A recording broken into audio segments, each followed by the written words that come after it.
Yellow. Yellow.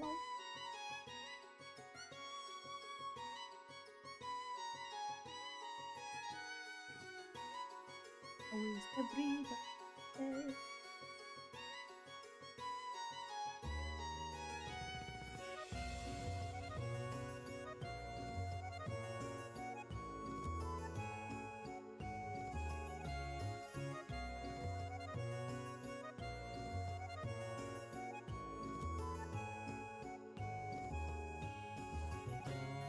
I hope everybody is Andrew.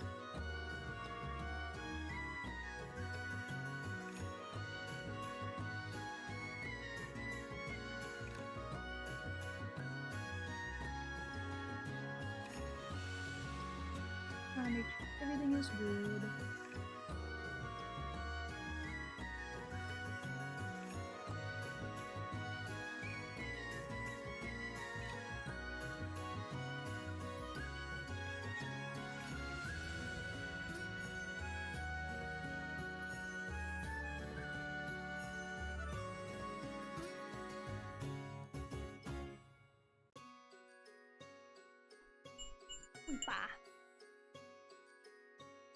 Alright.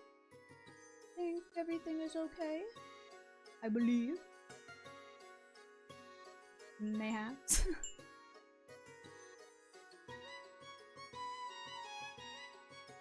Sure looks like it. So, meow.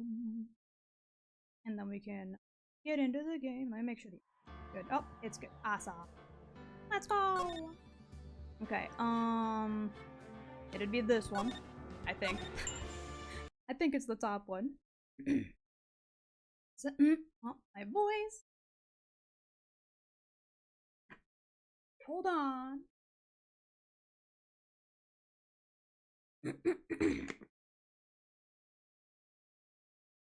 December 27th at 2:11 p.m. at Wright & Cola opposite. You back at it with the sad music already? Okay. What was Mr. Edgeworth talking about? A memory of a crime that I committed. A memory of murder. Alright. I forgot that he was like, I was having dreams and nightmares about a crime that I had committed, and I was like, what? Sir, tell me please that you actually did not murder your father. Do you really think Mr. Edgeworth killed? Ellipses. I don't believe it. Not Edgeworth.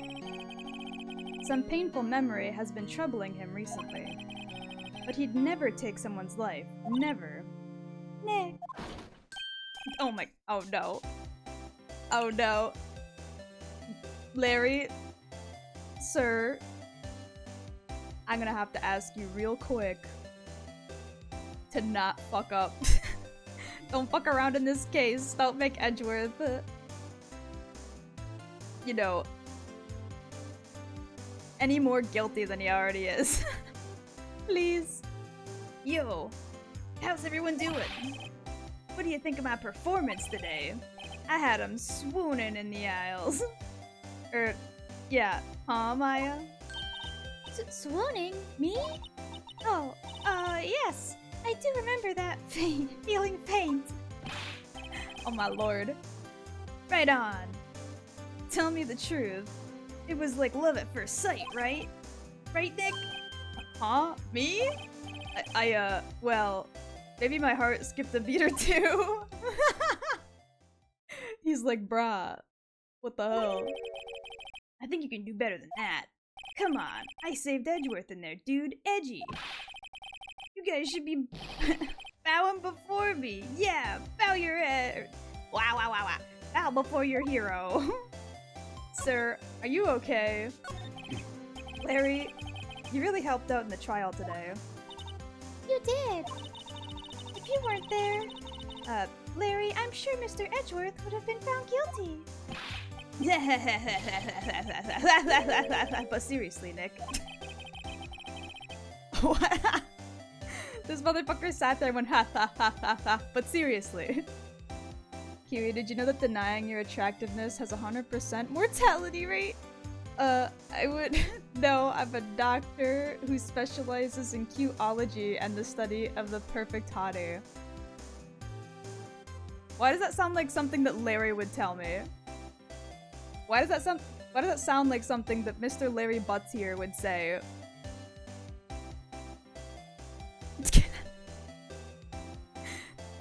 Did you sleep, Doth? Are you okay, sir? Because it's bad enough that we share a brain cell, but now you're talking like Larry. I think you've progressed to, like, terminal stages of Kiwiitis. That boat shop caretaker guy is pretty suspicious. But Edgy ain't off the hook yet. Way to spoil the mood, Larry. I am Larry's spirit animal? Oh no. And what animal would that be? If I'm a cow, then what are you? Hey, I'm just a guy sitting in the audience, you know? First off, maybe. Second off, yes. But from where I was sitting, Edgy seems pretty edgy. My guy. Of course he seemed edgy. It's Edgeworth. That is his, like, MO. I mean, can you really know he's telling the truth about that night? Ellipses. Nick? I don't know.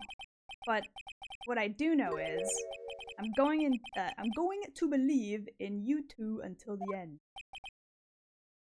Oh hey! Is it still the Christmas murder? Still is. We ended off last time with Edgeworth being like, hey, I have a confession. And I was like, okay, sir. I already know you love me, but it's fine. What else? And he was like, no. I think I killed someone. And I was like, you can't say that in a trial word! Bruh! So, now we're in the next phase of trying to figure out, you know, what his memories of murder really are. I don't know, Black Panther. Black Panthers are cool. I mean, they are pretty cool, I won't lie. Us too. Edgeworth and who else? You mean me, right? Yeah, he means me, right, Nick? Yeah, you, Larry. Not me. but why you, Larry? Actually, yeah, why me, Nick? My god. Huh. Enough with the silent treatment. He's all like ooh right now. Sir, what happened? Nick, why do you trust Mr. Edgeworth so much?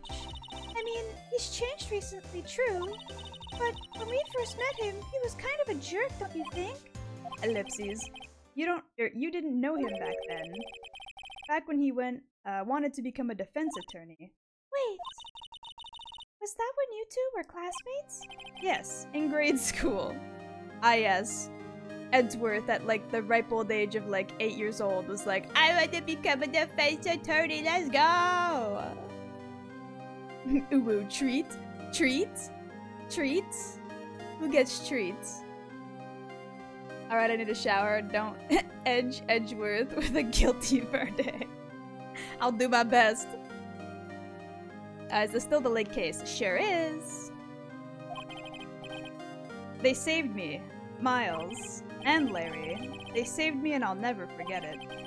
That's why I became a defense attorney, you know? What? Hey, Larry! What's he talking about? Huh? Oh, sorry, I kinda forgot. This man does- I was like, I'll never forget what they've done for me, and Larry's like, yeah, about that. What did I do? I forgot. This man sounds like me, bruh. Thank you for the hand pats. Mr. Harry Butts. No, it's Larry Butts. Get it right. He might be a fuck up, but you don't have to be. I know you don't. I know you aren't one. Huh. Okay, Nick, out with it. I'm going to hear this story today and that's final. Okay, okay. It's kind of a long story, so hang in there. Ellipses. It was at the very end of 3rd grade. They were like... So wait, you start school at like 5 or 6, right? In like kindergarten, you might start at like 4 if you go to like pre-K or something. So they'd be like 8, maybe 9 or so, right? At 3rd grade, I was right. I was legitimately right. I was like Edgeworth at 8 years old being like, I want to be a defense attorney. And like it literally was at around that age. That's crazy. Too late. I'm irredeemable at this point. I can't blame you. Me too. I can't blame you. I can't. Because that would just be hypocritical of me.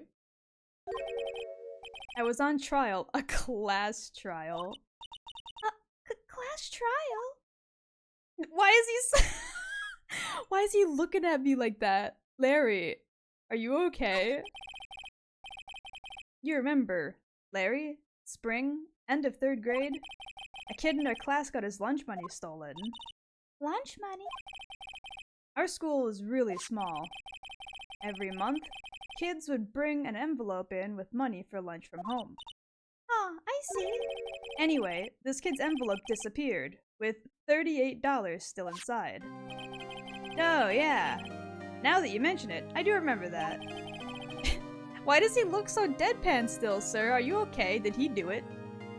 Did he do it? Is that why he's pretending like he doesn't remember? He's gonna out himself now as like that was me actually back then. That's why I defended you, because I didn't want you taking the fall for me. I can see why you'd forget though. You were out of school that day. Anyway, oh, he was out of school that day? Never mind. Anyway, the envelope had been stolen during PE class. I was coming down with a cold, so I'd skipped PE that day. I was the only one not in class. So, they thought you did it? Yeah. The kid in class said I should be put on trial. Trial? So the next day, we held a classroom trial with me as the defendant. Oh, this image! Oh my god. Which one's Edgeworth? Which one's Edgeworth? What'd he do? Where is he? Is he one of these people down here at the bottom? I didn't do it. Guilty! He did it! Guilty! It was you! Thief! Give the money back! You're such a meanie! No one will play with him! Just admit you did it! You can't hide the truth! That's the truth! We're not gonna play with you anymore! Yeah, Okay, I can't read this fast! give back my 50 cents I loaned you! 50 cents I loaned you? Damn! These kids are ruthless. They won't even let 50 cents fly? Sheesh! That one. You know, the one that I'm pointing at. With my hands below the desk. You can see that, right? Now, Phoenix, you know you shouldn't steal people's money. It's not right. In the end, even the teacher thought I'd done it. Go over and apologize, Phoenix.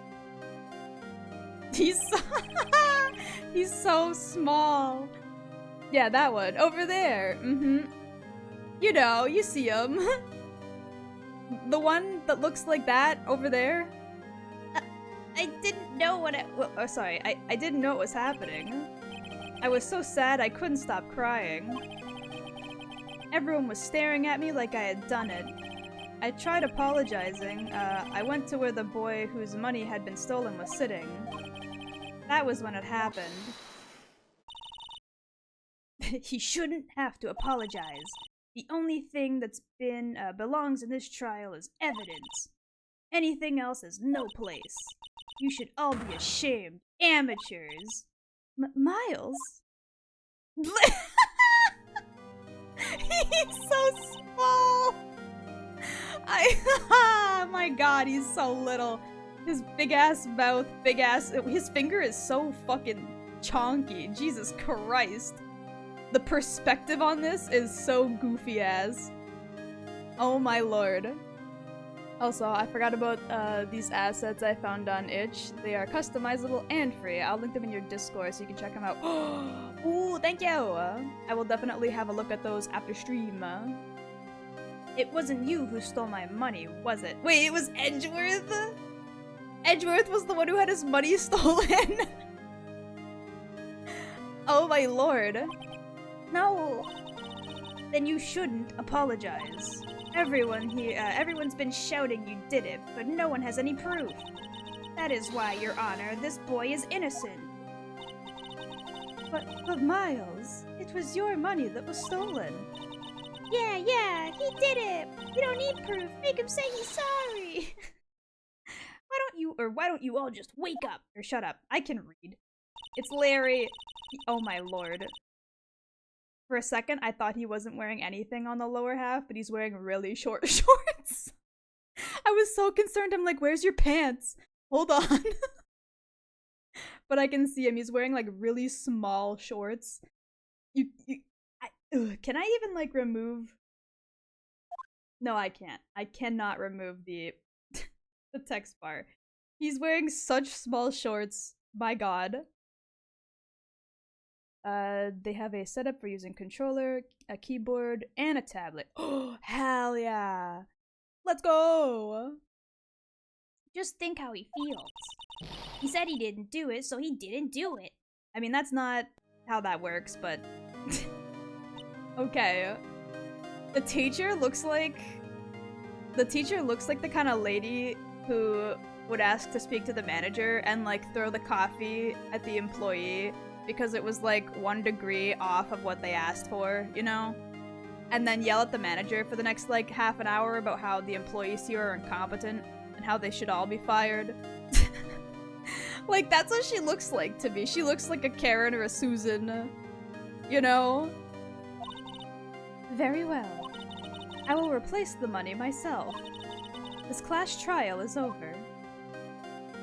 Damn, teacher forked over like $38 to a child? Sheesh. Why didn't they just find the kid responsible? Like, somebody had to have done it. Present your badge. I didn't have one yet. I was like 8. Thank you for the swish, Cheeksy.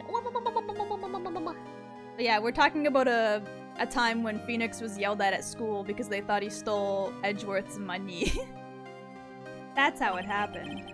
After that, the 3 of us were the best of friends.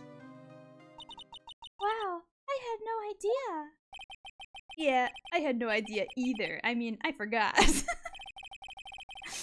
It was the butts. I feel like it might have been. He's acting kind of like suspicious about it. Like he's acting like he doesn't remember, but I feel like the way you become friends with someone is something hard to forget, especially when you're that young. Like when you build bonds like that with people that you're friends with like your entire life at that age, I feel like it's near impossible to not remember how you met them. You know? Especially if it was such a monumental moment like that. Like, the whole class put together a trial to, like, destroy this one child, and you defended them. I feel like that would be, like, a landmark moment in your brain. You would never forget that moment. Unless you're, like, senile and, like, legitimately just losing your whole mind. But that's a separate situation. That's when I learned what it meant to be alone. Totally alone without a friend in a world. You did a good thing, Larry. Yeah, well, I was just lucky that I took the day off from— Oh yeah, wait. He wasn't even at school, so how was he at the trial? Did they hold the trial the next day or something? If I had been there, they would have thought I'd done it. So, I took it kind of personally, see? When something smells, it's usually the butts. I mean, he probably would have been blamed even if he didn't do it if he was there at school. I guess he's got a point. Anyway, Edgeworth and I talked after the class trial. That's when I heard his father was a defense attorney. I remember his eyes would shine when he talked about his father. Look at how small he is. He's such a baby. Except his fingers are so, like, chonky. I don't like this perspective they've tried to exaggerate because the perspective doesn't make any sense at all. Like, how do I describe this? He's pointing, and it's supposed to be, like, towards a direction, obviously. But, like, with the way they've tried to force the perspective and the way his face is aiming, like, not even just his face, his whole body is kind of turned in, like, a specific direction. His arm would be, like, crossing over his like chest and like pointing in like the almost the other direction from he's looking at. But because of the angle they drew it at, it doesn't quite look like that. And so like the perspective looks so strange. I wish I could describe it better, but like basically he's pointing left but looking right, and because of the angle they like tried to draw this at, it looks like he's pointing you know, right and looking right, but he's actually pointing left if this perspective was to make sense. They like too much anime perspectived this image. At least he grew into them. Sausage Hands Edgeworth. This man was wearing like full-grown men-sized rings at the age of fucking like 8, and then grew up and could still wear the same rings he fucking had bought for him at the age of 8 because his fingers were so fucking chonky. A famous defense attorney. I think I accidentally skipped dialogue, it's fine. Then a few months later, he suddenly transferred to another school. The DL6 incident. Right. I'm not sure, but the transfer probably had to do with his father's death. That's so sad. It was several years later when I heard Edgeworth's name again. There was an article about him in the newspaper. The headline was something like, Dark Suspicious, or sorry,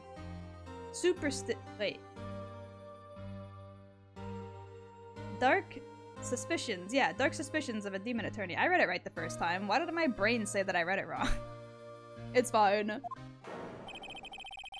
Fabricating evidence, manipulating testimonies, covering up facts. The article said he'd do anything to get a guilty verdict. Anything. But why? What happened? I mean, that's not the Edgy I used to know at all. Thank you for the hydrate! That's what I thought too.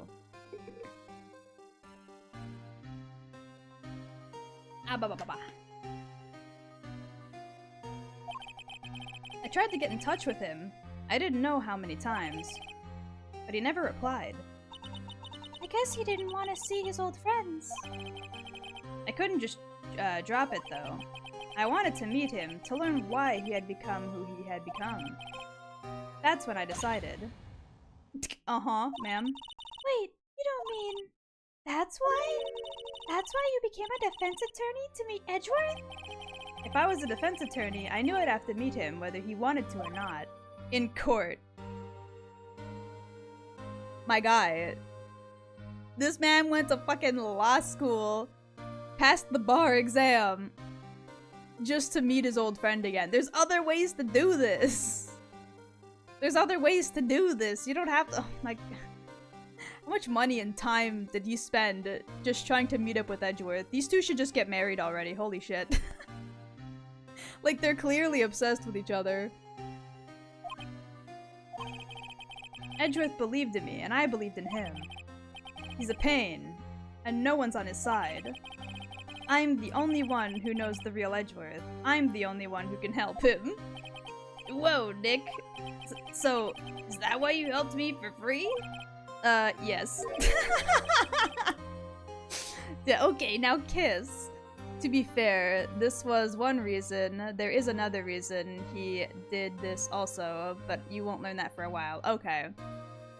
I'm sure he had other reasons for becoming a lawyer. It's just, it's funny to think about that the whole reason, according to right now, as the information I'm being provided with, is just, I wanted to be my old friend again. So I did all that hard work, spent years of my life learning law, passed the bar exam, just to meet him. And I helped you because I believed in you. Except I don't remember saying I'd do it for free. Oh yeah, wait. I just realized, what does he mean free? Did we not charge him for that case? Ah, Nick. Nick! Nick! We have to save Mr. Edgeworth if it's the last thing we do, okay? Right. It very well may be. First, there's the rental boat shop caretaker. We need to find out who or what he is. I'd settle for who. I guess I can clean out some of this evidence I no longer need. Ellipses. Okay, let's go. I hate that he's just standing there like that. Why are you looking at me like that, sir?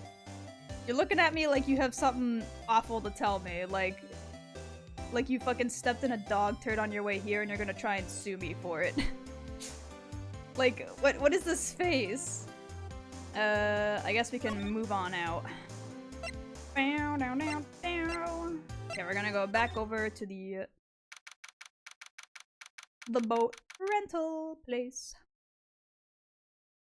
He has resting I want a hot dog face. Is that what he calls it? Is that what he wants to call it? I don't know if that's what I'd call that. It looks like a perpetual state of, like, annoyed, but, like, annoyed at the person you're looking at, even if you don't know them, if that makes sense. Like, you just absolutely cannot stand the fact that you're around the person you're staring at. That's the kind of, like, vibe that look gives me. December 27th, Gourd Lake Park entrance. Hey pal, long time no see. Oh, Detective Gumshoe. Close one today, eh? I got so worked up, I snapped my tie in half. Sorry about that? No problem, pal. Thanks to you, we know who really did it. You mean the boat shop caretaker? Look, I'll make you a promise. I'll have that scoundrel in my custody, by trial time tomorrow. Come what may. It is my duty, to you as a police officer. Now, I'm off to catch me a criminal. Uh-huh. I want a hot dog. He wants that good sausage, you know? The good. Detective Gumshoe sure is active today. No, one other thing. Eek! No one can go into the woods today. The woods? Where Lotta was camping? The woods are off limits to camping, and apparently the park ranger found out. He got pretty mad, so no one can go in for a while. I guess Lotta's in a lot of trouble. Oh my god. She got a lot of heart, and she's now in a lot of trouble. Anyway, I'll be seeing you tomorrow. Alright, later, sir. Can I really not go? It's gonna suck ass if I can't. I feel like there's gonna be clues there, and I'm gonna have to sneak in later. That sounds like something they'd make me do. December 22nd? It's 27th. Gourd Lake Public Beach. Huh? The steel eyesore is missing. Eyesore? Look, like it looks like the hot dog stand is closed too. I guess Larry's too busy worrying about Edgeworth to show up for work. So where's the samurai? Where'd he go? He gone. I literally can't go. Fuck. Someone stole the steel samurai, and I have a feeling it's this man. He stole it to, like, hide in, and he's gonna be in the fucking woods. I can feel it. December 27th, boat rental shop. The old caretaker got away. Yep. I never imagined he might be the real murderer. Huh? I'd know that clearing of the throat anywhere. Hello. What might you be doing here? Out for a walk, Ah, the days of my youth. Like the scent of a fresh lemon, see? Mr. Grossberg, this is no time for idle reminiscing. Mr. Edgeworth's trial ends tomorrow. That is true, yes. But from what I saw of today's trial, Edgeworth should be fine, right? Well, I'm not so sure about that. No. What do you mean by that? Well, I'm not sure. If you find anything out, come by my office at once. I may be able to offer you some assistance. Thanks. Bye. Okay. What do you think Mr. Grossberg was doing here anyway? Who knows? Yeah, wait, what was he doing here? That was kind of a random-ass encounter. Sir? You're not involved in this, are you? It would explain why you know so much about the case. This man getting more suspicious by the moment. Can I go in? I actually can go in. Okay, hold on. I am gonna look around real quick, though. Just to be safe. The boat rental shop. Doesn't look like anyone's around. The caretaker must have run for the hills, huh? Yeah, looks like it. He didn't seem like a bad person. He really didn't, but, like, it's always those people, right? It's always the people you least expect. There are some boats floating at the dock. The murder took place on a boat from this dock. Apparently, the police took away the actual boat that was used at that night. Indeed, there is a space for one more boat at the dock. Awesome! Those people. Listen, I didn't mean it like that. I just meant, like, people who you least expect are always the one that end up being the guilty person, you know? Alright, I'm doing it. Goth mode! Meow. Thank you for the goth mode redeem. Welcome in, Ironical. There is a forest here beyond these bushes. Nick, the forest. There's someone in there. Wait, what? On God? Wait. You're right. There are a few policemen in there. Oh, never mind. I was like, did we find something? They must be looking for the caretaker. Good luck. Just, yeah, good luck with that. Okay. Well, we can go in then. Hello, bird! Can I now open his safe? I think I wrote down the numbers to that somewhere. I don't remember where the fuck the numbers are, but I think it was like... I wanna say it was like... It was 2 something something 8, right? Is it 2778? December 27th, caretaker shack. Ellipses. Nobody's home. Hello, hello, squad. Hey, it's Polly. I wonder where your owner's gone, Polly. Hello, hello, squad. I'm on a late lunch break. Monday hell at work. Aw, I'm sorry to hear that. I hope you have a good lunch break though. I can't believe he'd run off and leave his poor parrot to fend for herself. Or itself. Fend for itself, is that what it said? My bad. I don't know the gender of this bird. Hello, hello, squad. Yes, Polly. I'm gonna need you to give me the safe information. That reminds me, Nick.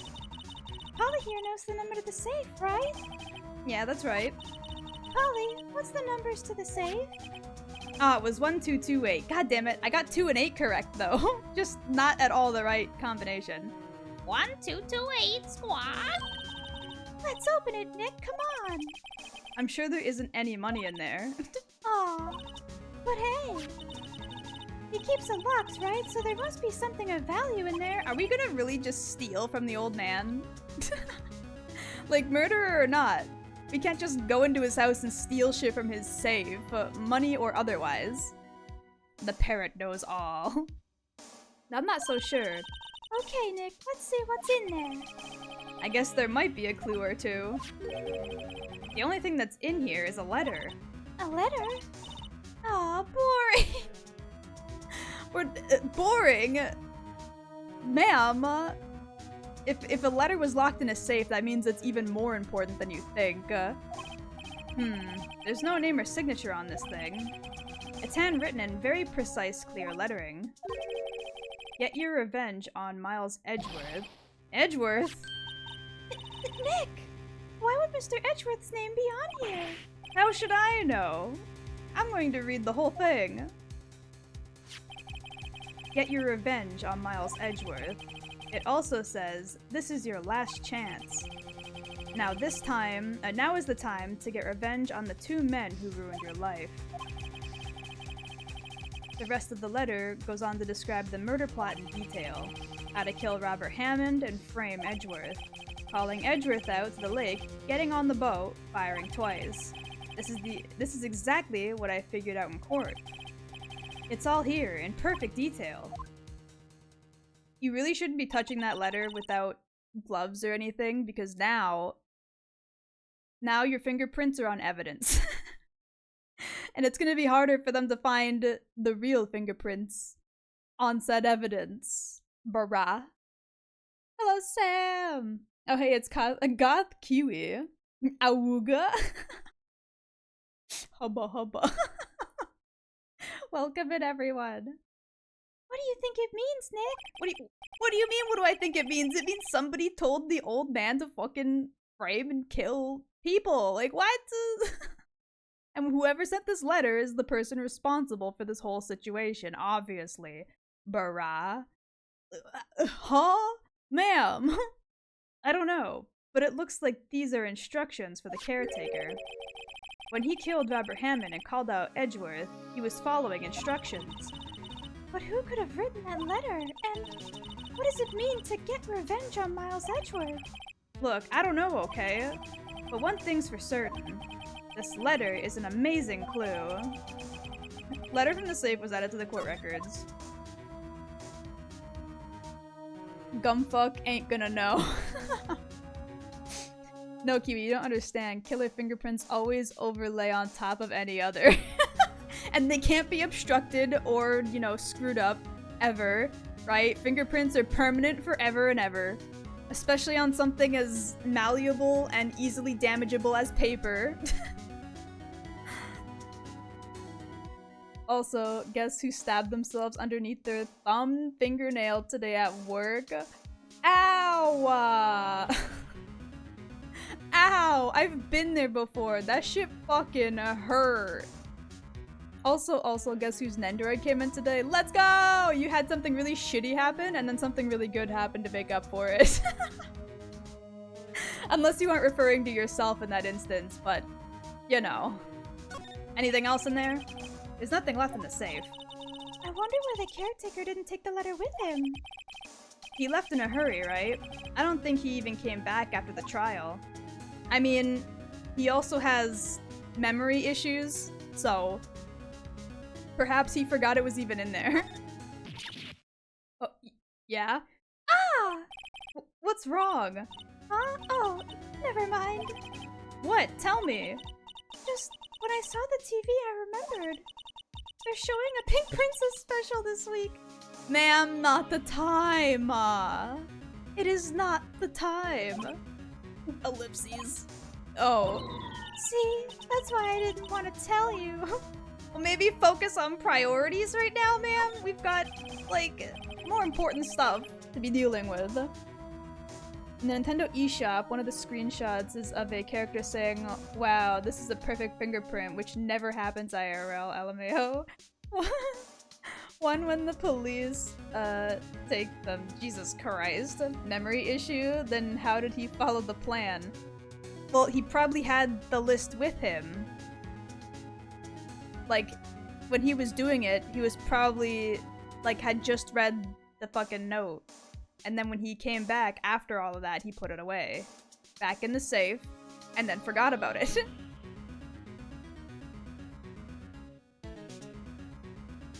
And it's pressed in all angles. Bruh.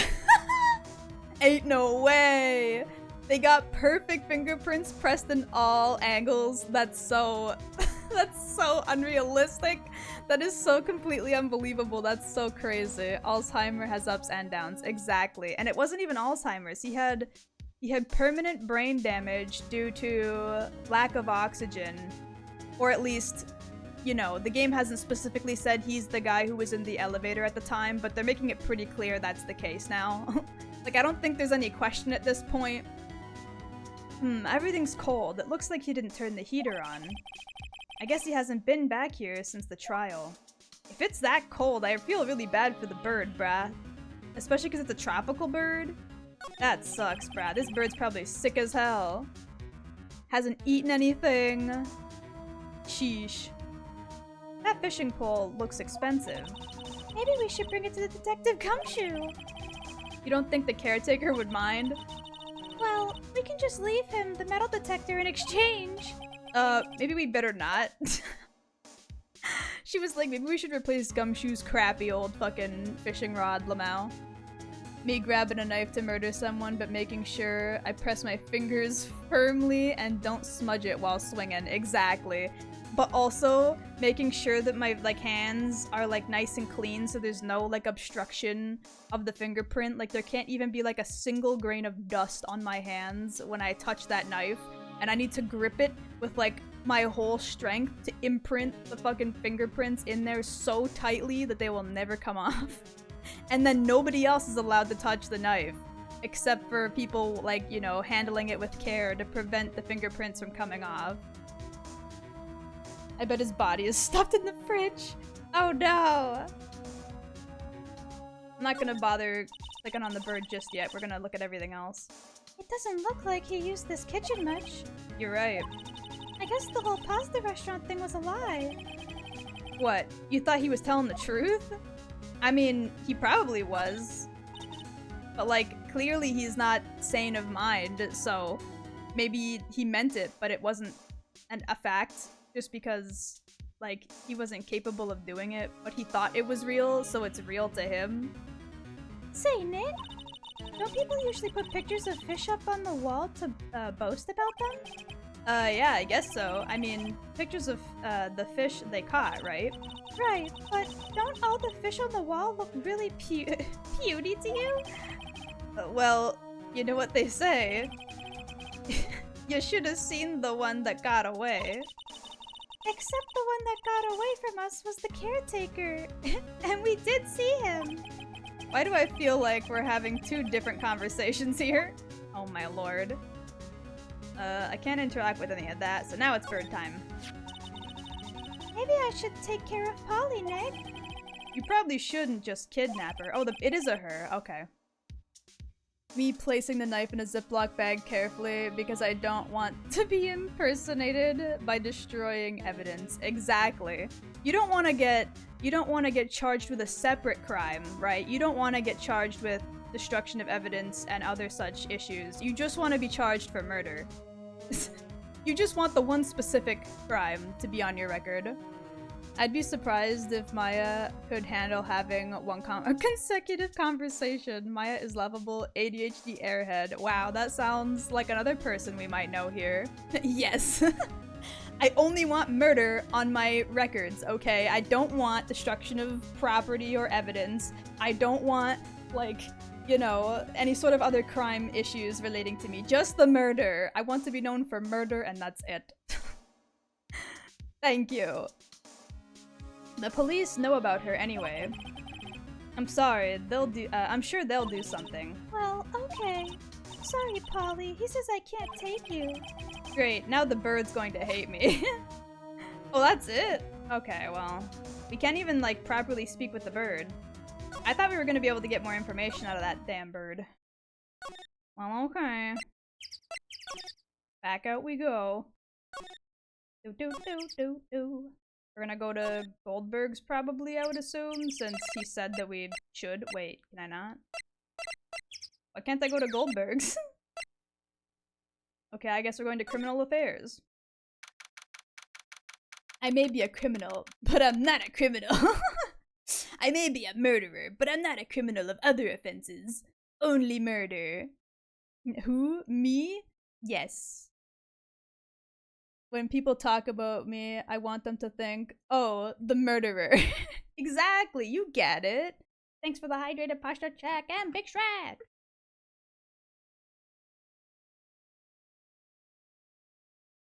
Like, I want that to be my legacy.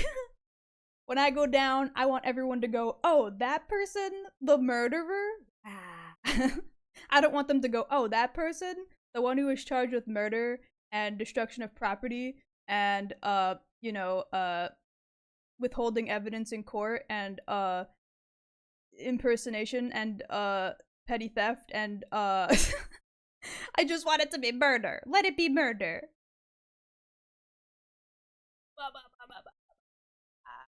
Yeah. December 27th, Police Department, Criminal Affairs. Looks like Detective Gumshoe hasn't gotten back yet. Gumshoe? He won't be coming back today. Oh, really? He said there was some guy he had to arrest by tomorrow. The boat shop caretaker? He shouted something about catching him if it's the last thing I do, pal.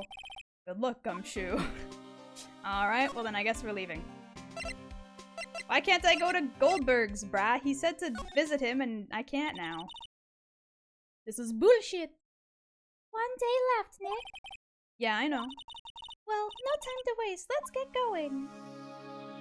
Can I present with evidence to her for no good reason? Actually, wait.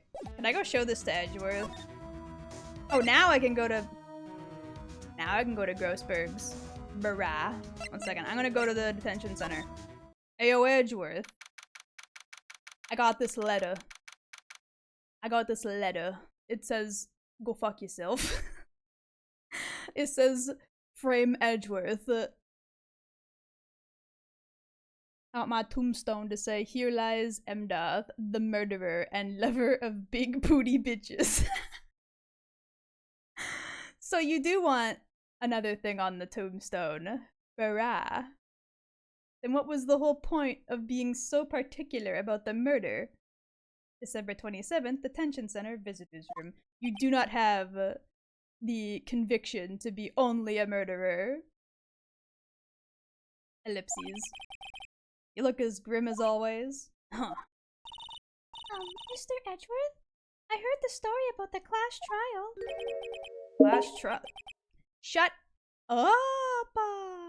The stupid ass game bar. Why are you so loud for? My ears? That hurt. Don't give me achievement notifications. That's loud. Let me see if I can mute that shit. Game bar. Fucking muted. Shut up! Having good taste is not a crime. I'm greedy. What can I say? Okay, valid.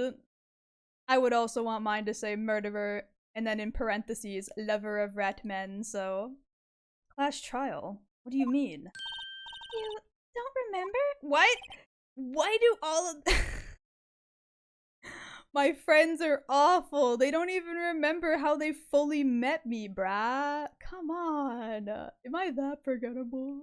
Am I that forgettable? Why? Why? Ah, it's the wrong button. Fuck. Not the bonk. Hey, you guys get a free bonk. No, I don't. Your lunch money was stolen, wasn't it? In 3rd grade? Lunch money? Oh right, yes. I seem to remember something like that. I think the only one who really remembers. Well, it's probably only really mattered to me anyway. Mr. Edgeworth, didn't you know? The trial was the reason Nick became a defense attorney. You shouldn't have told him that, brah. That wasn't your secret to tell.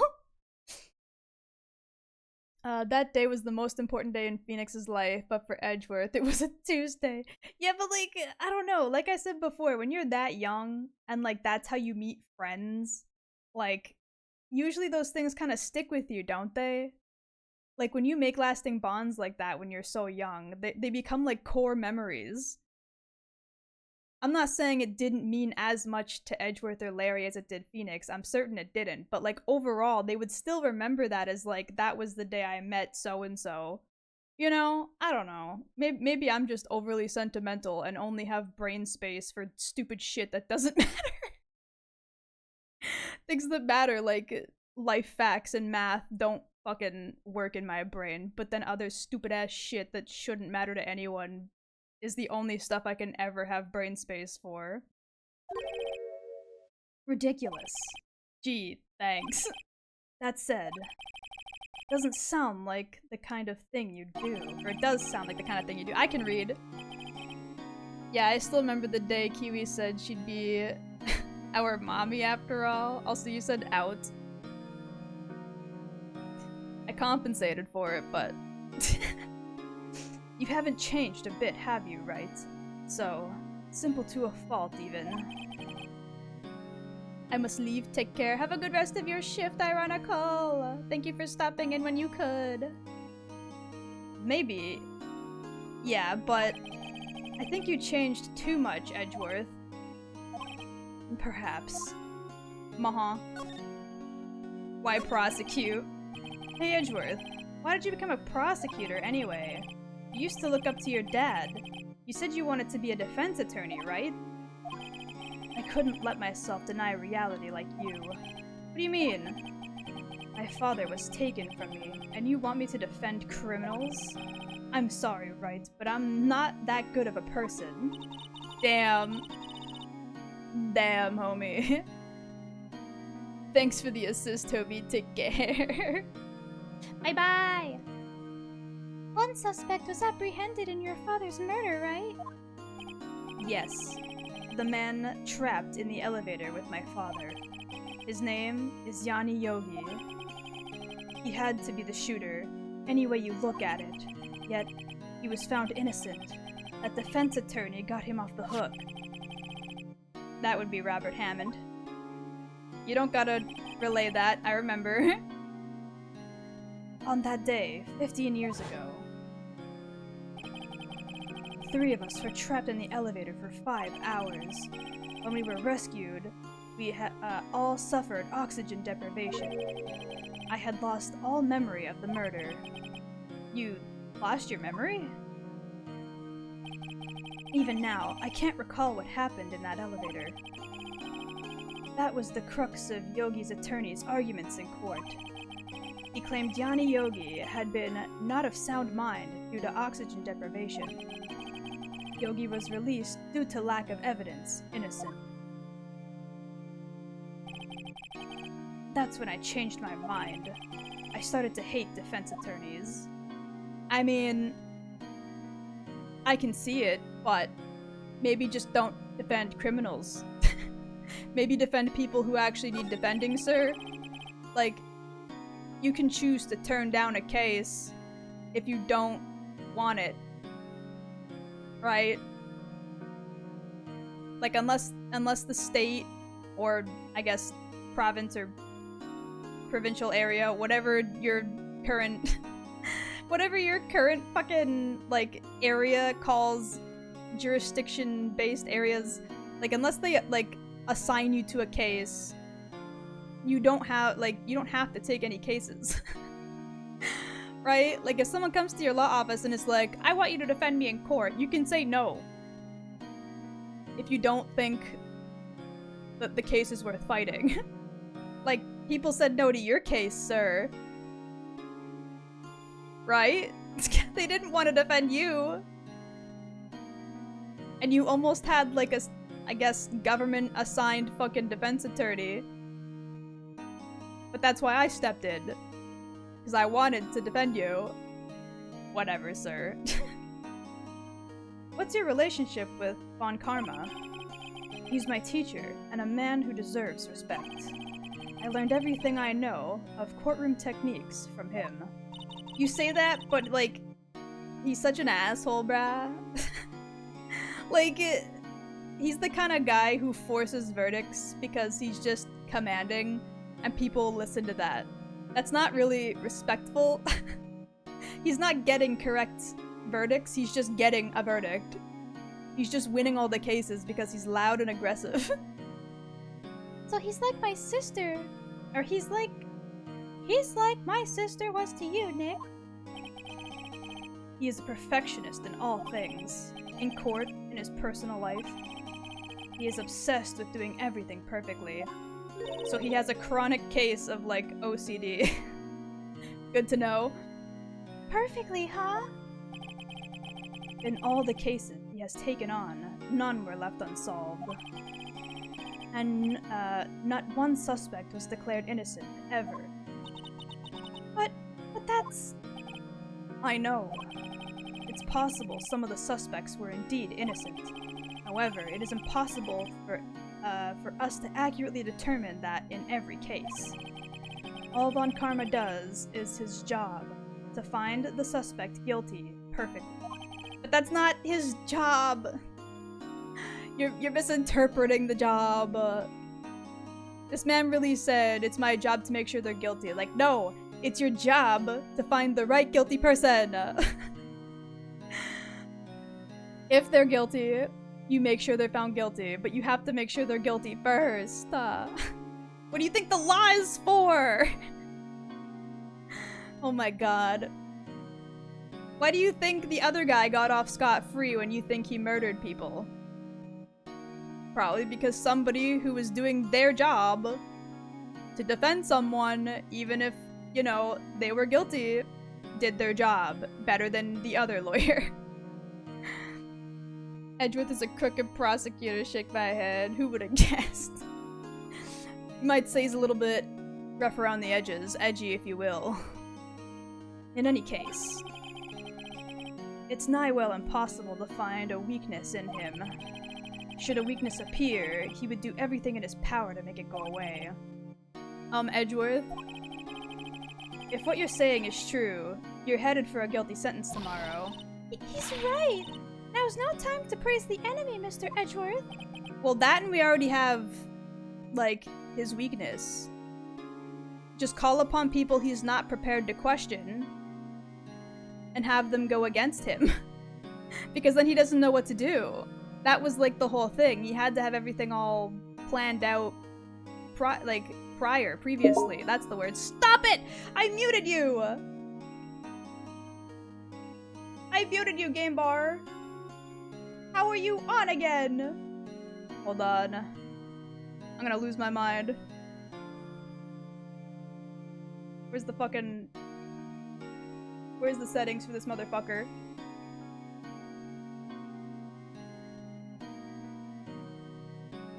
How do I turn off notifications? Shut up!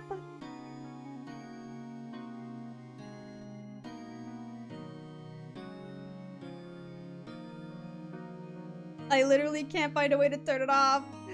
Ah! No. Fuck. I literally muted it on my soundbar and it still made noises. What the fuck?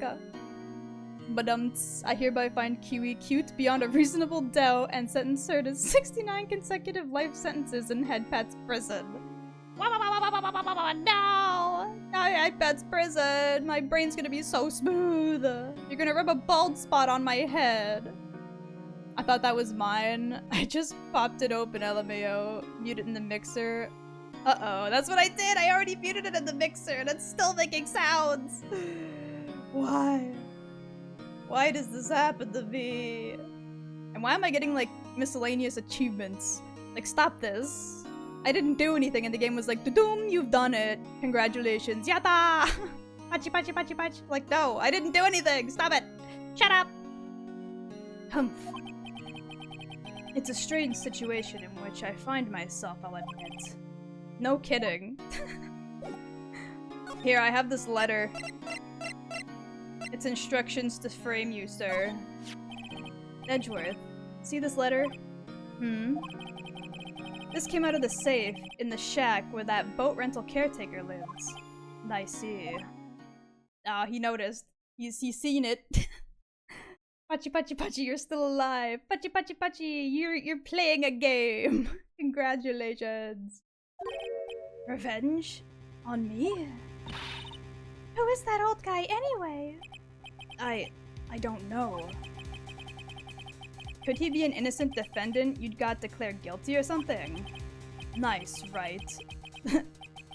But I don't remember that old man, not at all. So, he was following this letter then? Which means there was someone else behind it. Now is the time to get revenge on the two men who died. Two men, meaning myself and Robert Hammond. It also says this is your last chance. Last chance? Wait, maybe he's talking about the statute of limitations on the DL6 incident? Wait, that old man. What is it? Do you know who he is? Yogi. Could he be Yogi? Yogi? The suspect in the DL6 incident. The one who was found innocent. Wow, you mean the thing that I said forever ago? That's crazy. Who would have guessed the old man with memory problems might be the guy who suffered brain damage and now has memory problems from a long time ago? Like, damn. Alright. Yanni Yogi was a court bailiff at the time. We had happened to be in that elevator together 15 years ago. Rumble. Damn, I think Kiwi might be onto something. Sheesh! The quake was incredibly strong. Before I knew it, everything was dark. We were there for so long it felt like forever. The air thinned, and the darkness closed in on us in that little box. we became unsettled. Help! I can't breathe! Quiet! I said quiet! You're not making this any easier! I want to get out! Help! Get us out! Don't shout!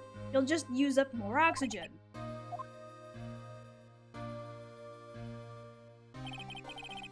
Hello, Dark! Welcome in, welcome in. That's all I remember. When I came to, I was in a hospital bed, staring at the ceiling.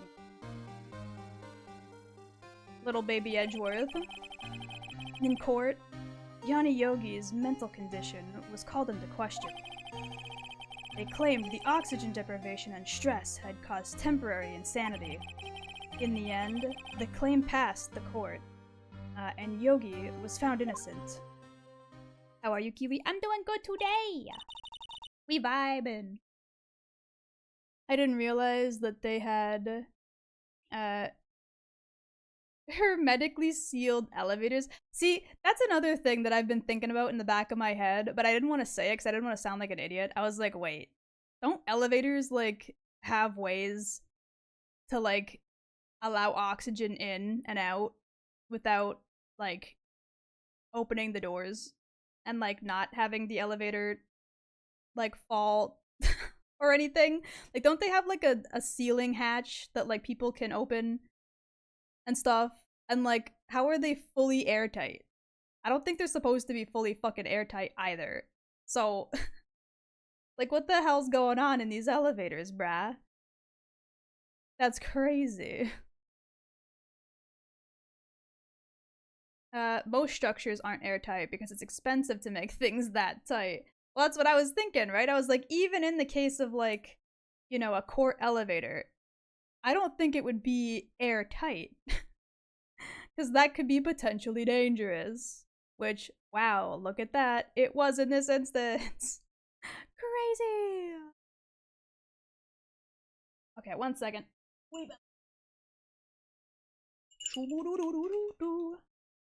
I'm gonna grab a quick snack because I have to take my medication. Wah. Grab the fucking crunchy bar. But isn't that strange? The letter tells him to get revenge on Edgeworth. Why would he want to take revenge on you? Ellipses. Right. Yeah.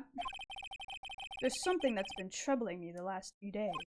I didn't know whether or not I should tell you. You mean the nightmare? The possible killing of somebody or something? You said something about murder, I think. It's a nightmare I've had. A memory of a crime I committed. A crime you committed? A memory of a murder. That's it. I think the time has come to tell you all. Tell me, sir. Tell me about it. Who'd you kill? Did you kill your dad? Did you kill your dad, sir? And then become a prosecutor because you were mad at other criminals and not yourself? Are you deflecting, sir? Sounds like deflecting to me.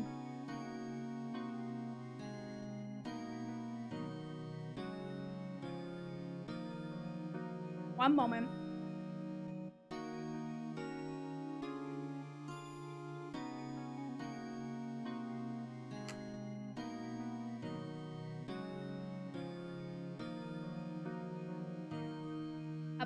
Okay. Bow, bow, bow, bow, bow, bow.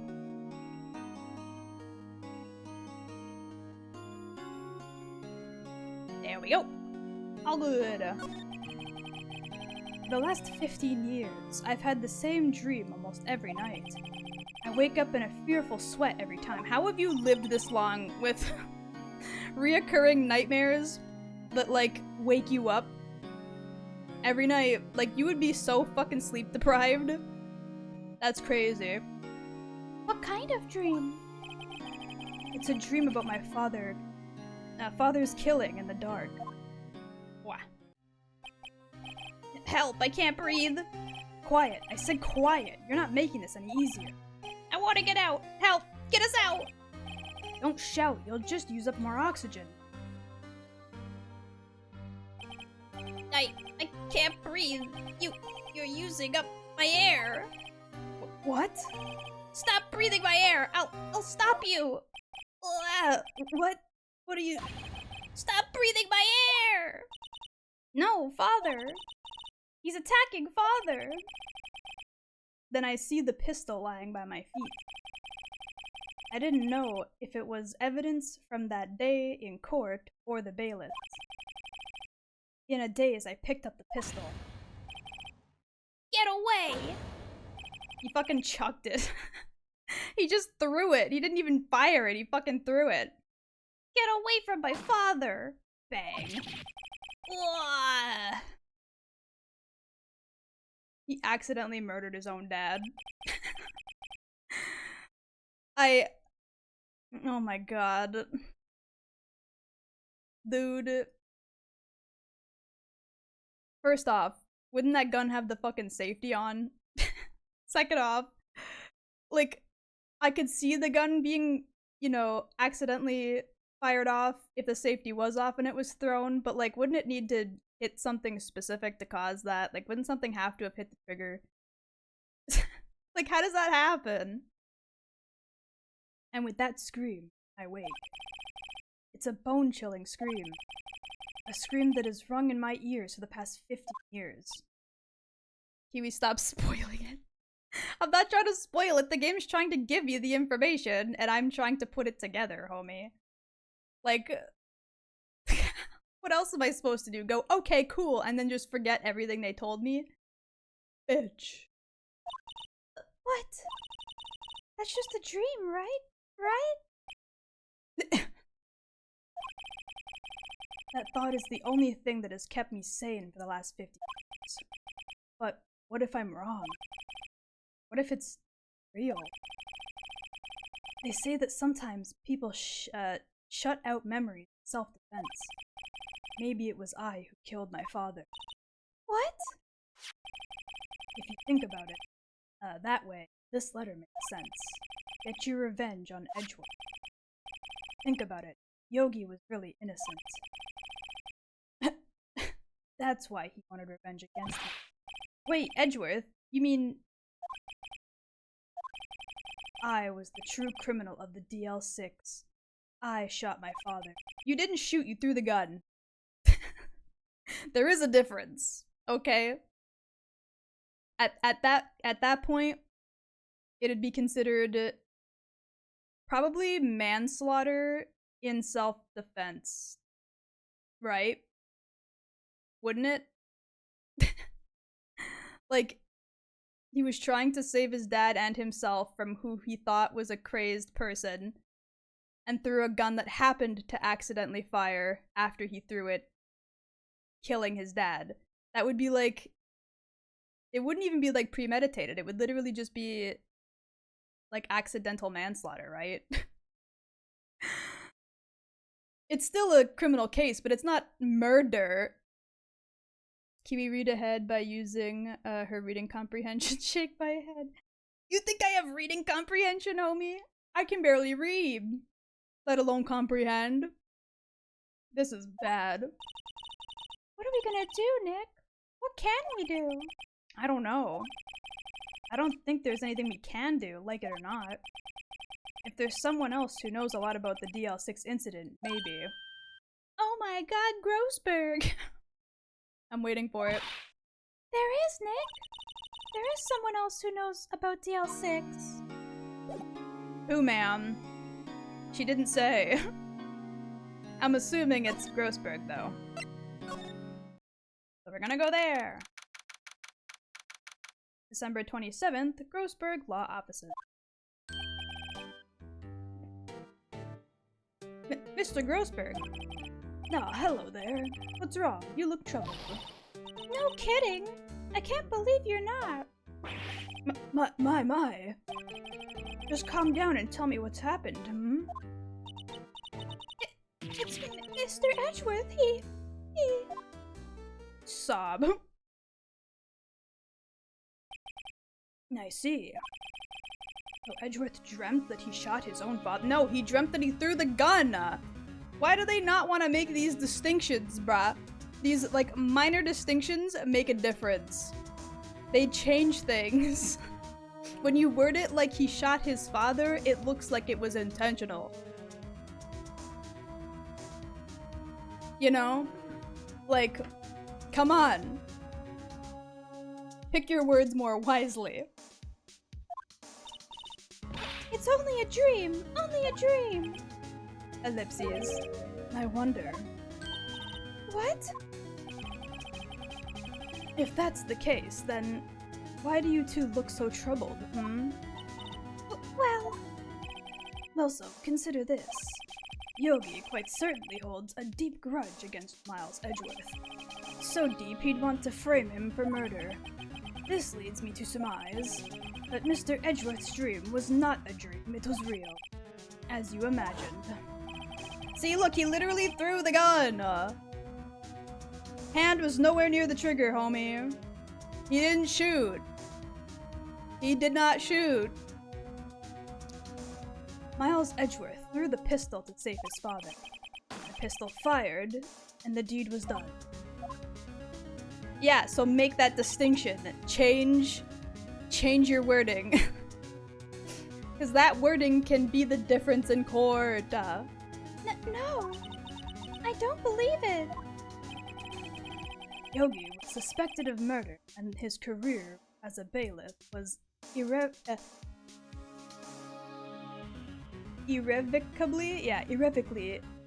wrecked. Thus, he sought revenge on Miles Edgeworth.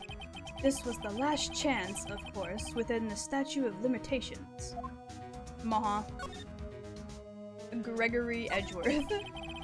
What do you know about Edgeworth's father? Ellipses. He was a defense attorney without peer. It sounds trite, but it's true. Well, he may have had one peer now that I think about it. Your mentor, Mia Fey. My sister? Gregory Edgeworth was very disapproving of Mr. Von Karma's techniques. That's no surprise.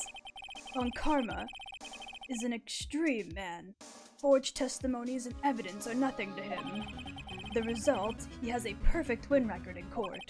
See, wouldn't that be hella suspicious? Like, wouldn't somebody have, like, sued him or, like, you know, brought him to court under suspicion of, like, falsifying evidence and creating faulty verdicts and shit? Like, that's definitely punishable by the law. Isn't it? Like, I'm pretty sure, but don't ask me shit. I don't know anything about the law. To beat him, Gregory Edgeworth tried to call attention to his methods. And? He lost, and died in despair, as it were. I see. Damn. Man really said he died with regrets, too. That's crazy. When Gregory Edgeworth was killed, the police called on a spirit medium. That was your mother, Misty Fey.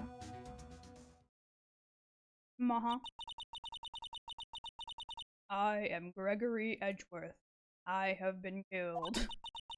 The one who shot me was the— Oh, you know what?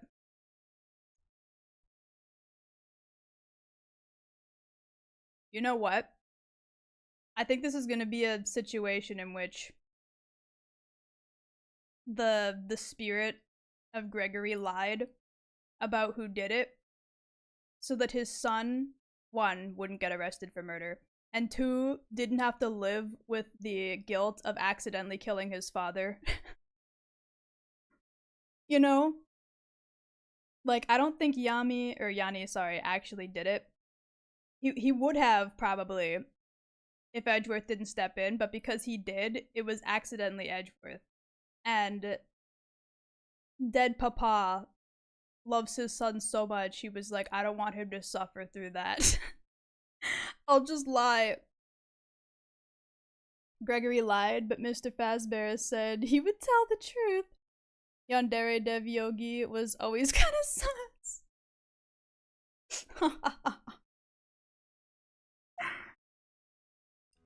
And that ended up causing problems for Misty because he lied, but they blamed her instead, saying that she was falsifying the evidence. Right? Because you can't really blame a dead spirit for lying. So they just blamed her, which ruined her career, which in turn ruined Mia and Maya's, like, family reputation. That's crazy, dude. Edgeworth accidentally caused the events for this entire game to even take place. All by accident when he was like 8. That's insane. Yet Yogi was found innocent. That's when my mother left us. Everyone called her a fraud. That's right. Everyone thought she was, you see. Yet, now that I think about it, it seems the one who lied was Gregory Edgeworth's ghost. I fucking knew it. Let's go! Gregory Edgeworth must have known who shot him. I don't believe it. That was the wrong voice. So you're saying he falsified his testimony? That Edgeworth's dad lied to protect his son? It's only a possibility, mind you. But a possibility nonetheless. Let's go! He was a good dad. Too bad your son ended up kind of shitty. It's okay, he's trying. I don't think I have to present the letter because he talked about it there. So I guess we can move on back to the detention center. Heyo, Edgeworth. I was gonna tell him how his dad lied as a ghost to protect him to see what he'd say, but it's not gonna let me. Okay, let me go back to Wright and Co. Ma'am, what should I do? Had any good ideas? This is all tied to the DL6 incident. You better find out as much about that murder, before tomorrow. Something that happened back then, has a hold on Edgeworth that he won't let go. Well, yeah, but like, what else do I do? Do I go to the fucking criminal affairs depot and search for more shit? Bow, bow, bow, bow. No, I can't. Can I speak with them about it, maybe? This must be the chief of the detectives here. He's glued his computer screen. What? That's not possible. The world ended yesterday. He must be reading predictions for the future on someone's homepage. Somebody was like, Doomsday is coming, but that was like a week ago. And so the world ended yesterday according to that Doomsday. And he's like, wait, what? Sir, you're a fucking detective. Why are you doing this? That must be one of the detectives. He's mumbling something to himself. Please, think about what you're doing, Jolinda. Don't take my Tommy away from me, no. You must be doing image training for a nasty divorce argument. Oof. Oof. Alright. I guess we're gonna go back to the lake, maybe? Can I look around here? Where's the Steel Samurai blow-up doll? Where is he? Trash can with no trash. At least the place is well maintained. This lake sure likes to cause problems, doesn't it? Huh? I mean, everything that happened here turned out to be a lie. Gordy was a lie, and the charges against Edgeworth were all lies. I guess you're right. I mean, I'm glad the charges were all lies, but still. Okay. How is that the lake's fault, though?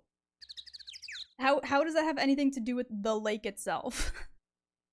Guess Larry has today off. He was pretty happy about saving Mr. Edgeworth. True. We owe him big. Uh-huh. No one's going to sit here on a cold day like today. Well, I guess unless they're eating samurai dogs. How would that change the temperature, I wonder? You seem troubled, Nick. No, me? Or who, me? Uh-huh. Let me go speak with the bird, please. I want to question the burb. Let me in. Damn, okay, well. Where the hell do we go, then? 'Cause it ain't here. Do do do do do do do. We gotta leave. The only place that I could think of is like back here, but what the hell do I even do here? I got nothing to present to him.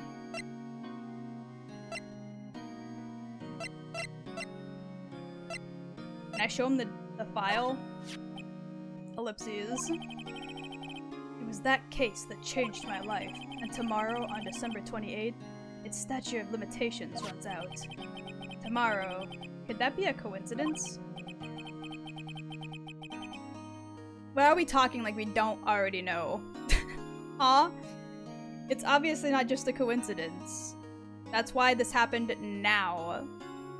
But even if the case is finally closed on paper, it'll never be erased from my memory. Never. Poor Mr. Edgeworth. Maha. I wish I was able to, like, you know, present this while talking to the bird. Because I don't think I can. Can I show him the gun? Sorry. I'm not sure I can help you with that, never mind. Can I show him the photograph of the murder? Nick, no! That's a photo of his father, don't show him that! You're right. Now probably isn't a good time to dredge up those memories. What is it? Nothing. Huh? Now is the perfect time. He's already in a bad mood. He's already been talking about it. Can I re-bring this up? Edgeworth, see this letter? Came out of the safe.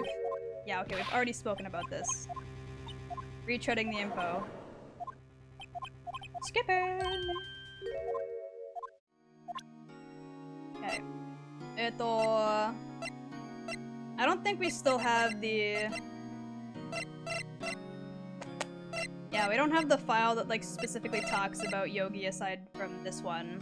And we have already spoken with him about that. Can I tell him about the parrot? Sorry. I'm not sure I can help you with that. Okay, well... Oh, God. Is there anything else I can show to Grossberg then, maybe?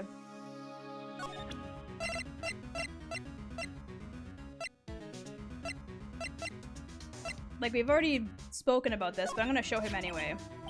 Oh, so this is the letter? It does seem that Yogi was following this letter when he killed Hammond. But why kill Robert Hammond? Hammond was a skilled defense attorney, but he defended clients not for their sake, but for his own. Huh? Oh god, of course. It was just showing him the stupid letter that we already spoke about with him. Huh? For his own sake? He never trusted his clients. That one. The only thing he trusted was his own ability. But... Wrong, boys. But he got his clients found innocent, so why should it matter? Actually, my dear, it's quite different. He won that innocent verdict for no one but himself. Yogi was a free man, but socially he was ruined. Huh? You'll understand soon enough. Ellipses. Wait! What is it? This letter. I've seen this handwriting somewhere before, a long time ago. Oh yeah, mister? Why is she still goth? I forgot, that's why. It's been a hot minute, there we go. My bad. Whose handwriting was this? Do you have any idea who wrote it? Oh my god, was it Von Karma? I didn't even think. I didn't even think. Could it be Manfred Von Karma? Von Karma? Why would he have something to do with this? Well, I'm not sure. Ellipses. Von Karma. Von Karma. But wait, you're right, my boy. This is Von Karma's handwriting, I'm sure of it. I used to see it all the time on court reports. What? What that means? The one who told Mr. Yogi to kill was... Correct. Manfred von Karma himself. What does that mean then? Why would von Karma want to frame Edgeworth?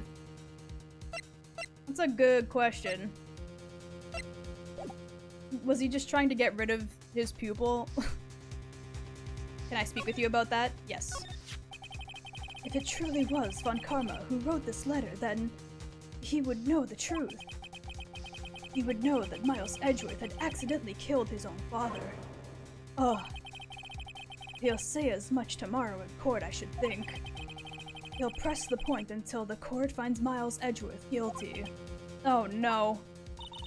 But how could von Karma know about Mr. Edgeworth's past like that?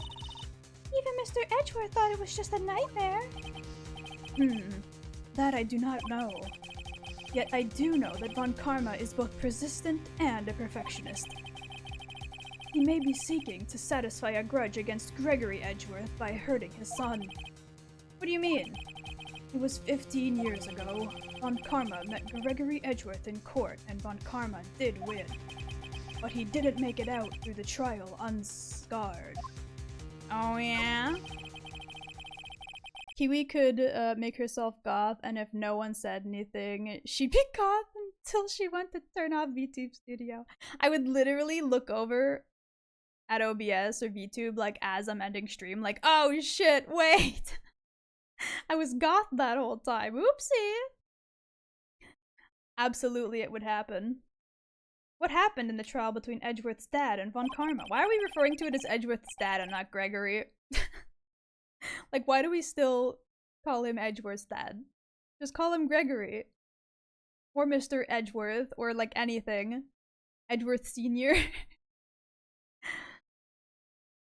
And we'd enjoy every moment. Gregory! Von Karma got the guilty verdict he wanted. He won the trial.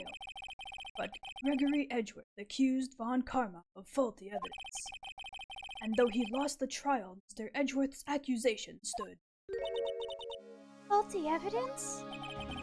It was the only penalty von Karma had ever received in his career as a prosecutor. Gregory Edgeworth dealt a blow to his perfect trial record. Wow! It must have been quite a shock for von Karma. He took a vacation for several months after that, you see. A vacation? Yes, an unusual event for the man. It was the first and the last vacation he's taken in his many years of prosecuting. Really? He doesn't take vacations? Like, go to the sea or, to the mountains? Don't tell me he's never been to Europe! What the fuck are you talking about? Shut up! This is not relevant! Von Karma a petty bitch? No way. Seriously. You have a strange idea of vacations, Maya. In any case, that was the only time he took a vacation from work. I believe the penalty upset him quite a lot. Odd. If he wanted to keep a perfect record so badly, why would he take such a long vacation? What do we do, Nick? Von Karma's going to bring up DL6. You can bet on it. What if Mr. Edgeworth pleads guilty to DL6? I won't let him. Yes, Mr. Wright. I hate to say this, but even accidental murder is murder, you know? Well, I mean, it has a separate classification though, doesn't it? Isn't that considered manslaughter? It's different. And there are like different rules regarding how you're sentenced for that. Right? You would think anyway. I know that. I just believe in Edgeworth's innocence. I can't believe he'd kill someone. But Nick, Mr. Edgeworth admits it himself. His father must have lied to protect him from beyond the grave. I don't care. Phoenix is really like, I don't care if he's actually guilty. I'm gonna do the exact same thing that all these other crooked ass fucking law people are doing and lie to make sure he doesn't go to jail for a crime he actually did commit, even if it was accidental. Also, a child would be prosecuted differently. Well, exactly, right? Because, like, at the time, he was, like, 8 years old. He was, like, a hella minor. So there would be different situational, like, punishments for things of that nature, right? And then on top of the fact that it was accidental, so it's not murder, it's manslaughter. Like, I might not know a lot about law, but I know a little bit, and I'm pretty sure all of those things play a huge part in how this goes down. Ellipses. Mr. Wright, if you say so, I suppose I could go check again. The police files might hold something of interest. Mr. Grossberg, thank you. I can't promise anything. In fact, I think the chances of finding something are slim. I understand. The police materials. Okay, now they want me to go back to the stupid ass. Oh, I can't? Well, fuck. I guess we're gonna go talk to Edgeworth again. Never mind, we can't. And I got nothing else to show him either. Well, now I can go to Criminal Affairs. Why can't I go to Criminal Affairs from Grossberg's office? I can go from Criminal Affairs to Grossberg's office, but I can't go from Grossberg's office to Criminal Affairs? That seems silly. December 27th, Police Department, Criminal Affairs. There's hardly anyone here. Everyone must be out looking for that old guy, Yogi. Nah, it's you. I don't think Gumshoe'll be back today. He's staying out late looking for someone. Sounds like Detective Gumshoe is pounding the pavement for real. Please don't use that wording. You were wondering if we could check out the records room again? Well now, I can't have just anyone wandering around in there. But I guess Mr. Von Karma is in there now anyway. He's tampering with the evidence. Get him! Rush him! Beat his ass! We have to stop him. He's gonna burn the evidence! You can go in as long as he's there. Von Karma? Yes, he just arrived actually. Von Karma's in the records room. Nick, let's hurry! Let's fucking get our asses in there right now! Records room. Go! No, ooh, kill him! No, ooh, fuck it up! Fuck it up! Ah. Hold on. Nope. December 27th, Police Department, Records room. Dusty as always. We were only just here yesterday. I'm sure they haven't had time to clean. What's wrong, Nick? Nothing. I was just noticing that he isn't here. Von Karma. Yeah, where the fuck is he, homie? I'm about to find this man. He took all the stuff. He took all the stuff and ran. No! My evidence. Huh? One of the drawers here is open. Someone must have been, looking in it recently. The label says unsolved cases evidence. Unsolved cases. Nick! The file for DL6, it's completely empty. What? No, I knew it. I knew it. Fuck. How are we gonna do anything now? No, he beat us to the punch. Not all my shit. All my memes are in there. It's not fair. Oh, it's Karma. What are you doing here? Oh god, I don't like his front-facing sprite. Oh no. Oh god, it's awful. Oh. Jesus. I hate it. I hate it so much. Please go back to being, like, 3/4 view. His eyes. Get it out of here, I don't like it. Eek! Von Karma? You. How did you know my name? Huh? Have we met? What are you saying? We see each other every day, don't we? We're Miles Edgeworth's defense team. Defense team, huh? Ahem, I beg your pardon. You see, I rarely remember defense attorneys. They are like bugs to me, needless things to be crushed. I can see how this guy was Edgeworth's mentor. I hate him so much. I hate him so much. I hate him so much. Sir, I'm gonna need you to give me everything you're holding right now. Mr. Edgeworth is your student, right? Ellipses. A romanticist who still can't shed that veneer of amateurism. Just like his father, always second rate. Mr. Von Karma, you had an axe to grind with Mr. Gregory Edgeworth, didn't you? Me? A grudge against a mere defense attorney? Why? Because he dealt a blow to your otherwise perfect trial record? So you did. But what I don't get is, why did you take his son under your wing afterwards? The son of your most bitter rival? That, my dear attorney, is none of your business. This was a long time coming. This man premeditated this fucking shit for years. Years, man. He fucking took it and ran and manipulated that poor child.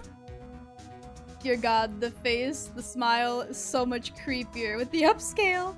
I hate his face from this angle. Like, I already didn't like him, but when he jump scared the screen, when he white man jump scared me, I hate that. Please, get it off of my screen. Or go back to at least doing the 3/4 angle. Turn to the side, sir. I don't want to see you like this. Tomorrow will be the last day of the trial. It's been a while since I've had a defense attorney last this long. Still, you will lose in the end. Miles Edgeworth will admit his own guilt. His guilt of 15 years ago, you mean? Ellipses. You're quite the researcher. You've done your homework, and so well, then certainly you must understand. You know that Miles Edgeworth will tell the court tomorrow. We were right. So Von Karma is going to bring up the DL6 in court tomorrow. Why else would he be here stealing the DL6 court records? Why did I need to confirm that? I already knew. Not the white man jump scare. We already have the white woman jump scare with Kiwi here. Oh my god, you're right. Wait. Hold on. Boo!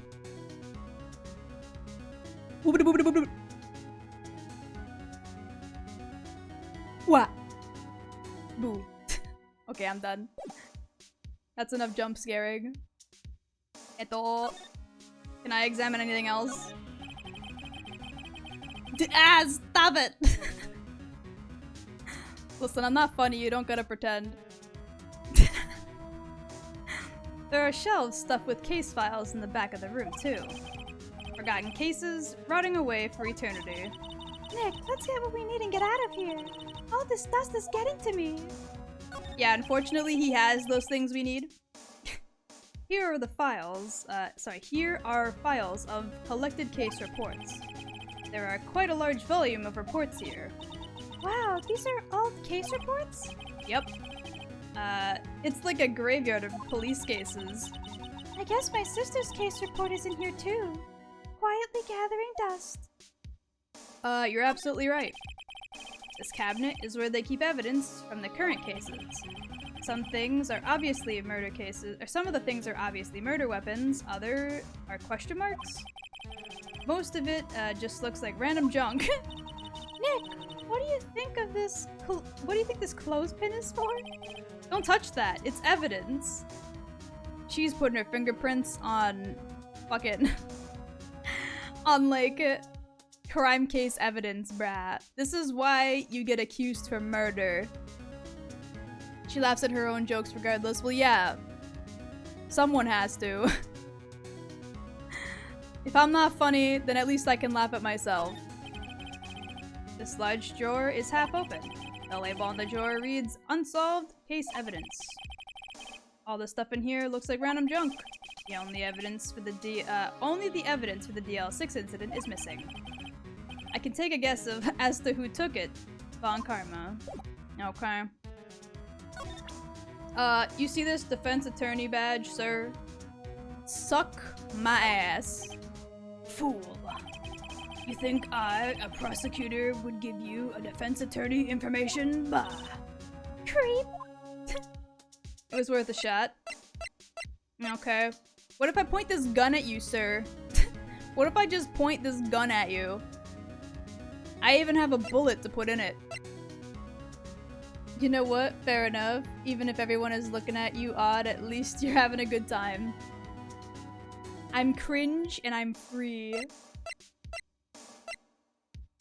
I mean, I do have a file on the case, but I feel like if I showed him, he would just take it from me.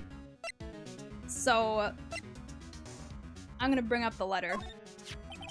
Mr. Von Karma, have a look at this. Ellipses. That made him not so chipper. That immediately put a fucking damper on his mood. But you're cringe and proud. I don't know about proud, but free.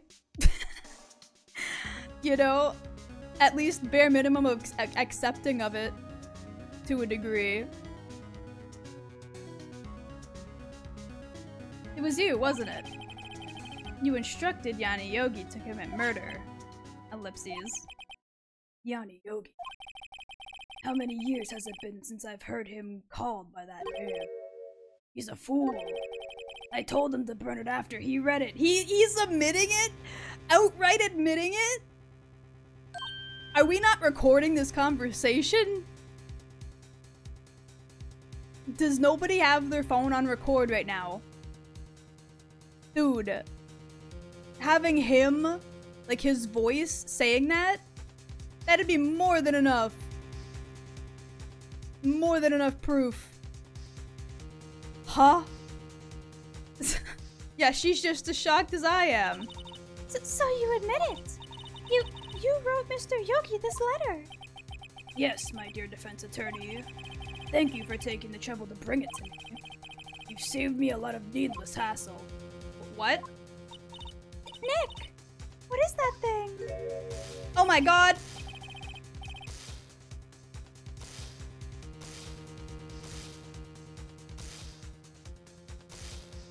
We are in a fucking police station! And you got in with a stun gun! Where did you get that? How did you get in here with that? What the fuck? A stun gun for self-defense, usually. Indeed. 600,000 volts will course through your body like a Tug? Oh my god, touching an electric fence. Dude, what the fuck? You think the officers frisked him? They should have! Look at this man! He screams suspicious. I don't care if he's a fucking prosecutor. I don't care if he's a man of the law. Man was strapped. That's okay, I have a gun. I have a gun. And a bullet. Don't test me, sir. I have a gun and a bullet. I'll take you out. I'll take you out right here. Right now. 600,000. Oh, don't worry. People don't die from it, usually. Now give me the letter. No. No! Whoa, what are you? Nick, run! She took the tase for me. She took the tase for me. Oh my god. Maya. Out of my way. Wah! I didn't run.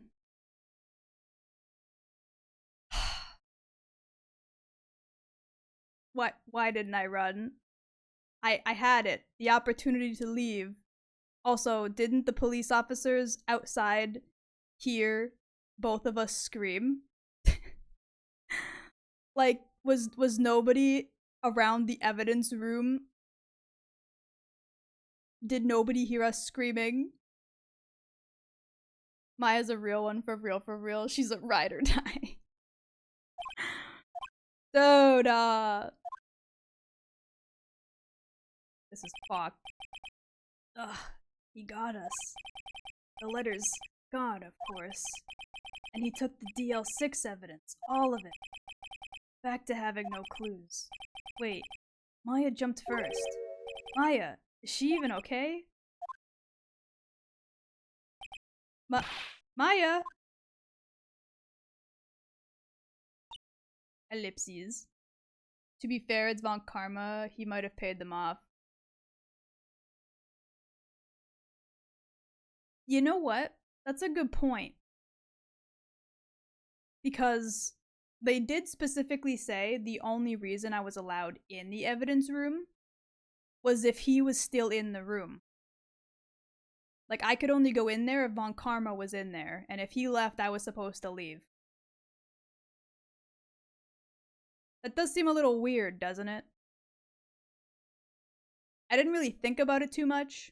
I just figured they meant, like, someone to keep an eye on you, but, like, that does seem weird. Like, wouldn't they have a guard there or something? Like, literally anybody else?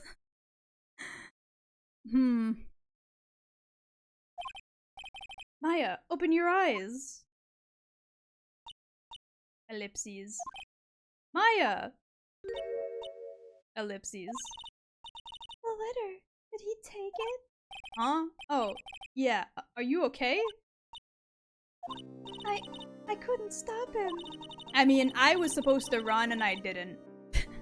That's kind of on me, not gonna lie. Sus. He's sussy and he vented. I saw it. He tried to kill my crewmate. I will get him for this. I jumped as fast as I could, but one shot from that thing knocked me out cold. I'm useless. I'm no good as a lawyer or a medium. I can't even call my sister. Not even now when we needed her the most. I wish I hadn't have woken up at all. Jesus. Ma'am, chill out. Hold on. Maya! Gah. There has to be some way I can help her. I better do something about her self-confidence first. Question mark? Maya, she's holding something. What is that? A bullet? Wait, how'd she get a bullet? Ayo. DL6 incident evidence number 7 taken from the heart of Gregory Edgeworth. I remember. Von Karma was holding this when Maya jumped him. I mean, he wasn't specifically holding just that, but somehow she got a bullet. Now we have 2 bullets. 2 bullets. You vented? Maya, you are nowhere near useless. You at least took action. Phoenix, literally that, right? Like, come on now. You jumped in, gave me the perfect opportunity to run and get a guard or like a police officer of any kind. And I just stood there like an idiot. And he fucking threw her on the ground and walked over and tased me. I just stood there. Raha. DL6 bullet stashed in a pocket. Okay, I just stuffed it in my pocket. Cool. I'll prove it to you, Maya. You're most definitely not useless. I'll prove it to you in court tomorrow. Would she even be well enough to go to court tomorrow after being stunned by 600,000 volts of electricity? Would either of us really be able? I feel like 600,000 is a lot, homie. Like, that could almost certainly cause permanent damage to nerves or something. December 28th at 9:51 a.m. District Court, Defendant Lobby number 2. This is it. Judgment Day. Today, things are going to get settled at last. A lot of things. What's the big deal? Sorry, Nick. I only touched your shoulder. I guess the shock hasn't worn off from my run-in with the stun gun yesterday. What the fuck? How does she still have electricity in her body? By now it would have, like, grounded itself and left her body. What? Nani? Anyhow, today's the last day of the trial. Good luck, Nick.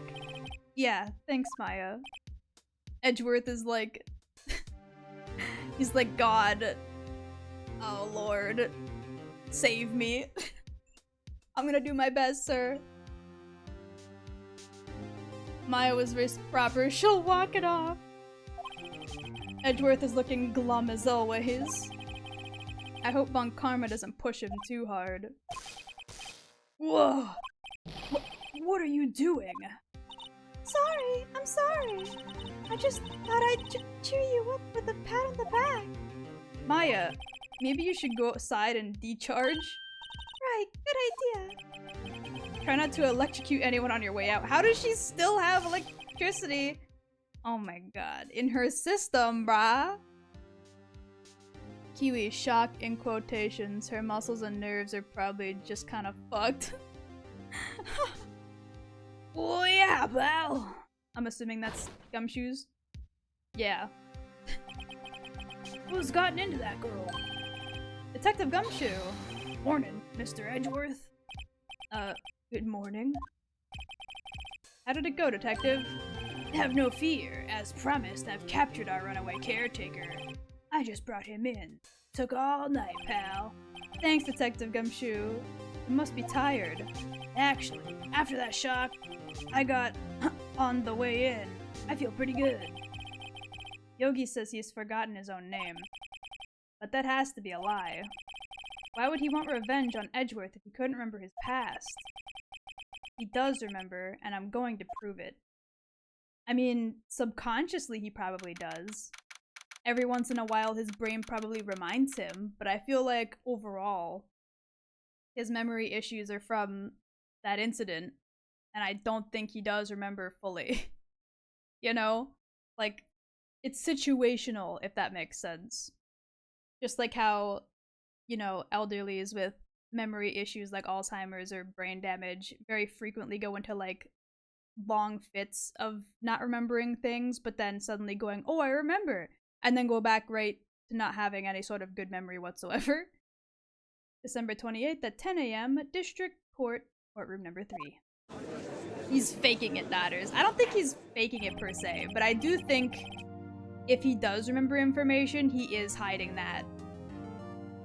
But I do think he definitely has problems, like memory-related issues, that could be preventing him from accurately testifying. The court is now in session for the trial of Miles Edgeworth. The defense is ready, Your Honor. The prosecution is ready. Oh. Wow. He actually stated he's ready. And he didn't just demand we get into it. I don't know, I'm keeping with the he's doing the long con. Right. Very well. We have reached the final day of our proceedings in this trial. I ask that the prosecution submit decisive evidence. Understood. Come on, don't be awed into silence by every little thing he says. Very well, Mr. Von Karma, your opening statement. Right. Thanks to Detective Gumshoe's efforts, the boat rental shop caretaker has been arrested. In yesterday's trial, the defense asserted that the caretaker was the murderer. However, the caretaker has yet to confirm this. I would like to ask that the defense cross-examine him as much as necessary. Very well. Please bring the witness to the courtroom. Ba-da-ba-da, ba-da-ba. Man's asleep again. Ladies and gentlemen of the court, I believe you all remember our witness. He lives in the boat rental shop on the lake, from where he witnessed the incident. In addition, he has currently lost memory of his name and identity. Witness, why did you run away yesterday? The witness was not running away. He will now testify. I see. Very well, please begin your testimony. Huh? Yeah, sir. Why I left court. Is that what he's testifying? I thought he was testifying other things, like, you know, the current case at hand, but okay. I'm really sorry about just leaving yesterday like I did. But I wasn't running away or nothing. I, went to buy some food for Polly, see? I figured I got nothing to do with the incident anyhow. I mean, I'd need one of those motive things, right? And I don't got one. so my testimony yesterday stands as it is. Uh-huh. Unfortunately, we don't have that fucking letter. We should have made a fucking copy, brah. We should have made a copy. I know the copy wouldn't be allowed as, like, fingerprinted proof or anything, but if we brought it in, we could, like, scare Von Karma into revealing that he actually has the letter, and then that letter would be used as the evidence with the fingerprints and handwriting and all that horseshit, right? Like, that would have been a valid tactic, no? You think Phoenix has money for a copier? He has a whole ass law firm! Of course he has a copier! How do you think he fucking keeps records of his stupid ass trials and cases? Bruh. Very well. Let's begin the cross-examination, shall we? He has to know his name. Yanni Yogi. You're Yanni Yogi, and I'm going to prove it. Why I left court. I'm really sorry about leaving court like I did yesterday. But I wasn't really running away or nothing. I, went to buy food for Polly, see? Sir, there's no food in your fucking area. Like, if you went to buy food for your bird, why was it not at your house? Food? Well, Polly is a bit of a gourmet, you see. She only eats those high-quality bird pellets from France.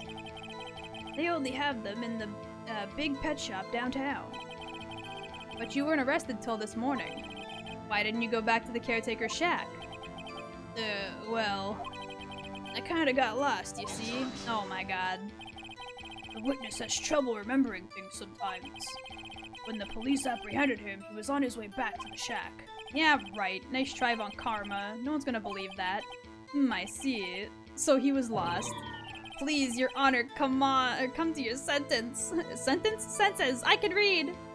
Lord. I figured I got nothing to do with this incident anyhow. False. You've lost much of your memory, is that correct? Yep. Seems like it. Then how could you know that you didn't have anything to do with this incident? Or maybe you're lying about not having your memory, You know exactly who you are. The witness has testified quite clearly that he has no memory of who he is. If you're claiming he's lying, then show the court proof. Yeah. How am I supposed to prove what's going on in that old Codger's head? Is that how you say that? Codger? That's impossible. Humph.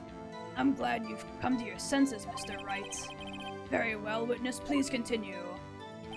Why don't we call the bird? Hold on. Why don't we call the bird? Can we call the bird?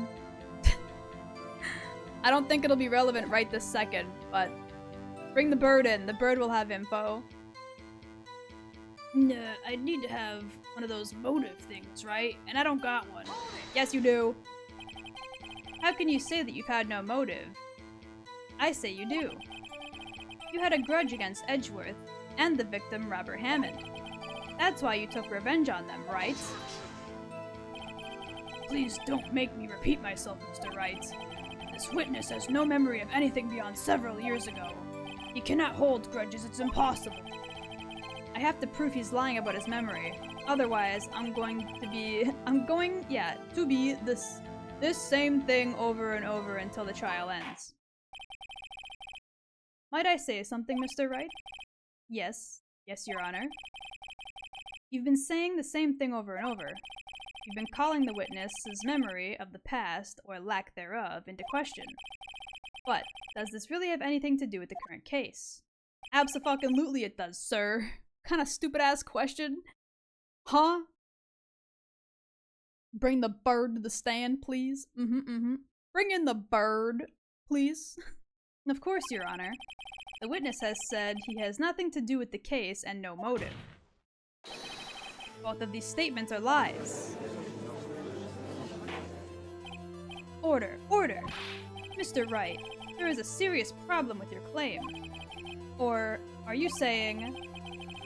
Are you saying you know who this witness is? Of course, Your Honor.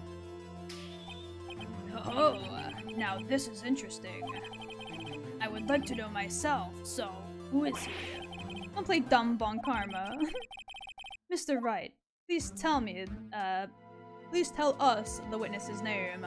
Gregory Edgeworth. This is Edgeworth's old man. This is Yanni Yogi. His name is Yanni Yogi, a former court bailiff. Yogi? That name seems familiar. Oh! Yanni Yogi, from the DL6 incident. It figures the judge would have heard of it. It was such a famous case. But what does this mean? Your Honor, if this man is Yogi, then he has a clear motive. Tisk tisk tisk. Don't waggle your fucking finger at me, sir. I'm taking you out. Out back, old Yeller style. Jumping to conclusions again, Mr. Wright. This man, this witness, is Yanni Yogi? Fascinating. However, how do you propose to prove this to the courts? Ellipses. This is a court of law, as you may recall. You need proof. And allow me to repeat once more that the witness has lost his memory. Yeah, but Mr. Von Karma, sir, we have a bird. And that bird remembers a lot of things that Mr. Yagi does not, according to him. Thank you for the hydrate. Sir, please keep hands and digits in. Kiwi is a known biter. Ow!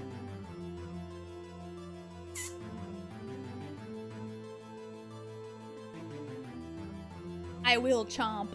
Especially if you try to waggle your finger in my face. Thank you for the hip apps. This is it. I have to do this now. If I can't prove he's Yogi, or Yagi, I don't know if it's Yagi or Yogi, but right here, right now, then I've got nowhere else to go. Nick, how are you going to prove it? How can you prove that he's Yanni Yogi? It's okay. It's actually quite simple, Your Honor. Please take this man's fingerprints. Then we'll compare them to the fingerprints on file for Yanni Yogi in 15 years ago. I see, that makes sense. Tisk tisk tisk. Huh? I'm so very, very sorry, Mr. What? Why? The witness has no fingerprints. What? What? No fingerprints? You see, before I worked as a caretaker, I worked at a chemical plant. I burned my fingers working with the stuff. Yup. What? Yogi, you sneak. You burned your fingerprints to hide your past? Well, if the witness has no fingerprints, I guess we will not be able to prove his identity. No! Well, what will you do, Mr. Wright? I'm calling upon the bird! Bring the bird in right now! See what I mean? Just took 3 of them with that one chomp. It seems that the case has been decided, no? No! I know what happened. I know everything. I just can't prove it. But no, I can't let it end like this. I can't lose. There has to be another way. The bird! Let me call upon the bird! There is no one who can testify as to who this witness is. No one. Nick, what are we gonna do? I didn't even consider that he might have erased his fingerprints. What do I do? Can I bring this up? No, it's just profiles. Fuck, I was gonna say, can I just like scream it to the game? Like, I know what to do, bring the bird in! Bring the bird in right now! Well, Mr. Wright, perhaps you'd like to cross-examine his parrot for a little comic relief? That's exactly what I want to do! Yeah, very funny. You're a sore winner, Von Karma. Wait a second. That's exactly what I want to do! Bring the bird in right now! Bring in the bird! Cross-examine his parrot. What is it, Nick? No, you're not going to. Your Honor, the defense would like to take Mr. Von Karma up on his proposal. Take Mr. Von Karma up? On my proposal? Exactly, Your Honor. I would like to cross-examine the witness's pet parrot. Let's go! Let's go! Bring in the bird! Bring it right now! I can finally link you the thing, Kiwi. Let's go! Awesome. Order! Well, what do you think, Mr. Von Karma? Need you even ask? This is a farce. I object. Wait a second. You were the one who suggested cross-examining the parrot. I can read. Von Karma. I have a right to do as you suggested. Ellipses. Well, if you're so desperate, then please, be my guest. Of course, you should go through with this. Or should you go through with this? And nothing comes of it, then I hope you're ready for the consequences. Nick, this is crazy. Well, still want to go through with your little game? I'm doing it, baby. I have linked and pinged you in Discord. Thank you, thank you. I'll watch it once I'm done. Let the parrot take the stand. I will cross-examine her, Your Honor. This is the most ridiculous thing I've ever heard. Von Karma's rigged every person's testimony, every piece of evidence, except the parrot. She's my last chance. At least, I think so. Let's go! Bailiff, bring the parrot. Yes! Yes! That's quite a bird. Please tell us your name. Ellipses. Name! Ellipses. The witness is ignoring me. It must hurt to be ignored by a bird. Oh my god. You know, this is the true Kiwi, because she somehow fucked up saying parrot. Ahem. Very well. Witness. Who is your owner? Please, testify for us. Who is your owner? It's just gonna be silent. Oh, yeah, I can't bring it up yet. Hello, hello, squawk. Ellipses. Certainly the most concise testimony we've had so far. Very well, begin your cross-examination. Right. What are you going to do, Nick? I don't know. What do we do, Maya? I know what to do. You have to say the name first and then ask questions. Hello, hello, squawk. Oink.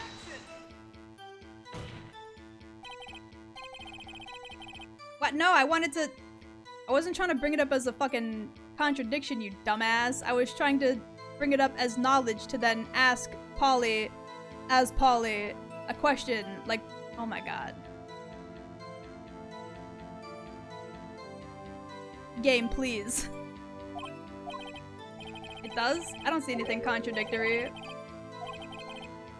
It wasn't meant to be specifically an objection, just bringing up the point that you have to say Polly first. Barah. Okay, hold on. Let me make sure I save. Because we're like a good chunk into this trial. There we go. I guess press the bird. Witness, you can't just say hello and expect us to get anywhere. I want you to testify. Maya, you talk to her. Right, what do I say? What's the safe number? Or no, what's your name? Maybe I should get her to say her name? Polly, what's your name? Polly, what? Mr. Wright, I think we've established that the parrot's name is Polly. Does this have anything to do with her owner's identity? Of course. Yes, it does. Ah, fascinating. You claim that the parrot's name will prove her owner's identity? Then show us the proof.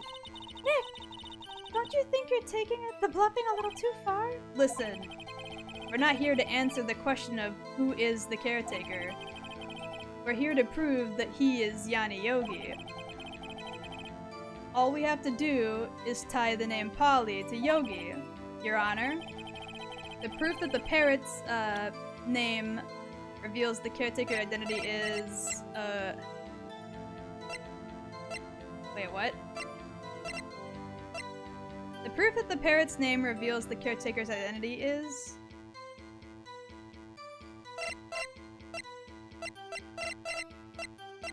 Would it be that it answers to Polly?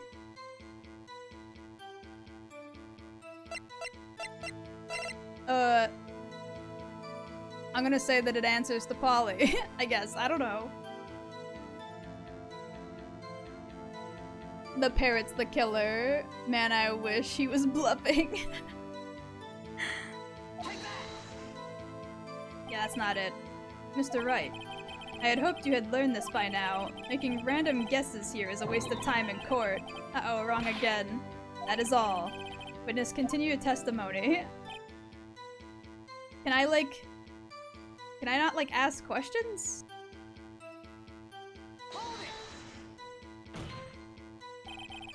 Witness, you're here to speak. You must speak to me. Ellipses. Frankly, I can't believe you're speaking to the parrots. Well, I guess we should try to get some information out of her. We need to show the judge that her owner is Mr. Yogi. Yeah, but like... Hello, squawk. Hold on. How do I prove that he's the owner?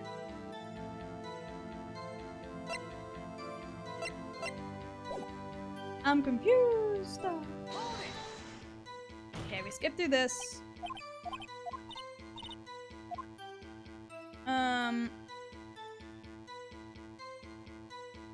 Safe number maybe? I don't know. Oh, wait. Right. I'm a dumbass. Hold on. The last time we said have we forgotten something, the parrot brought up the DL6 case. As I recall, 2 days ago. Polly, have we forgotten something? Squawk! Don't forget the L6, Squawk! Yeah, see? My brain works sometimes. I can't believe I almost forgot about that. If I can get Polly to say that here, that will prove that the caretaker had something to do with the L6. Polly, have we forgotten something? Ellipses. Hello, Squawk. Oh, you little piece of shit. You son of a bitch bird. The bird's in on it. The bird's in on it. Bro. That's not what you're supposed to say. Forgot something? We forgot. Hello, Squawk. Uh-oh, it's not working, Nick. She won't say it. This is ridiculous. Why won't she say it? Something, Mr. Wright? Wait. Don't tell me Von Karma expected this. He could have retrained the parrot, or he couldn't have retrained the parrot, could he? Did he train her not to respond if we asked if we had forgotten anything? How the fuck would he have known that, though?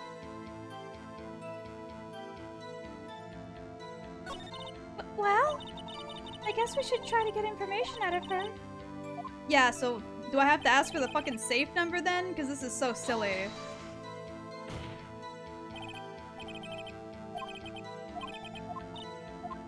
What's the safe number? Huh? The safe? Why? Let's just try to get her to say anything, okay? Polly, what's the number of the safe in the shack? 1228. 1228. My, what a reckless parrot. Well, Mr. Wright, you aren't claiming that this parrot has something to do with the caretaker. Actually, it does. That's why I had her say it. Ha! Ridiculous. How can the number to a safe tell us who the caretaker is? Show us your proof. What could possibly link this number to the caretaker's identity?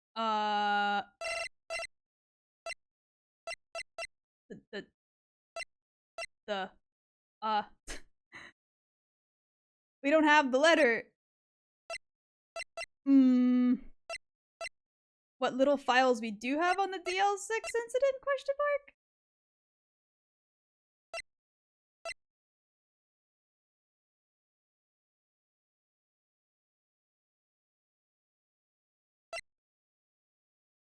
I'm gonna say it has to be what little information we do have. Because this photo wouldn't be relevant. I don't think the bullet is currently relevant. And I don't think bringing up the bird matters. Like, the bird is not proof that the bird is of the caretaker's possession. It's gotta be what little files that we have, right?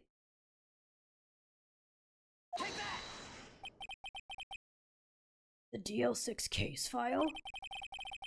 What is this obsession you have with that case? Mr. Wright? Where in this file is there something relating to the safe number?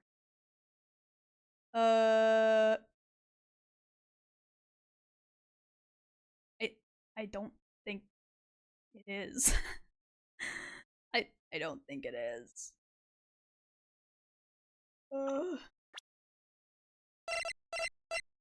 Can I look at it real quick? Profile. No, I wanted to look at it. There we go. Ah! It's the date. Right away I seen it. 1228. It's the fucking... the month and the date. I got it, homie. I figured it out. It's the date! So it would be case summary then. Back. Case summary. It's on the case summary page. Case summary? Specifically the date on which the DL6 incident occurred. The date of the incident, December 28th. Why, that's today's date, 15 years ago. And the number on that safe is 1228. Ah! He used the date of the DL6 incident as the number for his safe, Your Honor. That's how important that date was to him. I see, it certainly is an interesting coincidence. People often do set secret numbers to dates. Bah, this is not tangible proof. I set my ATM card's number to 0001 because I am number 1. Sir, you don't admit that openly in court or in public. You're gonna have to switch your ATM number now, brah. Are you shitting me? What the... Bitch. This has nothing to do with a date. Nothing. Indeed. Alone, it is a little weak for evidence in a murder trial. We would need some other corroborating evidence. Where am I going to find that? Nick, we're getting closer. One more, if we can just get one more piece of evidence. Right, but what? Very well, witness. You may continue. Okay, hold on. Let me think.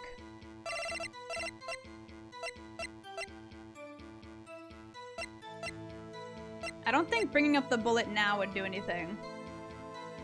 This dude is probably loaded. I'm writing that one down. Like, for seriously.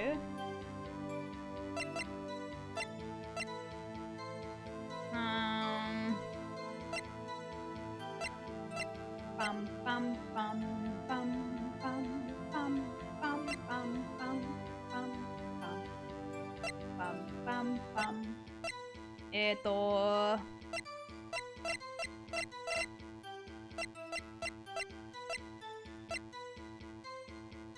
Can I just press the bird again?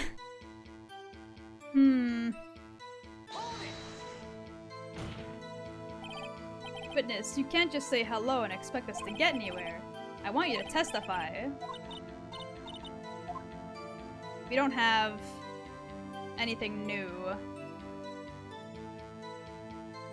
Why can't I ask what the name of your owner is? That would be so fucking easy. That would be so easy. It's just gonna be the same as before. The bird's not gonna respond.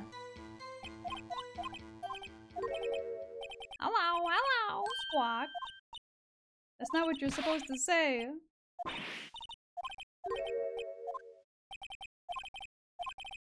Okay.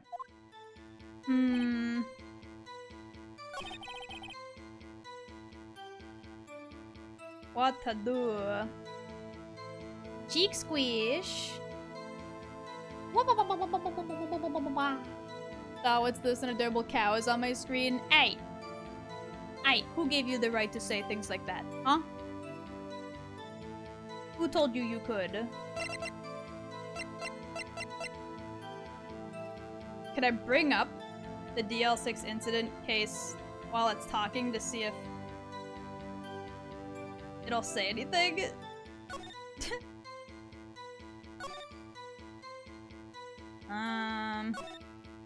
Like, suspect data is in here.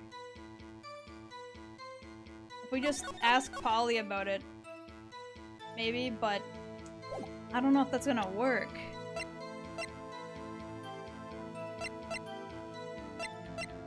What do they want me to do here?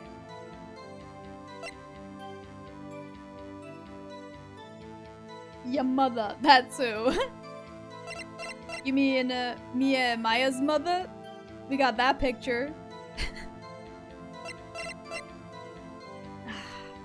I'm gonna bring up the case. Or no, not like that. Like this. Damn it. I wanted to bring it up as like a...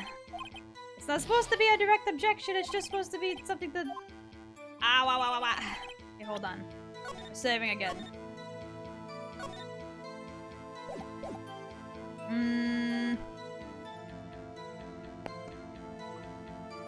I wish I could just directly, like, ask the parrot questions, but they're not gonna let me.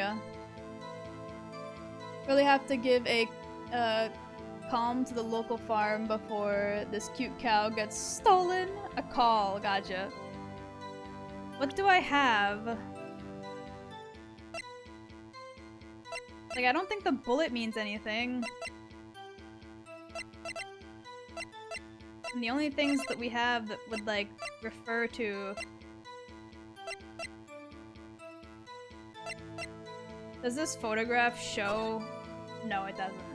I was gonna say, does the photograph show Yami, but it doesn't. Boy!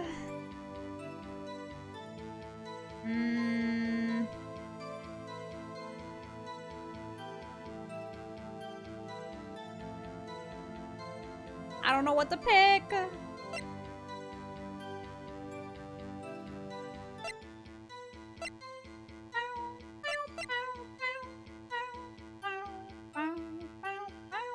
Oh, wait a minute.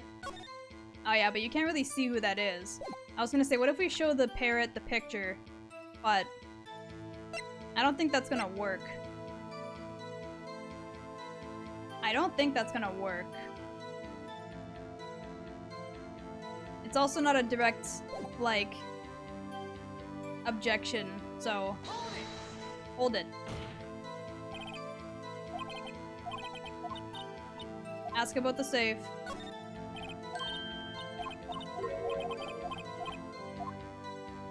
It does. Show us the proof. In the DL6 incident. It is the date, but we could also talk about Yanni.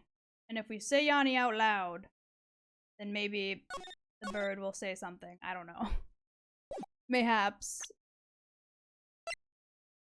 Because we don't have anything else, really. Like, I can't look at this. The photograph's not gonna do shit. It's gotta be this. The suspect data. It's on the suspect data page, Mr. Wright. This file is from a case of 15 years ago. I don't see anything about a safe in here at all. I believe this is another, one of Mr. Wright's bluffs. Very well. Witness continue testimony. Fuck.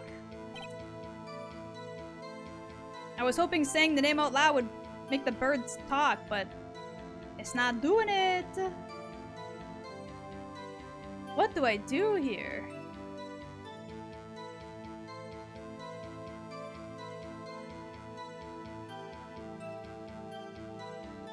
Kiwi, I am literally screaming at my screen right now. I'm sorry!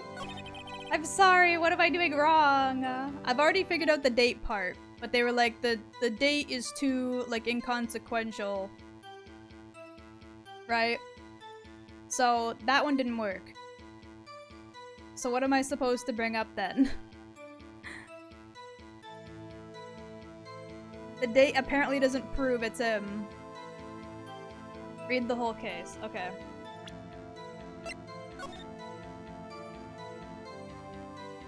No clues to the crime. Trapped in the elevator. One bullet was found in the heart. The murder weapon was fired twice. Emery lost due to oxygen deprivation. After his arrest, the fiance,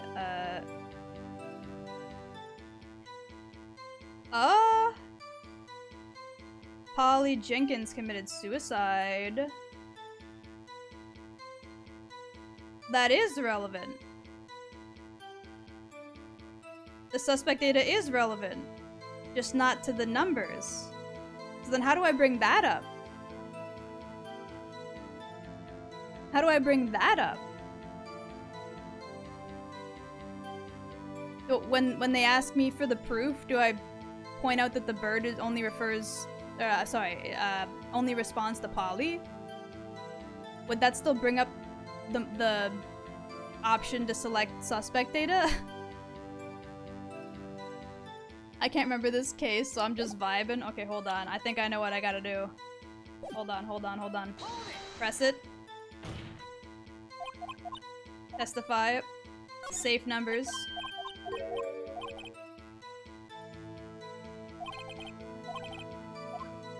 It does. But then instead of bringing up the case, I bring up the parrot. Admittedly, I didn't think you had anything to show us. And now that I see I'm right, how can a safe number reveal someone's identity? Uh-oh, I think this was the wrong thing to show them. What do you mean?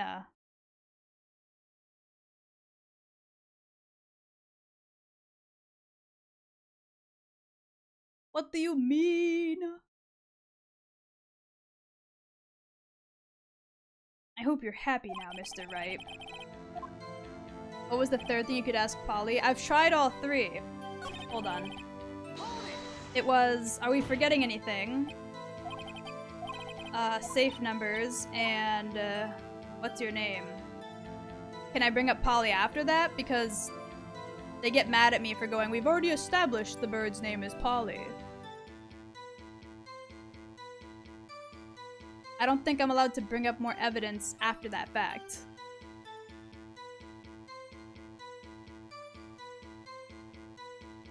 I guess I could try, though. Polly, what's your name? Polly, Squawk. Mr. Wright, I think we've established the parrot's name is Polly. Does it have anything to do with the owner's identity? Yes. Yes, it does. Ah, fascinating. You claim the parrot's name will prove the owner's identity? Then show us this proof. Nick, don't you think you're taking this bluffing a little too far? Listen, we're not here to answer a question of who the caretaker is. We're here to prove that he is Yanni Yogi. All we have to do, is tie the name Polly to Yogi, Your Honor. The proof that the- okay, right, now we do here. Right, now we do this one. Okay. The DL6 case file. That's quite a large file you have there. Which page is this proof on, then? Show us or stop wasting our time. Very well, Mr. Wright, please show us the page. Where in this case file, it's the suspect data. It's on the suspect data page. This page has all the information on Yanni Yogi. Right here, he was arrested, right after he was arrested, his fiancée committed suicide, see?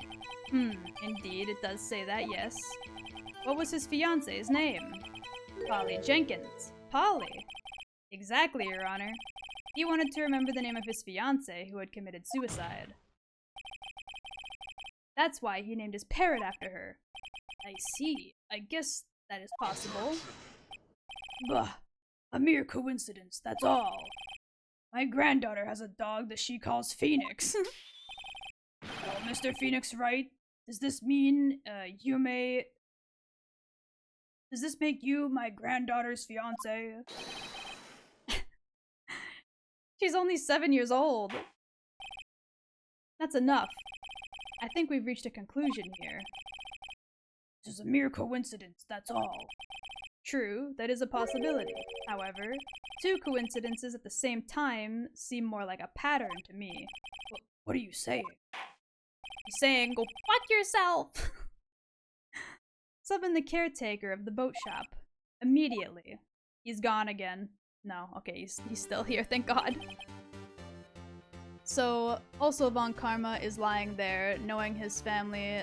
There, is no way he has a grandchild? Okay.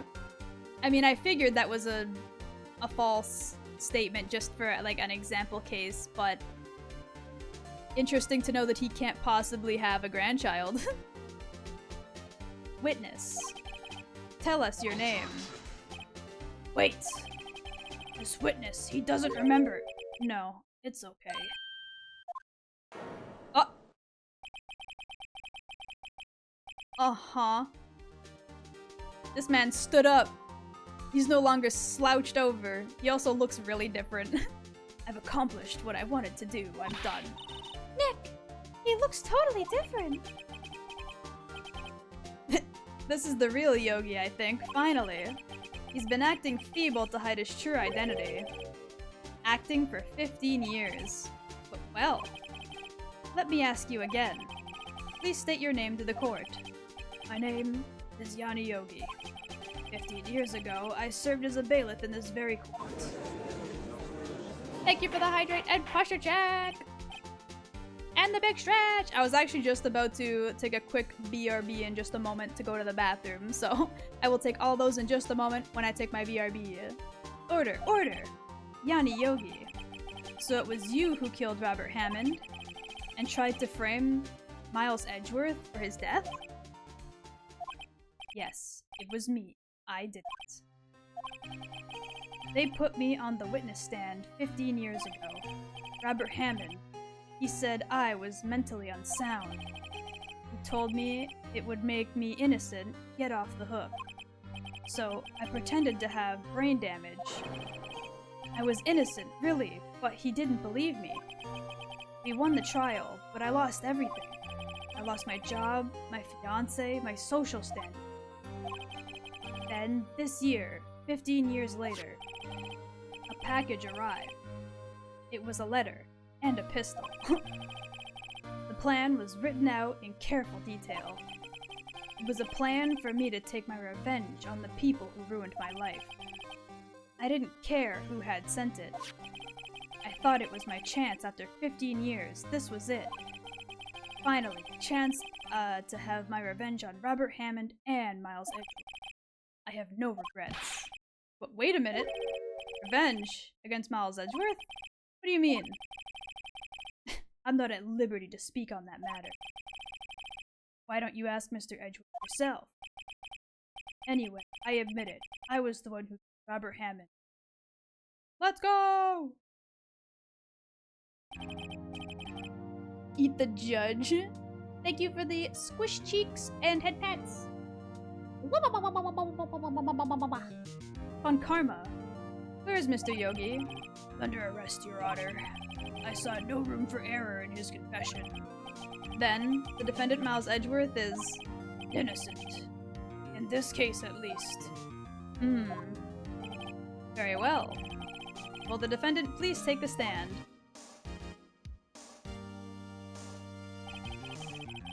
There are a few mysteries left unsolved. Still, you are cleared of suspicion for this particular case. I would like to pass judgment on the murder of Robert Hammond. Any objections? I swear to God, if Edgeworth speaks up, I'm gonna be so mad. He under my ass, I sitting on him. Ellipses. I don't believe it. Why isn't Von Karma saying anything? That is suspicious. Why is he not saying anything, homie? And why can't we bring up the fact that he fucking tased us? Like, why can't I say, hey, by the way, that man tried to tase me and steal fucking evidence? Very well. This court finds the defendant, Miles Edgeworth, not guilty. Let's go! I love the fucking fanfare and confetti every time. He's so stiff. That is all. This court is adjourned. Flick! Oh my god. No! No. No. Stop. Stop. I heard that, Edgeworth. Shut up. Don't say a fucking word. Okay? Shut your mouth. Did someone say objection? It wasn't Von Karma. Wait, but that means... No. Edgeworth? Your Honor, I object to your judgment. What do you mean? I'm not innocent at all. As we have heard, Yanni Yogi killed Robert Hammond in revenge. But revenge for what? Nick! Edgeworth is trying to confess. He's going to say he's guilty. He's going to tell them that he was the murderer in the DL6 incident. He's going to tell them he killed his own dad. Yeah, say that very loudly in front of everyone here. I'm sure nobody will hear you. Uh-oh, what do I do? I feel like if I raise an objection, Edgeworth is gonna be mad at me, but if I leave it to Edgeworth, he's just gonna confess. So we're gonna make a save just in case. Shut up, Edgeworth!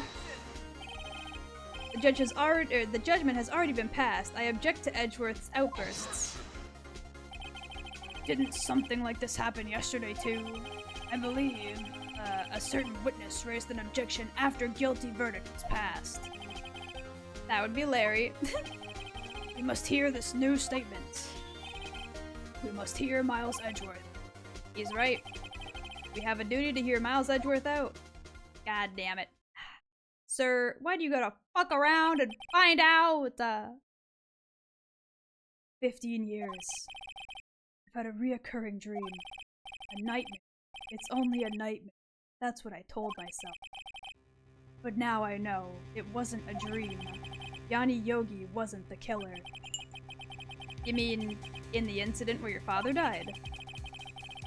From the distance of the shot, it wasn't suicide either. Everything was clear as day. The murderer, the criminal in the DL6 incident, it was me. Your Honor, I confess my guilt. I am guilty for DL6, statute of limitations, of which ends today. The culprit is me, as he points to no one in particular. Good job, sir. Who are you pointing at? Order! Order! This is certainly unexpected. The defendant declared innocent is confessing to a different crime. A crime for which the statute of limitations runs out today. I'm not really sure how I should deal with this. Bah, it's obvious. We should hold a trial right here, right now. We should try this man for his crime of 15 years ago. Maha. I think I would like a 5-minute recess. During this time, I will consider the appropriate cause of action to take. Court is adjourned. My lord. December 28th at 2:24 p.m. District Court, Defendant Lobby Number 2. I'm sorry, Wright. I've just wasted all of your efforts. Even Gumshoe's upset. He's like, bruh, what the fuck? Mr. Edgeworth, I just don't believe it, sir. I mean, you killed your dad. I didn't want to believe it myself, Detective, but it's the truth. I deserve to be punished. Murder is murder, no matter the circumstances. This is crazy! Just crazy! Nick, what are you doing? Huh? Oh. I was just reading through the court records once more. I'm getting my case ready. Your case? For what? Huh? Isn't it obvious? I'm going to prove that Miles Edgeworth is innocent. Of course. He made him into Phoenix wrong. What are you talking about, pal? He just admitted to it. He confessed that he did it. In court. I'm sorry, Edgeworth, but I don't believe your nightmare. What? It's just a dream. It's not real. The truth is right here in this court record. In any case, tighten your belts. The real fight's just about to begin. I'll prove you're innocent. Trust me. Right.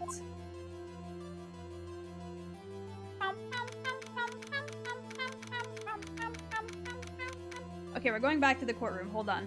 Oh, I can't save right yet. Fuck, okay. I'm gonna take that BRB real quick to go to the bathroom before we get back into court because I can't hold it anymore. Be right back.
I'm back!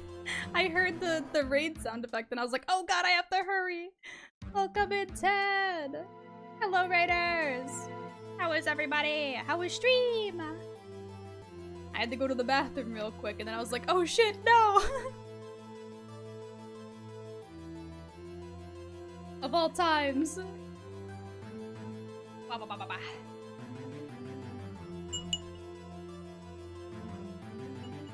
Let me give you a quick shout out. Ba-da-bum-bum-bum. Thank you so much for the raid, Ted! Bah, bah, bah, bah. How was stream? What were you doing? What were you playing today? Ow, my wrist. Fuck. It was a stream. It was a stream. The game broke on me during the last match of DVD. No! Oh god. Like it crashed? Is that what you mean? Because if so, that sucks. I'm sorry, brah. That's big shit. Now then, I would like to resume our trial. Judge, Else Edgeworth has admitted his own guilt. He has confessed his crime. Let us begin by hearing his testimony. Then, though pointless, let the defense do their cross-examining. Statute of limitations on the DL6 incident runs out today. Though it's unconventional for me, I'd like to run this one by the book. I see. Does the defense have any objection? I was doing a Mori challenge with another streamer, But yeah, the server crashed on the last match. No! That's so shitty, I'm sorry. The defendant has admitted his guilt, you bitch. Seriously though, Edgeworth, like, why did you do this? Just leave it be. It's fine. Nobody had to know. No, Your Honor. Von Karma, you knew this was going to happen from the very beginning, didn't you? It's cause he's an edgy bitch, mm-hmm. I knew something was gonna go wrong. I fucking knew it. Very well. Will Miles Edgeworth take the stand?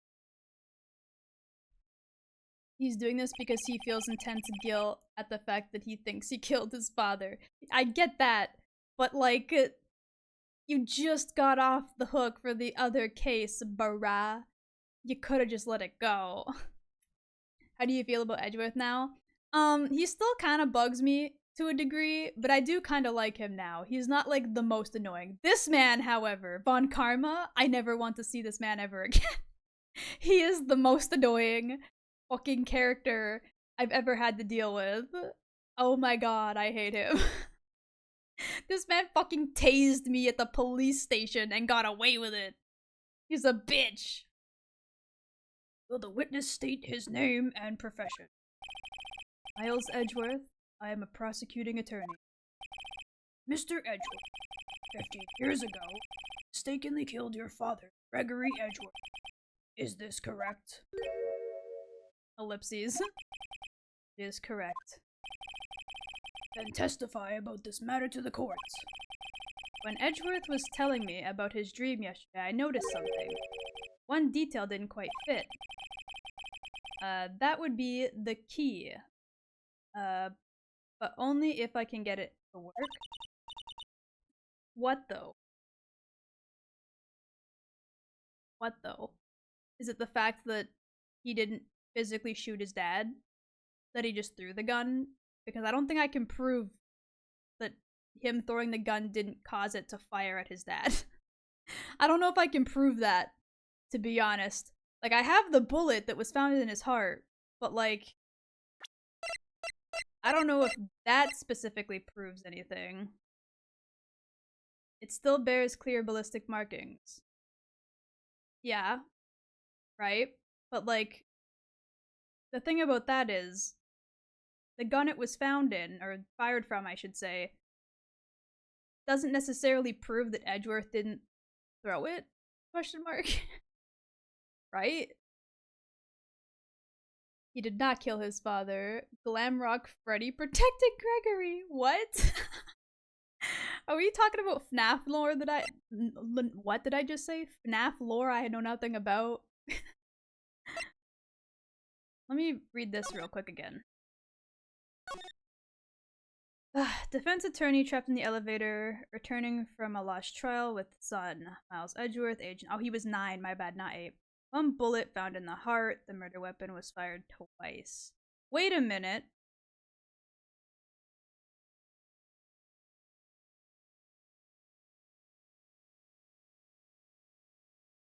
Hold on. Why was the gun fired twice?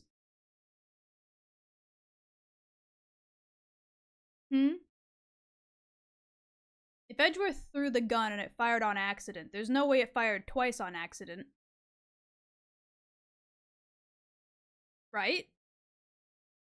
And only one bullet actually made it into Gregory. Right?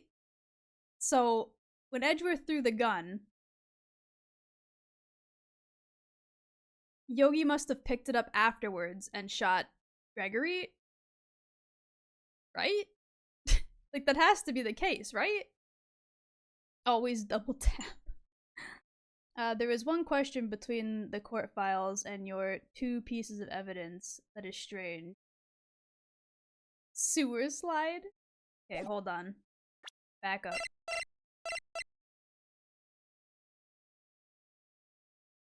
.22 caliber fired 3 times, bear prints of Edgeworth. Uh-huh. What's the caliber of this fucking bullet? Is this the same gun as this?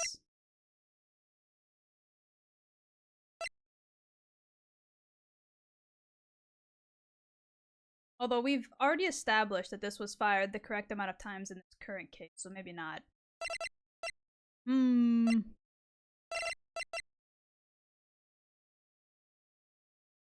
Yeah, man, Free Karma sucks. He sucks so much. I hate his ass. I hate his ass so much. Yeah, that's the other thing that's bothered me about this image, right? The last thing that always bothered me, and I pointed this out when we first saw this image, was if he was shot, why is he like over here but the bullet hole is over here?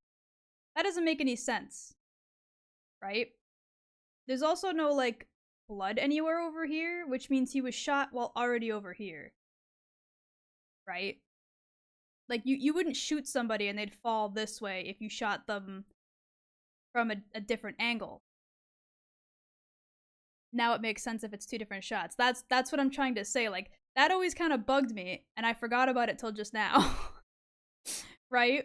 Like, and in the other picture, I don't know if we have access to the other picture, but in the other picture, he was always kind of on the ground in that position. Like, from Edgeworth's memory, he was sitting here, the Yogi guy was like over here, and then Edgeworth was like down in the corner, the opposite of his dad. I know you can't see my mouse, but he was by the door. And then Edgeworth was on the opposite wall of his dad.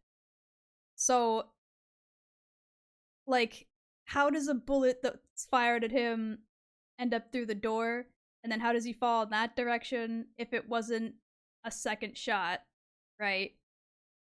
But I still don't know how we're gonna prove who specifically shot him. Like, Edgeworth claims he only threw the gun and then doesn't remember the rest. But what if he did pick up the gun and try to shoot Yanni, but then accidentally shot his dad? Like, we don't know. There was a second shooter on the grassy knoll. How am I gonna prove that was him, though? Oomst.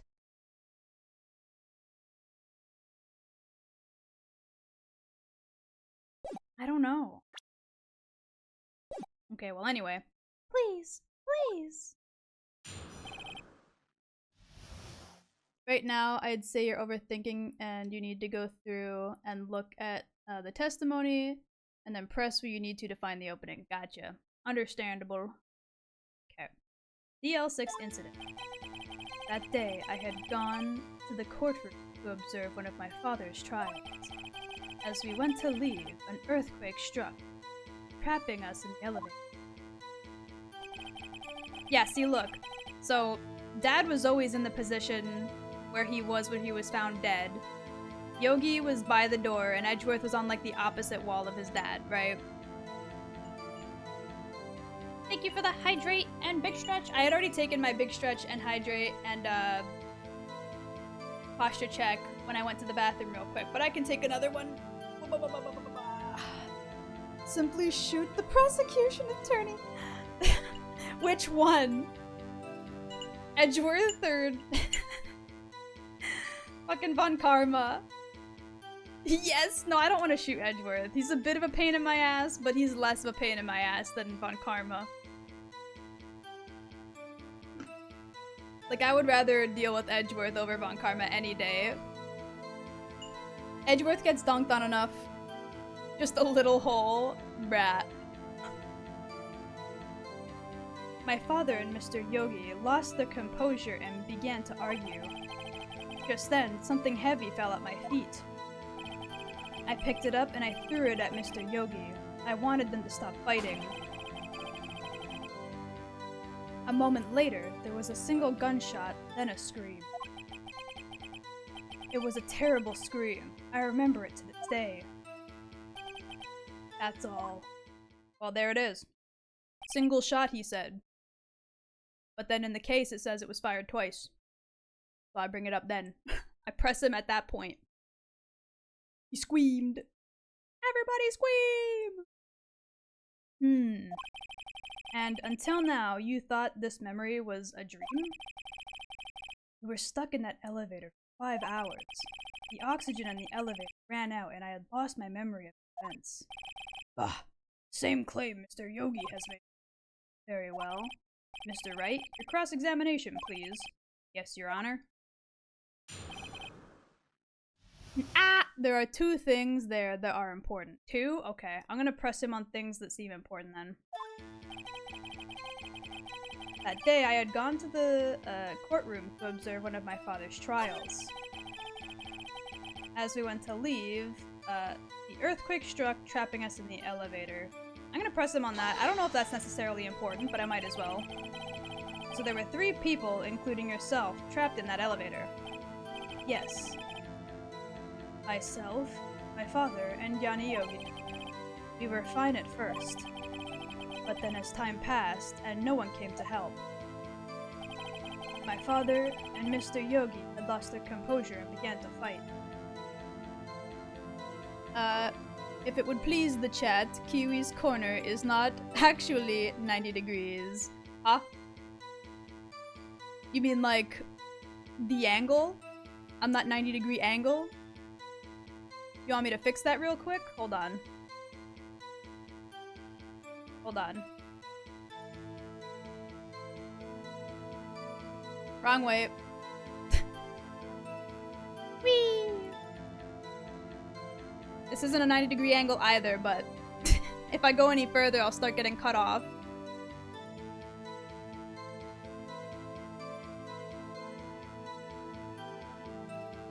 I just realized that I've always been slightly crooked. That's awesome. How did I not notice that I've been slightly crooked for so long? What the fuck? Okay, anyway. Also, how the fuck did the air run out in an elevator? Was it hermetically sealed? Yeah, we talked about that earlier. I was like, I feel like there's tons of ways for air to get in and out of elevators. Even if it was hypothetically airtight, there should always be like a hatch at the top for like emergency and maintenance reasons and stuff. Like, come on now. LOL, crooked cow, I never noticed. Kiwi, if you weren't slightly crooked, how would you be? I don't know, maybe my brain wouldn't be so smooth. Maybe it wouldn't be so smooth if I was actually sitting upright all the time correctly. Elevators legally have to have ventilation for that exact reason. Yeah, that's what I was saying. Like, I was like, this doesn't exactly hold up, but you know what? Whatever. I'm gonna press him on this. What did you do then? I was a 9-year-old, the boy at the time. What could I do? I was scared, trembling in the corner. Kiwi's corner?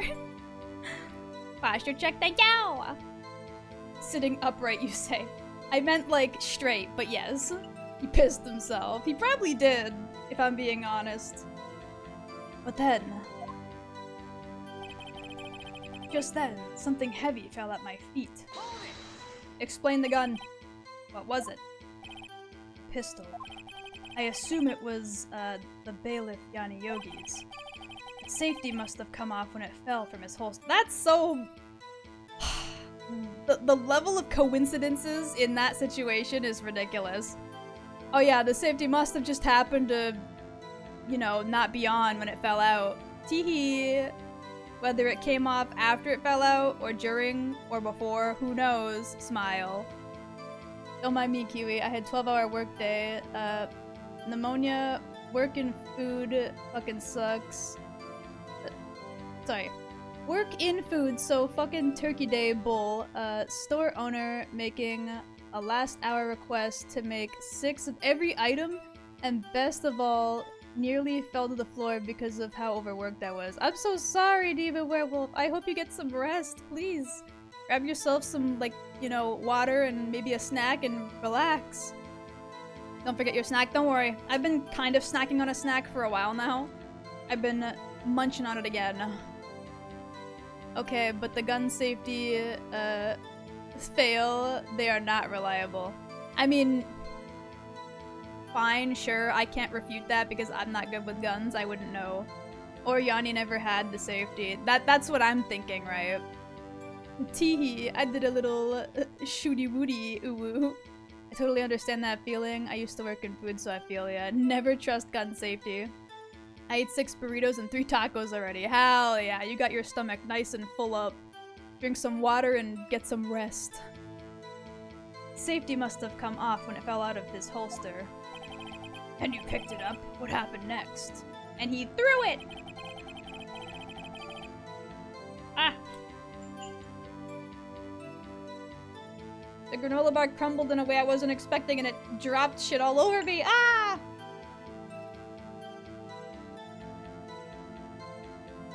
God damn it! Okay. I picked it up and I threw it at Mr. Yogi. I wanted them to stop fighting. Did you know it was a pistol when you threw it? I think I knew.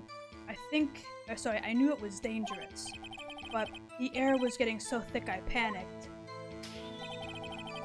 So you're saying that you threw the pistol at Mr. Yogi? I was in a daze. Uh-huh. A moment later, there was a single gunshot, then a scream. The gun fired once? Yes. I think after I threw it, I lost consciousness. Since then, they've echoed in my head every day. That gunshot and that horrible scream. That scream. Uh-huh. Go back. It was not fired once, but twice! Your Honor, I would like the court to know I threw up. Me too. Are you sure you only heard one gunshot? Yes, I am sure of that. I heard the shot and the scream. Then everything faded. I was unconscious until the rescuers came. I see. No, Your Honor, unfortunately you don't. Look at this file one more time. This plainly contradicts the witness's testimony. You do enjoy dragging out that file, don't you? I don't accept this evidence unless you can tell us what page it's on. Hold on. It was the... Fired twice. Victim data. I thought it was victim data, but I didn't want to confidently say so and then get blapped on the head for it, so... Hold on... It was a head pat. There we go. Oh, thank you! Victim data. Look at the victim data in this file. It says it quite plainly. The murder weapon was fired twice.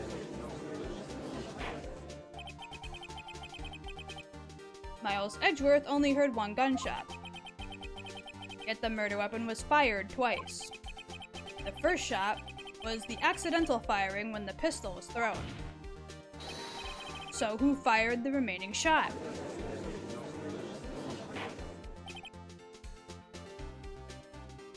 One day Q will set those to be auto. Set what to be auto? The redeems? I mostly have them as like manual redeems so that one, I know when they're going off so that I can make the corresponding sounds and thank people. And two, it helps me keep track of everything. Like if I know that I have to keep checking chat, not just for chat but for redeems, I will more frequently check chat. I won't just like no brain play game and not pay attention. It's really funny because it's like I have proof that the gun was fired twice. Yeah, but how does it prove that it was fired twice that day, LMAO? Murder guns are a single-use item. Items in the Pwat universe. True. Like, oh yeah, it was fired twice, but who says that it was fired twice for the same incident? It could have been hours earlier. Could have been, like, you know, fucking days earlier even. This one actually checks out. Does it? Only because it's relevant to the case. Otherwise, it doesn't stand. Your Honor, my client is clearly innocent on the grounds that he is just a silly little guy. Was there perhaps another shooter who fired the second shot? No. There was only 3 people in there. Your Honor, as I'm sure you're aware, this incident occurred 15 years ago. The evidence is dated. The pistol did fire twice. However, we do not know when the second shot was fired. See, that's what I was saying, bruh. It might have been fired the day before the incident. There is no proof the shot had anything to do with the incident. What? I see. You do have a point, Mr. Wright. The murder weapon was fired twice, as we have heard. One of those shots was fired by the defendant, a boy at the time. But do you have any proof that the other shot, fired had something to do with this case? I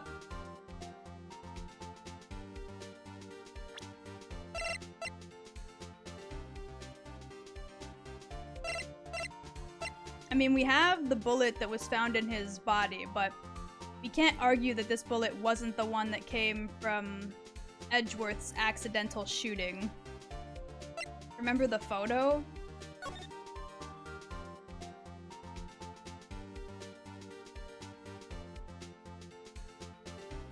I mean, if Phoenix wants to point out the fact that the bullet hole is here and the dead body is here, then sure, but I don't know if he's gonna bring that up. Yes, I do. I'm hoping he does. Please, Lord. This whole case would be like, okay, let's assume you did kill your father. We would have sent you to Youth Rehabilitation Center, which isn't possible now. Case closed. I know, right? Like, there's so many things that's so stupid about this fucking... like, they're treating it like it's a current murder now, and it's not. And it wasn't even murder. It would have been, at worst, accidental manslaughter, and it was, like, done by a minor, right? Like, like, come on, bruh. Just leave me alone. Leave me alone. Your Honor, I think I will, be able to show you proof. What? Impossible. Now, Mr. Von Karma, save your surprise for after you have seen the evidence.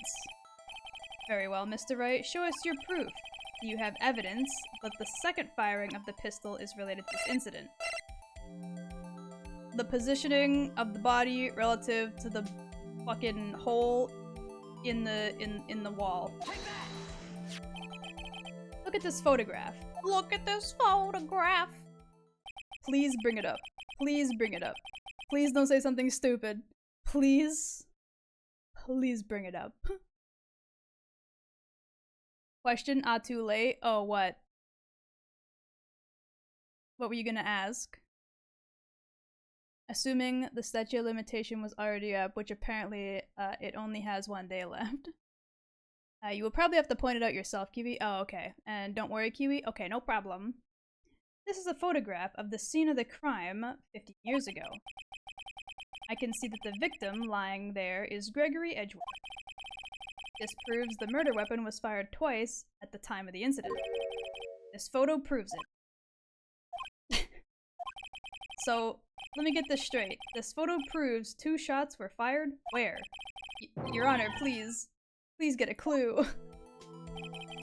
Show the judge the contradiction in the photo. Do they want me to point this out first or this out first? Does it matter? Because last time I clicked like literally like a millimeter off from where they wanted me to fucking select. And they were like, that's wrong. And then I was like, okay, literally a millimeter to the fucking right. And they're like, oh, that's perfect. Also, teehee, the crime took place the exact spot you pointed at the first time. Go fuck yourself. And I was like, I knew it. The elevator one. I'd say the one that looks more like a bullet hole first. Yeah, that was gonna be my guess, but I wasn't sure. Right there, bitch! As should be obvious, the contradiction is here.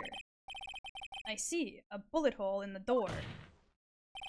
Your Honor, Gregory Edgeworth was killed by a shot from the pistol. Yet, there is a bullet hole in the elevator door. We also know that the murder weapon was fired twice. Thus, someone other than Edgeworth fired the second shot.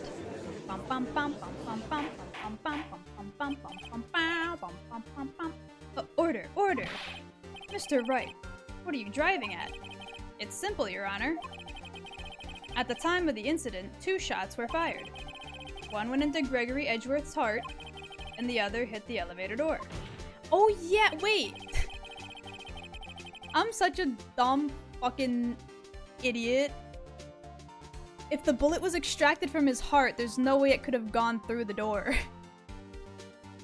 Like, I was still thinking, like, there's still a way that they could loophole this by saying, oh, well, the bullet went all the way through him and out the door, but, like, it couldn't have because they extracted it from his heart.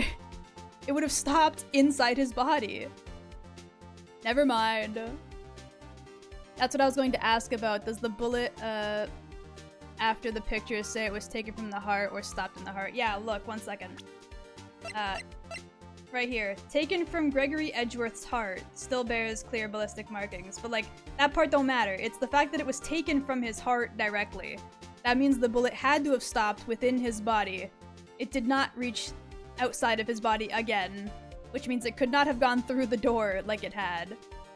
So even if they wanted to argue, like, oh, well, he was standing over here at the time when it was fired. No. Because the bullet would not have gone through him through the door. It couldn't have. It literally could not have. Also, the way he fell and the position he was in before he was shot lines up if he was shot from where he was to begin with and not if he was standing by the door, so... would have had to have been an insane trick shot.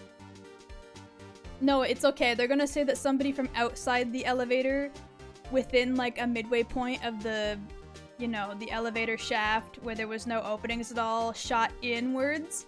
And it bounced off the walls, even though it left no markings of said bouncing off the walls, and it hit Gregory afterwards, and then stopped in his heart, and then he fell. That's gonna be their excuse, I can feel it. It's gonna be some dumb-ass shit. Present your badge. Sir, I know this is the truth because I'm a lawyer. Remember that the defendant lost consciousness after the shot he fired rang out. In conclusion, we must agree that the second shot was fired by somebody else. Mr. Wright. But who could that someone else be? The murderer, of course. I knew I should have stepped in before your wild fantasies got out of hand. Mr. Wright, look once more at the DL6 incident case file, closely. Try the case summary page first. The case summary, that's on page 1. Look what is written there. Not a single clue was found on the scene. Huh? If the pistol had indeed been fired 2 times, then the other bullet would have been discovered on the scene. That's a good point, but it went out the door, so maybe it was stuck in the elevator shaft or something, and nobody checked the elevator shaft? Because when they were eventually rescued, I don't think they were in the same portion of the elevator anymore, right? They probably hoisted it up or lowered it down and got them out. And there's no way a policeman's gonna be going in the elevator shaft to check the shaft's walls or anything. You should have voiced Karma in the anime? Nah, man. Not even close. I would burn my throat out if I had to do that. The amount of takes and retakes I'd have to do, bruh. I'm gonna go lay down, still really dizzy and my lungs hurt. Oh, please rest. Please get some rest. Drink some water, take a nap or something. Thank you for stopping in and hanging out. I'd recommend not theory crafting till you see your next question, so you don't end up overthinking or over-logicking. You know what? True. I have a really bad habit of doing that. He does have a point. That second bullet has never been found. Why? Because the second bullet does not exist. The bullet that claimed Gregory Edgeworth's life was the one fired by his own son. That is the truth of the matter, the whole truth. It was undoubtedly something else that made that bullet hole in the door. Something else that made that bullet hole in the door? You sure about that, homie? I don't know about that one. What the fuck else would have made a bullet hole in the door if not a bullet? Like, okay. Order. I will have order. Also, I love how he's allowed to make wild speculative claims like that without proof, but I can't. Like, the judge isn't immediately going, hey, you can't do that. You can't just say he's wrong without proof, Lamau. Like, they're just gonna let it be. A bullet didn't make that bullet hole. Right? Like, what the hell kind of logic? Mr. Wright has proven one thing to us, quite clearly. that the murder weapon was fired twice at the time of the incident. However, as Mr. Von Karma says, the second bullet fired was not found. It is highly unlikely that the police merely overlooked the second bullet. I mean, they absolutely could have overlooked the second bullet, my guy. Police very frequently do shit like that. And even if they did look and they didn't find it, they would just report that they couldn't find a second bullet if the gun happened to have been fired twice, right? But that doesn't mean it wasn't fired twice the same day, it just means they couldn't find it. Or that they didn't look. So, all we have is the single bullet fired. I'm afraid I have to discount the defense's claim. Tit tit tit. I praise the judge for his wisdom in the matter. Good. How did this happen? I don't believe that the second bullet doesn't exist. Was I wrong? Have I been wrong about this whole incident? What are you doing, Nick? Why aren't you raising an objection? I'm sorry, Maya. What? It looks like I was wrong. Nick? If the second bullet wasn't there, then all my conjectures are for nothing. No. But you said you'd do it, Nick. You said you'd get Edgeworth declared innocent. I'm sorry. It's just, when I saw the photograph, I thought that the two shots had been fired. I was so certain of it, I thought I'd won. I thought there was another person, someone else, who had fired the killing shot. But now... Was I wrong to think it would be that simple? This case has stood unsolved for 15 years. Nick! Well, it seems that we have finally cleared up this incident. Only one bullet was found at the scene of the crime. That shot was fired by Miles Edgeworth. Precisely. I would like to ask one thing of Miles Edgeworth before passing my verdict. Have you been paying attention to the trial so far? Yes, Your Honor. Do you have any objections? No. No, I do not. So you killed your father, though you thought, though that was not your intention. Yes, I did. Oh no. He's accepted the guilt. Very well. Statute of limitations on the murder of Gregory Edgeworth runs out today. Therefore, I must pronounce a verdict on the defendant today, right here. Right now. Indeed. Well, not right now, but okay. Does anyone have any objections? I've been here before. It's just like my first day in court. There are so many things I know I should be saying. My mind's gone blank and I can't find the words. Mr. Wright? No objections. I have an objection! Objection! Your Honor. I object.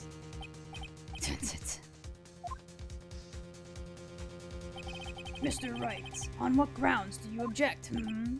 Oof. Nick? I don't know. His case is perfect. Oh no. Grah! It must exist. The second bullet. What? What did you just say? Nothing. The second bullet must exist. But where? Someone took it. Someone took it? Who? Who took it? Was it Yogi? No way it was fucking Yogi. How the hell would he have found it and taken it? It seems waiting is not going to produce us any answers from Mr. Wright. Wait, Your Honor. The second bullet. It existed. What? But we've just heard proof that it did not exist. I realize that, Your Honor. I'm really grasping here. Southern accent. Polly ate it? Oh no, not Polly. I ate it. Doth, how could you? How the hell are we gonna prove this case if you ate the fucking bullet? It's just someone took it from the scene of the crime. That's what happened. But who? The murderer. The murderer? Then tell us just who is this murderer? I'm still thinking about that one. So the criminal took the second bullet, but why? Huh? First of all, How would they have found it? It's not easy to find a stray bullet, Mr. Wright. Was there some pressing need for the murderer to search for that bullet?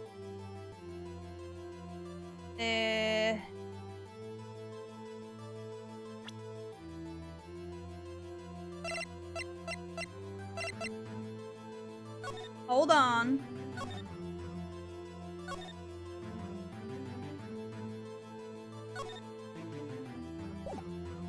What, was there a need to find it other than the possibility of being found guilty? Question mark. Like, was it to hide evidence? But like, they still found the bullet that was in him, so obviously that was for nothing. I'm confused.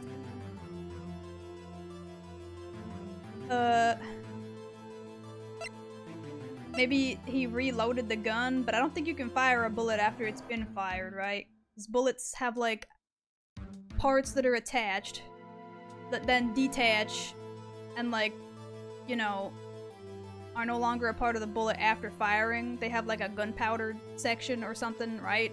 That explode to make them go further. Or something. I don't know shit about guns, I'm sorry. But I'm trying. You're thinking too much? Get to the prompt before you think. Okay. The problem is I am at the prompt. Incorrect, you cannot fire the same bullet twice. Okay. The murderer had to find it. Of course there was a need. That's why they took it. What possible reason could they have had? Well, the reason the murderer took the bullet away from the scene of them, the scene with them, was the bullet would be proof. The murderer was cautious? What? Aren't those both essentially the same thing? Hold on, I'ma save. Are those not basically the same statement? Also, they probably didn't need to find it.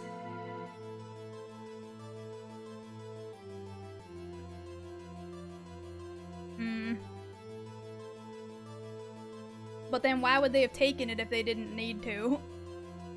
You know?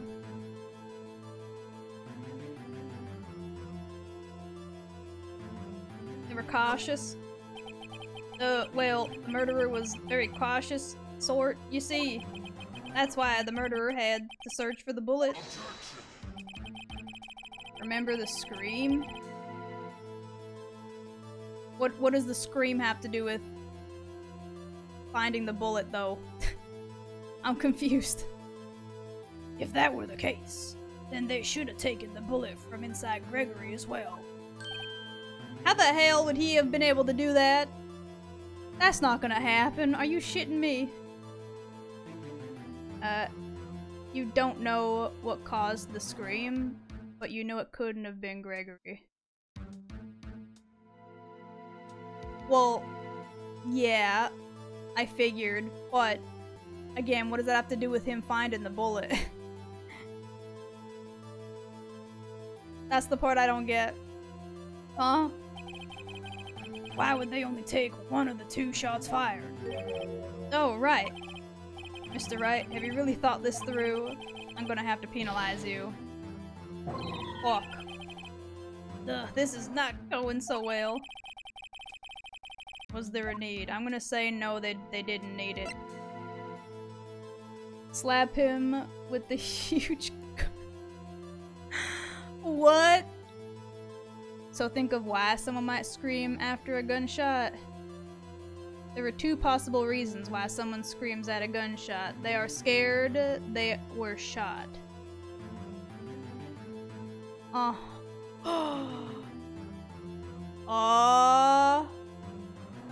Naruhodo. Okay, I get it. The bullet didn't need to be found, per se, if they got hit, right? Is that what you're saying?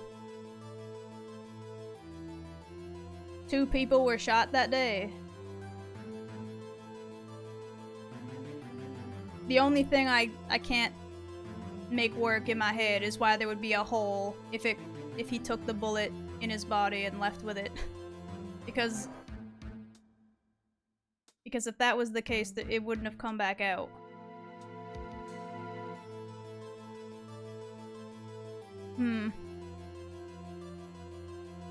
I'm not gonna say any more, but you have all you need to solve this case. Okay. Why would the murderer have spent time to look for a stray bullet? I haven't got a clue. What's wrong, Mr. Wright? The murderer had no reason to take that bullet. You don't want to admit it, but it's true. Had to take it. Had to take it. The murderer? What does that mean? You're thinking too normal? Think crazy. What? Think crazy? The hole is because it shot through the elevator and hit someone on the— So I lied, but was clarifying one thing that you overthought. Okay, I see. I was under the assumption that the scream had to have been from someone within the elevator, but I didn't really think about whether or not it could have gone through the elevator door and then through the wall in the elevator shaft. Oh, my bad. And then hit somebody on the other side of that wall. Do we know anybody who's been shot? Oh. Like, could we possibly call upon someone who was randomly shot that day? Would they even remember something relating to, like, where they were when well, I mean, I guess they probably would. If you were shot, you'd remember where, right? You'd probably assume, like, the person would have knowledge. Overthinking. I'm sorry, I'm so bad for it. Don't think why the bullet was taken. Think why the bullet had to be taken. Mr. Wright? Yes, Your Honor. I have no idea what I'm doing. Well, the murderer had no intention of taking the bullet from the scene, but, the murderer had to take that bullet. Had to? Mr. Wright, what do you mean? Well, for instance what? Maybe the bullet, hit the murderer? The bullet hit the murderer? Just saying, for instance. I mean, if it hit you, you would have to take it with you, wouldn't you? It's not like you could perform surgery right there. You know? Yeah, but if it hit him, then it couldn't have gone through the door unless for some reason it bounced off the inside of the shaft after it left, didn't make a second bullet hole and went back through him? Like, that don't make no sense either. What the hell? Wait a second. I was just talking off the top of my head. But what if that's what really happened? That... How? Let me get this straight. So at the time of the murder, the murderer themselves was shot, and they left with the second bullet still inside of them? Thus leaving only one bullet at the scene of the crime. Yes, I guess that's how it would work, yes. But there's one problem with that. The other two people rescued from the elevator, Miles Edgeworth and Yanni Yogi, were both unharmed. So that would mean the murderer came from outside, yes. But that don't really line up either. That don't really line up either. Because if they shot inwards, right? Then, like, it wouldn't have been able to hit him. And that doesn't line up with when he threw the gun. Like, what? Huh? None of that makes any sense! It could have gone through the door and lodged in a person after because most of the velocity is gone, but also consider the police in this world are incompetent and didn't do their job. It will make sense. You are lacking info the game will give you. Okay, I believe you. The two men fight inside the elevator. Trying to stop them, the boy picks up the pistol at his feet and throws it. The pistol discharges and the bullet goes through the elevator door and hits the murderer outside. The boy loses consciousness, and the murderer opens the elevator door and sees the man inside.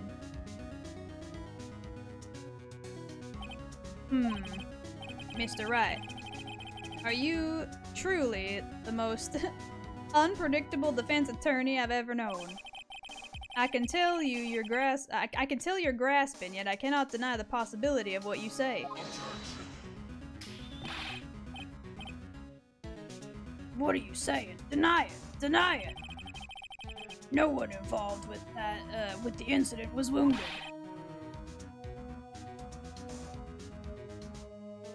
Hold on a minute. Hold on a minute.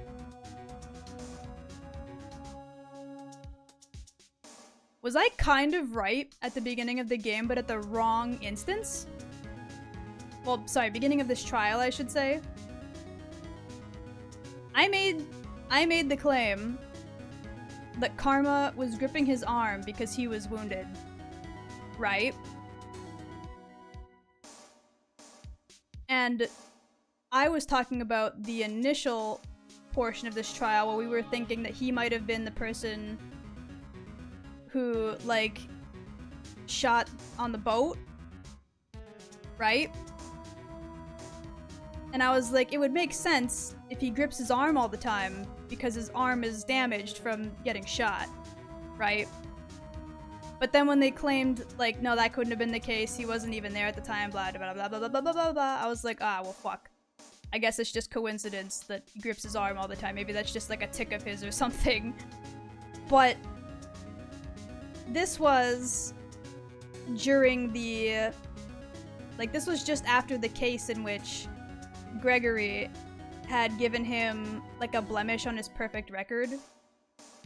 So maybe he found a gun somehow. I don't know how, but he had a stun gun, so I'm not surprised he had a regular gun at one point. And then when he was shot, obviously he was upset, went to go in there and saw Gregory and was like, oh, perfect. Time to kill him. And then that's why he went on vacation right after that, so that he could get really fucking far away from anything that could possibly lead to him being involved in the murder of Gregory. Right? Am I right?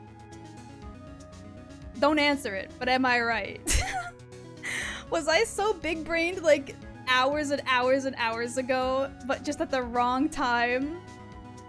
Oh my god. There was no murderer.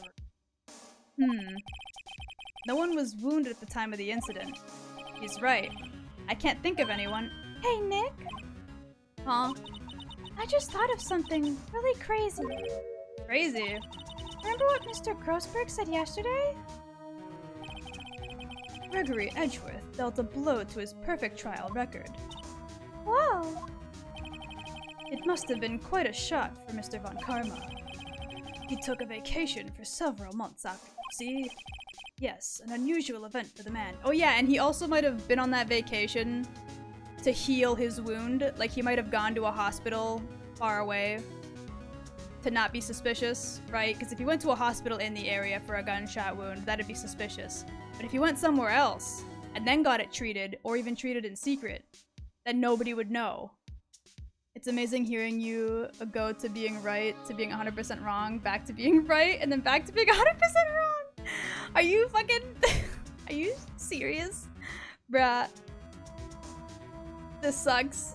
I hate having such a dumb as hell brain, bro. Yes, an unusual event for the man. That was the first and the last vacation. See, vacation right there is suspicious. He's taken as many years of prosecution. What if Von Karma didn't take a vacation because of shock? But took it because he was injured. Which would mean... It could only mean one thing. He was the murderer in the DL6 incident. He was the man who shot Gregory Edgeworth. It was Von Karma. Oh, man. And that's probably why he took Edgeworth under his wing, right? Because he could then, like, gaslight him into thinking that, you know, there was no way he would ever do that. Right? Because now Edgeworth has, like, a, you know, a higher trust in him than he would have otherwise. Something wrong, Mr. Wright? You seem dazed. No, Your Honor. Well, you have indicated that the possibility that the murderer came from outside. Can you give us the name of your suspect? Uh-oh. Should I come out and say it now? Save it for a better time. What the hell better fucking time could I possibly have? But that seems so specific. I'm gonna save it for a better time. I feel like if I say it right off the bat, he's just gonna deny it and walk away. But if I don't say it now, he might, like, tell me I'm bluffing. Oh, man. This one's actually tricky. I just saved. I'm gonna save it for a better time. I don't have enough proof yet. This is my trump card. I'd better save it for the right time. Mr. Wright, something the matter? I'm fine, Your Honor. Shall we carry on with the trial then? That said, I have no farther to go. All that is left is the finish. In other words, the verdict. What? Not yet. Think, Mr. Wright. You have said that someone from the outside was the murderer. That you cannot suggest anyone as a possible suspect, which means your conjecture is worthless. And will be rejected, of course. Nick!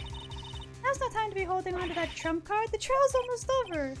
I mean, I figured he'd say something, you know? Like, maybe he'd be an asshole and try to be cocky about it and then out himself or something, or say something that I could then be like, ah, Mr. Well, but no. But here it goes. Your Honor, there is a suspect, one lone suspect. Well, this is certainly interesting news.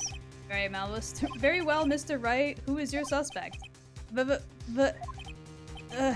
hands are shaking. But what? Von Karma. Let's go! Also, again, what the fuck is up with this court where it isn't proven guilty beyond a reasonable doubt, instead it's proven innocent beyond any possible doubt? I know, right? Like, what the... Von Karma?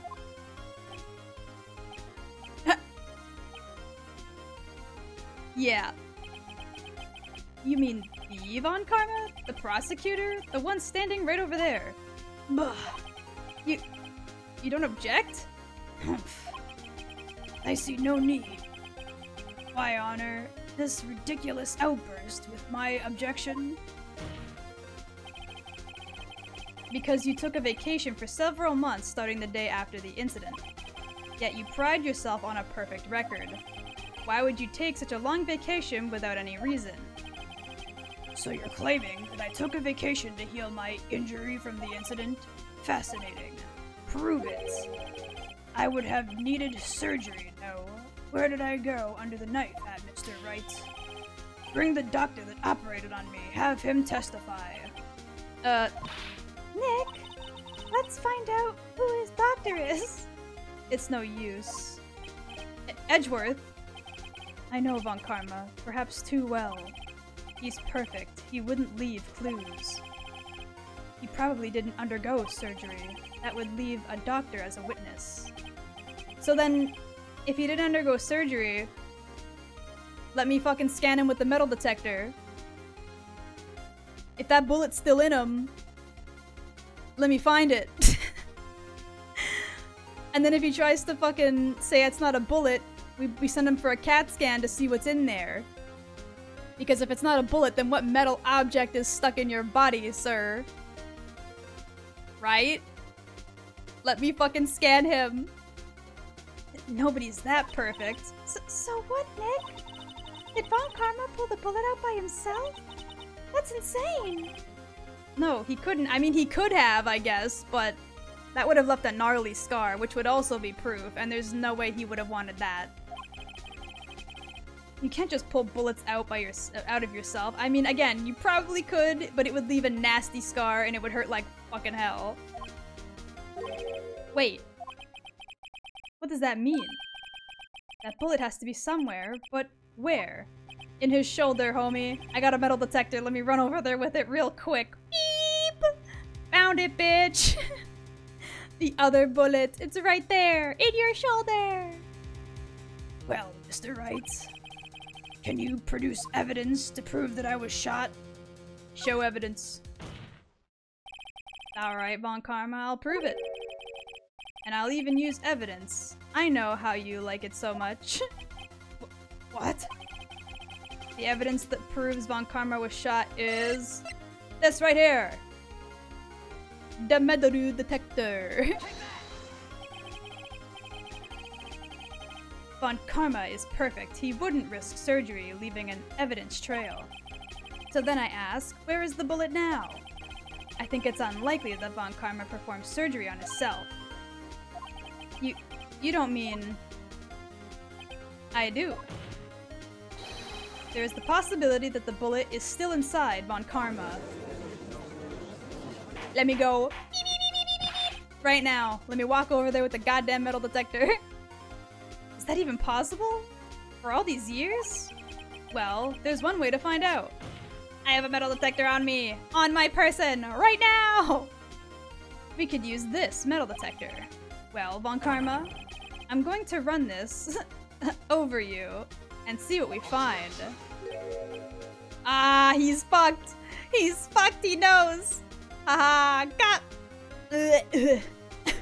My throat. You fucked idiot. As I get fucked. I refuse. You refuse?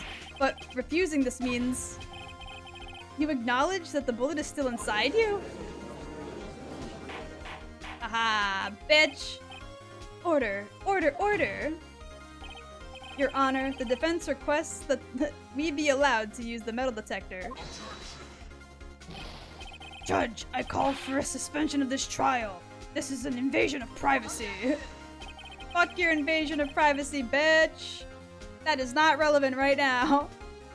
The statute of limitation runs out on this case today. It was you who said we had to end it right here, right now. Enough. I permit the use of the metal detector. Mr. Von Karma, you will submit yourself to testing. Nick, what does this mean? I don't know, but we have to give it a shot. Beep. Yep, there it is. That hurts my ears. That's so loud. Ouch. It reacted. Something's inside his right shoulder. The bullet. Well, I mean, we can't prove that just yet, but if we had somebody with a scanner of some kind, like an X-ray scanner, we could go send him to get that. But it would still have to be within today, so I don't know if that's even possible. Thank you for the head paps. Congrats on your new brain wrinkles. Let's go! I almost forgot we even had that on our person until I was like, wait a minute. We have a metal detector on us right now. Mr. Von Karma? You. It was you. I was afraid it would happen, or this would happen. And so, I remained silent. Huh? Indeed, there is a bullet in my shoulder. However, it has nothing to do with this incident. Of course that's what you would claim. What? I was shot in the shoulder long before the DL6 incident. I claim the bullet in my shoulder has no relation to DL6. Well, motherfucker, we're gonna have to take that bullet out of you and test it. It should still have markings. And if the markings match the gun, then get fucked. He lies the same way my sperm donor does. Oh my god. That is the most insane comparison I think I've ever seen. Hey Kiwi, can I get a tee-hee? Tee-hee.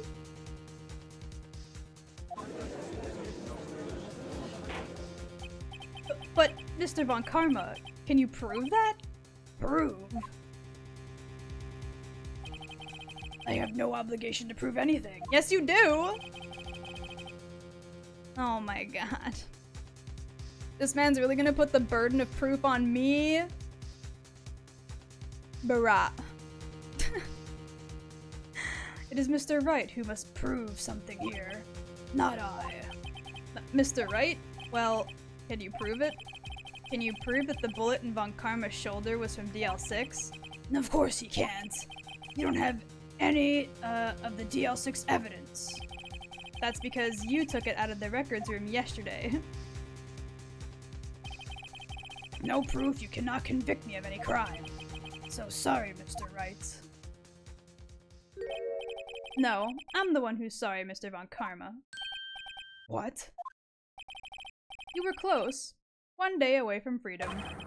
But you see, I have proof. What? Who would have thought you would dig your own grave trying to convict Edgeworth?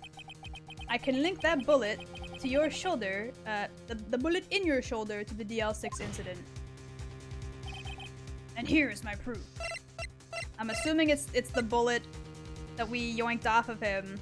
Because now all they gotta do is test the ballistic markings, right? Like I said. This right here. That's a bullet? Where did you get that? This bullet was used in the DL6 incident. This was taken from the heart of the victim, Mr. Gregory Edgeworth. The bullet is preserved quite nicely with the ballistic markings intact. Ballistic markings. You may recall the term. If it came up in the first trial 2 days ago. Ballistic markings are the fingerprints of a weapon. All bullets fired from a gun are marked with that weapon's unique pattern. By examining the markings, you can tell which weapon fired the bullet. It's quite accurate. Test the bullet! Pull it out of him right now! Somebody grab a scalpel, I'll dig it out myself. I'll use my teeth even if I have to. We have 2 bullets in our possession. One bullet removed from Gregory Edgeworth's heart, and the other, Mr. Von Karma, is the bullet buried in your shoulder. We could analyze both bullets, then if the markings matched, we would know that both bullets had been fired from the same gun. The very same pistol, in other words, the murder weapon that killed Gregory Edgeworth. Mr. Von Karma. You will let us remove the bullet from your shoulder. Then we'll compare the ballistic markings to those on this bullet. And solve this case once and for all. Well, Mr. Von Karma.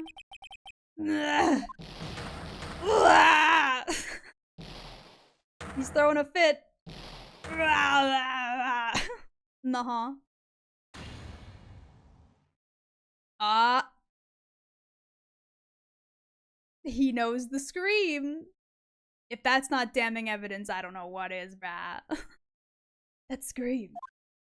I've heard that scream before. Wait, I know. Help! I can't breathe! Quiet, I said quiet. You're not making this any easier. Stop breathing my air! I'll stop you! Stop breathing my air! Get away! Get away from my father! Bang. Blah. Let's go! It's that scream I heard in the elevator. 15 years ago. Von Karma, it was you who screamed. Let's go! Mr. Von Karma. Oh my god. Edgeworth! Edgeworth! Only you would dare defy me! So it was you.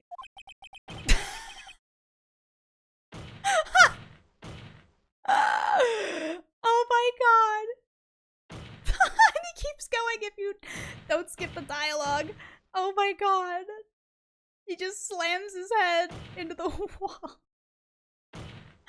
You deserve this. You deserve it. Smash your brains in. Do it. You and your father are my curse. Your father shamed me with the penalty on my record, and you left a scar on my shoulder that would never fade.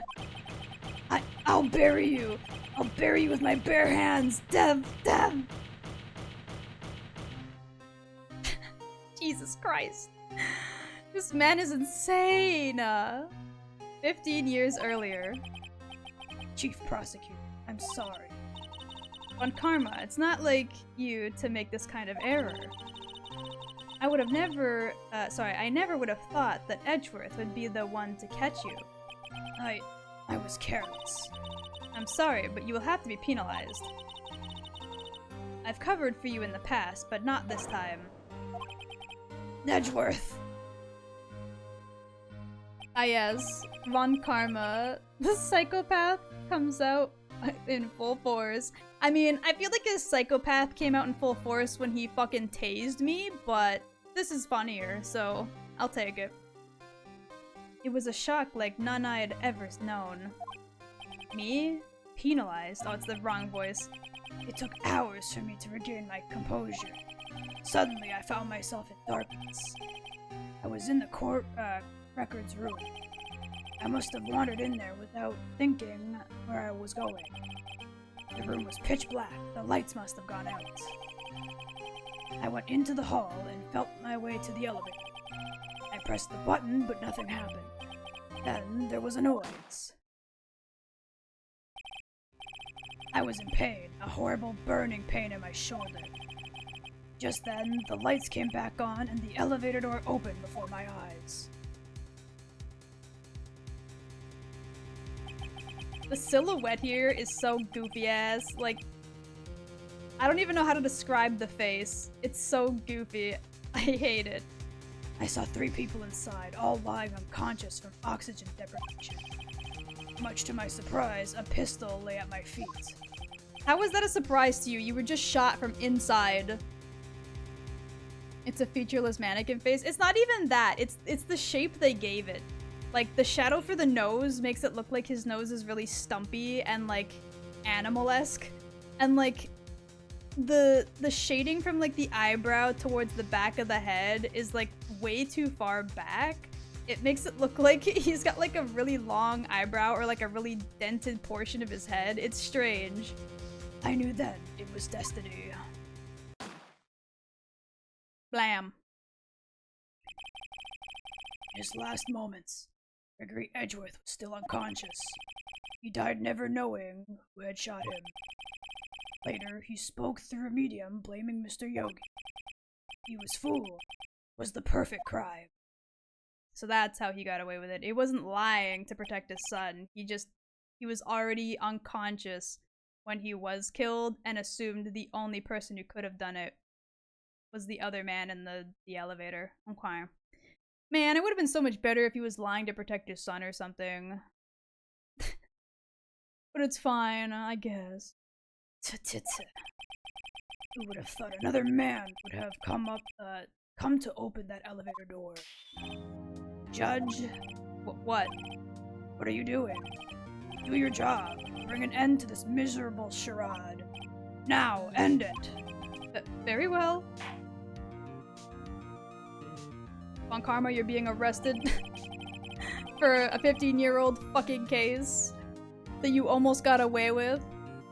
But Edgeworth decided to finally speak up, and my smooth brain figured it out. It appears that we have come a very long way to the end of this maze.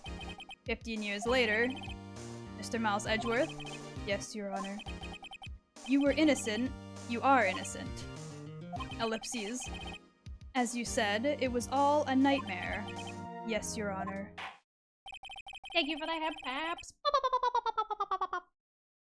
This court finds the defendant, Mr. Miles Edgeworth, not guilty. Let's go! 2 not guilties and 1 go! I did it! That is all. Wait, no, hold on. You didn't sentence Von Karma to be guilty, sir. What do you mean that is all? That is not all. Huh? Are they not throwing that man in prison for murder? Like, what? December 28th, 5:38 p.m. at District Court Defendant Lobby number 2. Nick, we did it! Did you see his face? Mount Carmel looked even paler than usual. He pretends to be all cool, but inside, you crushed him, Nick. Crushed! I gotta say I'm impressed. It was pretty close, though. I was sure we'd had it. I know. I was on the verge of tears the whole time myself. Nope, set your limitations. They're just sending him to a firing squad.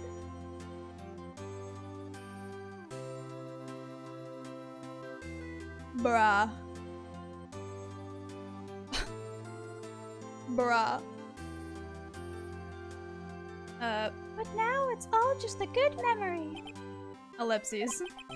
So, it's finally over, Edgeworth. Ellipses. Right. Yeah? I'm not sure how to say this. You can just say thanks, you know. Exactly, Maya. I know. Try thank you. I see. Thank you, Wright. You're welcome. I think you could have done better than that.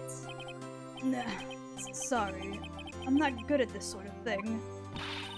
You got a lot to learn, Edgeworth. She's got you there. Whoop! Jesus. Are you gonna play the next Ace Attorney? I mean, I intend to, but I think we still have a bonus case to solve in this one. I'm not sure specifically, but I think we do. Amazing, pal. You pulled through just like I thought you would. I'll never forget this. I owe you one, pal. And tonight, let's party. Dinner's on me. Yeah, my salary went down a bit this month. But who cares? This man's willing to go Baroque to celebrate. Let's go! See, Mr. Edgeworth? You should take a lesson from Detective Gumshoe. That's how you say thank you. I see. Nahem. Whoop. That's not what she meant, but yeah. I feel foolish. Don't worry. Take it a little at a time. You'll get used to it.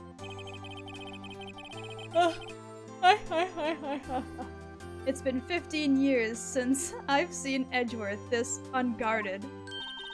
Hey, y'all. Lotta.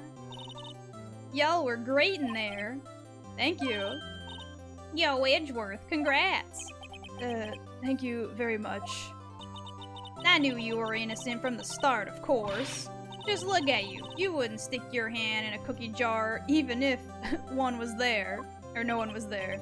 You were the witness on the first day of the trial, weren't you? Yeah, well, let bygones be bygones, eh? Speaking of which, what are you doing now, Lotta? Who, me? I went back to college. I gave up trying to be an investigative photographer pretty quick. Really? That's too bad. Huh? Question mark? Isn't that the hot dog guy from the park? Huh? Hi, Larry. Hi, sir. It's over. Dick, oh no, my life is over. Why the sad face, Larry? What happened now? Oh, Nick, I'm not long for this world. You don't look sick. It's Kiance. She's going to live in Paris. Paris, Nick. She's leaving me behind. You should have seen that coming. Yo, Edgy. There you are. I love how he's over it immediately. Yes, here I am. Congrats, Edgy. Here, a little gift from me in celebration. Is that the $38 he stole when they were kids? That he claims he didn't steal because he wasn't there that day at school, but he definitely fucking stole it. I'm gonna lose my fucking mind. Celebration? That's unusual for you. Harry Butts, you come along tonight too. My treat, pal. Huh? Thanks. Looking forward to it. Yo, Nick.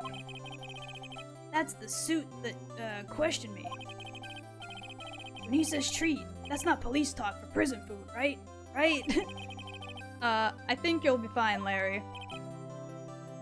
Kiwi's brain wrinkles further and further. Oh my god, no! Right. Yeah? What's up?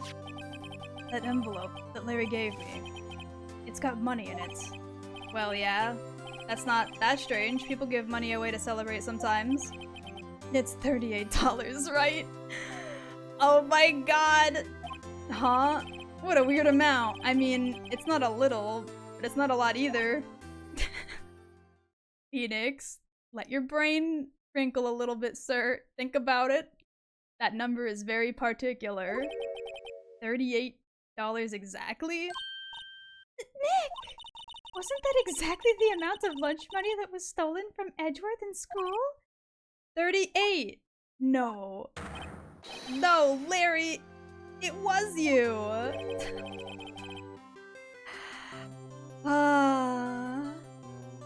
It's always Larry, brat. Look, to be fair, Phoenix just went through a hell of a trial. So he has to bullshit his way through. Honestly true.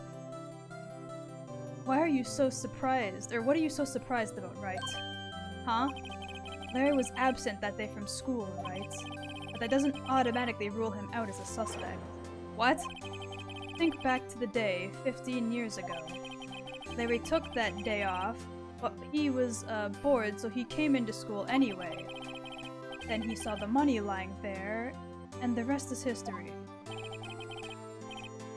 I never was good at history. Right. Edgeworth, you didn't know, did you? And I suspected. I just couldn't picture Larry protecting you like he did that day.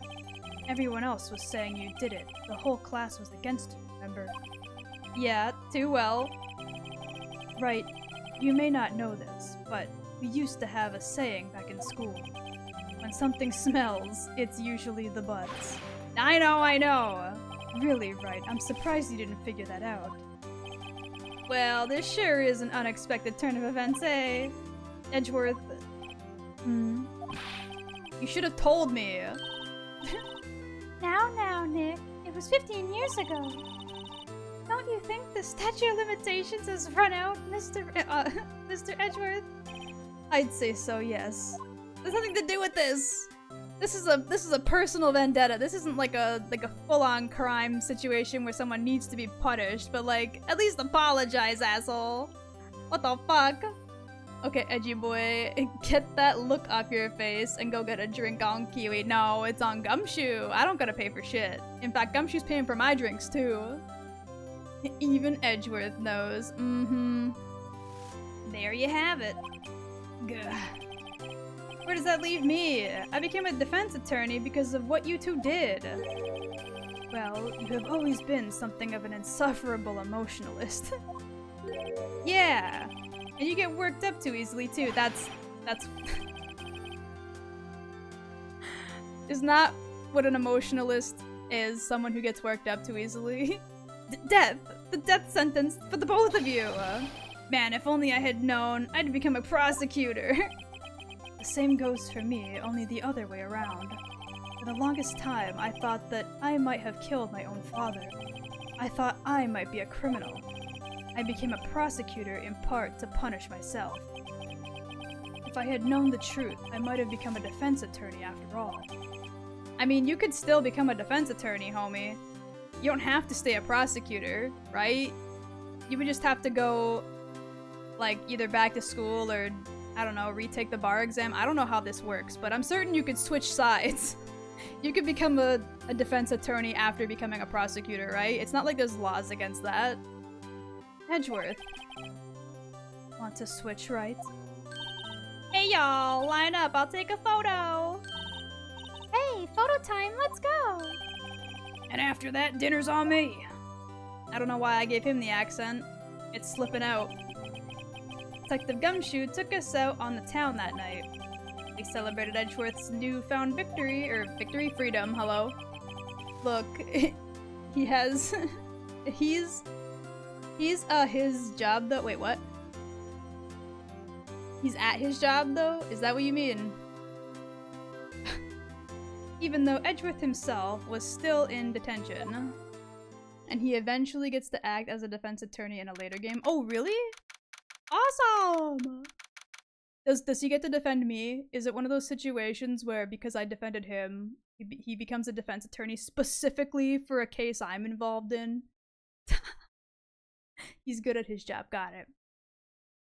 I don't know why I would be tried for any sort of, like, case, but it's possible. It's definitely possible. December 29th at 5:02 a.m. Wright and Cola offices. Whoa, I went a little overboard yesterday. My head hurts. Huh? It's still only 5. Maybe I should go back to sleep. Huh? What's this? A letter? Good morning, Nick. You were really impressive yesterday. Seeing you, it made me think about what I'm going to do here. I'm a spirit medium, in training, of course. I wanted to help Mr. Edgeworth, too. I wanted to help you. But I couldn't. I was useless. So I decided to go back to my training. I'll become a full-fledged spirit medium for starters. I couldn't say it to your face, so I left this letter. Goodbye, Nick. Okay, bye, I guess. Goodbye? What time is it? God. It's the first train for the mountains have already left the station. Or to the station. Uh-huh. I guess I'm too late. Hey! Nick? Maya! Uh-huh. So, you're leaving?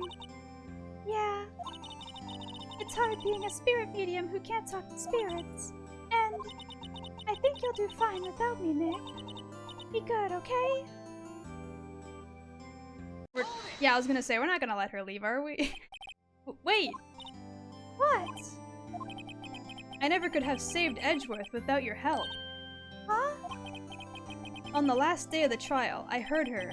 I heard Mia's voice. You heard my sister?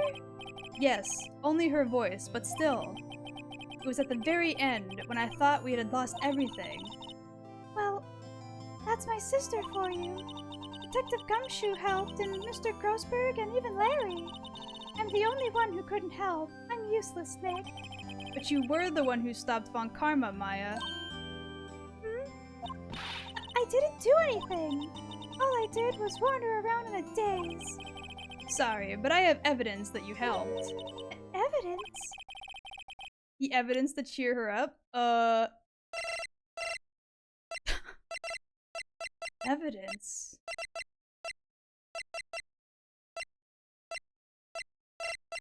Is it her mom? Is it the picture of her mom? Phoenix does go on trial more than once throughout the entire series. Oh, really? Okay. Okay, now kiss. It's either gonna be the photograph or the badge, but I think it's the photograph. Huh?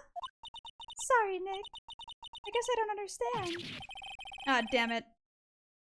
Now that I think about it, I don't understand this evidence either. Fuck.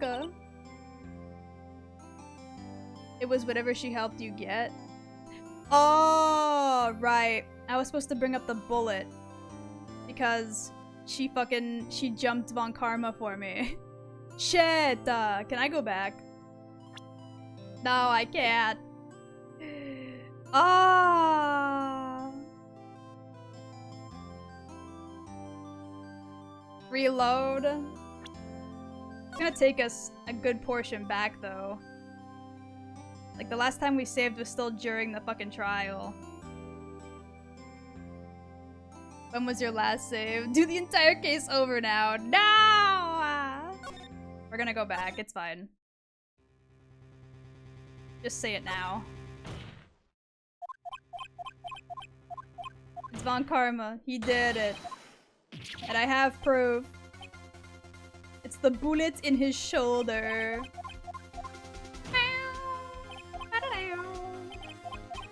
We're skipping! We're going at the speed of light!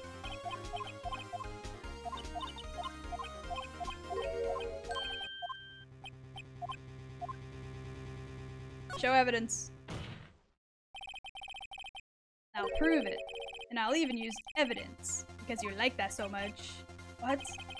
The evidence that proved that Von Karma was shot was the metal detector! Oink! I'm kidding, don't actually do that. It's fine. Von Karma? Oh no. We're skipping again.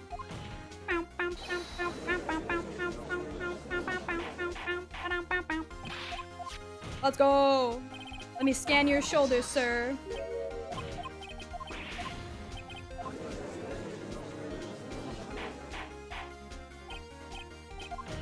Everybody prepare your ears for the loudest fuck beeps. This isn't too far back if you skip. Yeah, it's not too far back, but it's far back enough.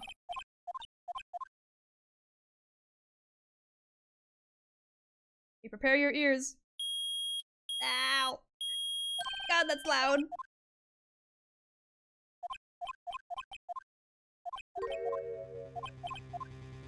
I do have proof that the bullet was from that day. The other bullets. This time I'll make a save just before giving the proof to Maya, just in case for some reason it isn't the bullet. Because I don't want to skip through this again. Nani? My final proof. The bullet.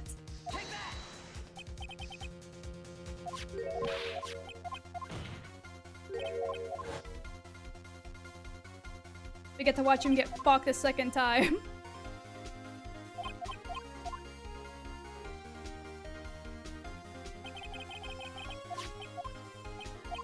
My turbo button on my mouse does not work in this game. My finger. I've been spamming the button for so long. I was hoping the turbo button would work, but it's not. Fuck. I gotta switch fingers for my clicking. Good scream bing. Come on, Kiwi, use that smooth noggin. It's fine. We've already finished the case. We're skipping through it.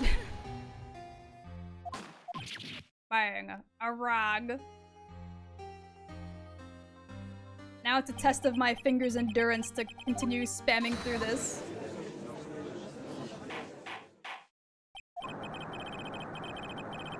Brah. Some people think they can outsmart me. Maybe. Maybe. I've yet to meet another person who can outsmart a bullet. Jesus. Now there's a statement.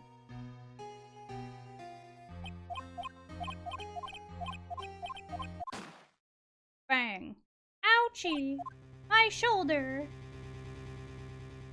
And then I killed your father. I said, fuck your dad!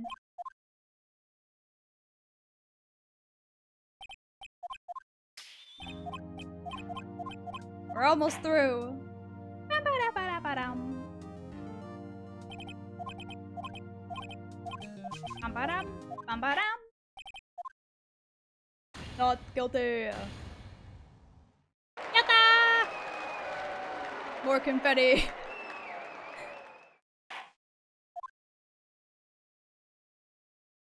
Okay. Let's get through all this, please. Quickly. Wait, is there an auto option? Finish talking, ma'am. There we go. Full auto skip, yeah. How do I actually backspace? Okay. There we go. Awesome. Are you going to play the next game? I do intend to, but I think we still have a bonus trial after this one. I could be wrong, but it looked like there was. Bum, bum, bum, bum, bum, bum, bum. You do? Okay. So I'll probably finish that first, because I want to play everything that's in this game. And then I'll probably move on to the next one. I'm not sure if we'll get that far today, but just stating that I will indeed play the others. boink, boink, boink, boink, boink, boink.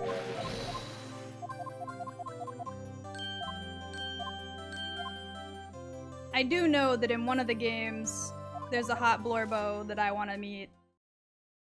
I don't know which game it is, but there is one I want to meet. Go to the sky, Kiwi? Wait, what? The sky?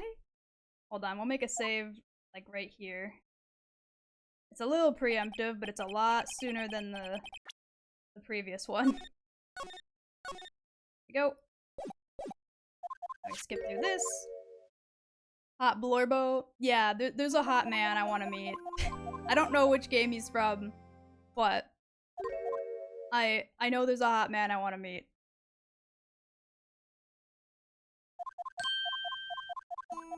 Emma Sky. Hold it! I know which one it is, but I won't spoil it. I mean, I'm sure you do. If you've played the game, you almost certainly know, but... Okay, it's the bullet. A bullet? Von Karma was convinced he had taken all of the evidence pertaining to DL6. But you were the one who rescued the last piece of evidence we needed. This was the bullet that put an end to Von Karma. And you were the one who gave it to me. Nick. Thanks, Maya. I couldn't have done it without you. I'll be back soon. Huh? I'm going to complete my training and come back. Okay, I'll be waiting. Of course you will. You can't run that office by yourself. You're hopeless. Oh, I don't know about that. Is that a train sound? What the hell sound was that? Do you know his name? I mean, I do, at least his first name. Or maybe it's his last name. I don't know which part is his name, but I do know his name, and I don't want it spoiled. I want to meet him naturally. Kiwi, I think you are talking about the prosecutor from the third game. I don't know. I have no idea. So, this is it.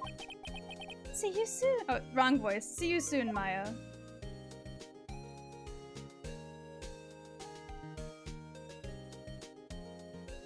That's a cute ending picture, I guess. Thanks, Nick. Goodbye. And so my story ends. Time to turn a new page and say goodbye to the novice defense attorney that I once was. Now a new story begins. With the same old crazy cast of characters. Wait, what? Nani? Huh. Don't you think you've... What? Mr. Wright, perhaps you'd like to rethink that claim? Yes, Your Honor. Uh-oh, I got a bad feeling about this. About what? What are we even talking about? Is this the next concept script direction? Okay, we're going through the credits now. I was gonna say, was that like a teaser for the next trial? Because that didn't do much. Hey pal, Mr. Edgeworth came down to the precinct. Well, talk about a pleasant surprise. Whoop, Detective Gumshoe. Then he hung his head low and ran right back outside. Kinda like he was embarrassed or something. Strange, huh? No, not really. What he did was embarrassing. Kumiko Suikane, good job on the graphics. Huh, Nick? Nah, haven't seen him lately. Who, me? I've been working at a cheese shop, what? And Missy's a nice lady. Oh, well, I didn't get to read the rest of it. She's in Hawaii right now, yeah? Oh god. Larry really needs to get his shit together. Tatsuruo Iwamoto for graphics as well. Good job! Ooh, Wright? Yeah, I remember him. I hear he's been busy. You know, not to ring my own bell, but I sort of taught him everything he knows. I'm sure he's grateful. Nah, sir. You didn't teach me shit. You were just annoying. Coffee Daddy, I love him. He's hot. He's hot. I want to meet him. Leave it to the buds. Ah, the defense attorney to whom- well, you should know I've taken over management of the Greatwater Hotel. You should be in the area, or should you be in the area, please stop by. So he's now the manager? You were a bellhop and now you're the manager? Okay. Masakatsu, I didn't get to read the rest of it. Shit. Good job on working on this game. No, no, it's you. Phoenix writes. Ah, yes. Mia's understudy. It's going too fast, I can't read this auto-dialogue and voices correctly. I may be a lesbian, but I would meet him in my bed. Listen. I feel the same way about certain fictional women. Like, I'm not really interested in women IRL, but like, there are some fictional women who would change that. They're like the only ones who would, and it's fine. She talks way too fast. Even if I was to even attempt to read this, her dialogue is always too fast. She said something about DVDs. I couldn't even read it in my head fast enough. Atsushi Mori, good job on the sound effects, except for the loud beeping that hurt my ears. I'm pleased to announce that Pink Princess is a hit. I sure owe that Mr. Wright a great deal, sniff. Oh, and I'm keeping my face out of the public eye till the show's over. I wouldn't want to ruin any kid's dreams, you know? I mean, okay. Publicity. Hiroshi Nakaya and Ayumi Tarada. Oh, I got a letter from Maya the other day. It sounds like she caught a cold standing under a waterfall. I wanted to visit, but I didn't have time, so Pink Princess cards yet. She said she can't buy them where she is. What kind of a place is she living at anyways? Who are we currently playing as if it's not Phoenix Wright? What the hell? Umiko Uchida, for I think that said just music? I missed it. Right? Who's that? You wanna talk? Let's talk Princess, okay? But, you know, I snuck into a studio the other day, and I saw her. The one inside the Pink Princess suit. Ugh, what a dog. It was kind of a shock for a boy of my tender age. Maha. Atsushi Inaba as producer. Kiwi, how quick would you crumble if a grown-up Mitsuru tries to visit you? I would crumble instantly, brah. Oh, me? I'm training to become a paranormal photographer. Oh my god. You know that picture I took of everyone? Well, just behind them there's a ghost. For real. Now that's talent. I'm gonna be famous. A ghost, huh? Does the picture have Mia in it? Shinji Mikami as executive producer. Yeah, I thought so. I think that's the happiest I've ever seen Edgeworth. What the hell? Awesome! What? Chill! Ow, my ears! These fucking game bar notifications. I've muted you twice now. Why are you so fucking loud? Huh. Do you like men? Yes. What's your type? Fictional? Fictional, morally corrupt men with daddy issues. Uh-huh. I think they are speaking to you, the player. Oh. I figured it was supposed to be a particular, like, character. But I guess not. A brand new episode has been added. Let's go! I would love to save my progress, thank you. Okay. Ah, yes. This sound effect is so low quality. Holy shit. Oh my god, this animation! Oh my god! What? Nani? Two separate murders at the same time? Uh-huh.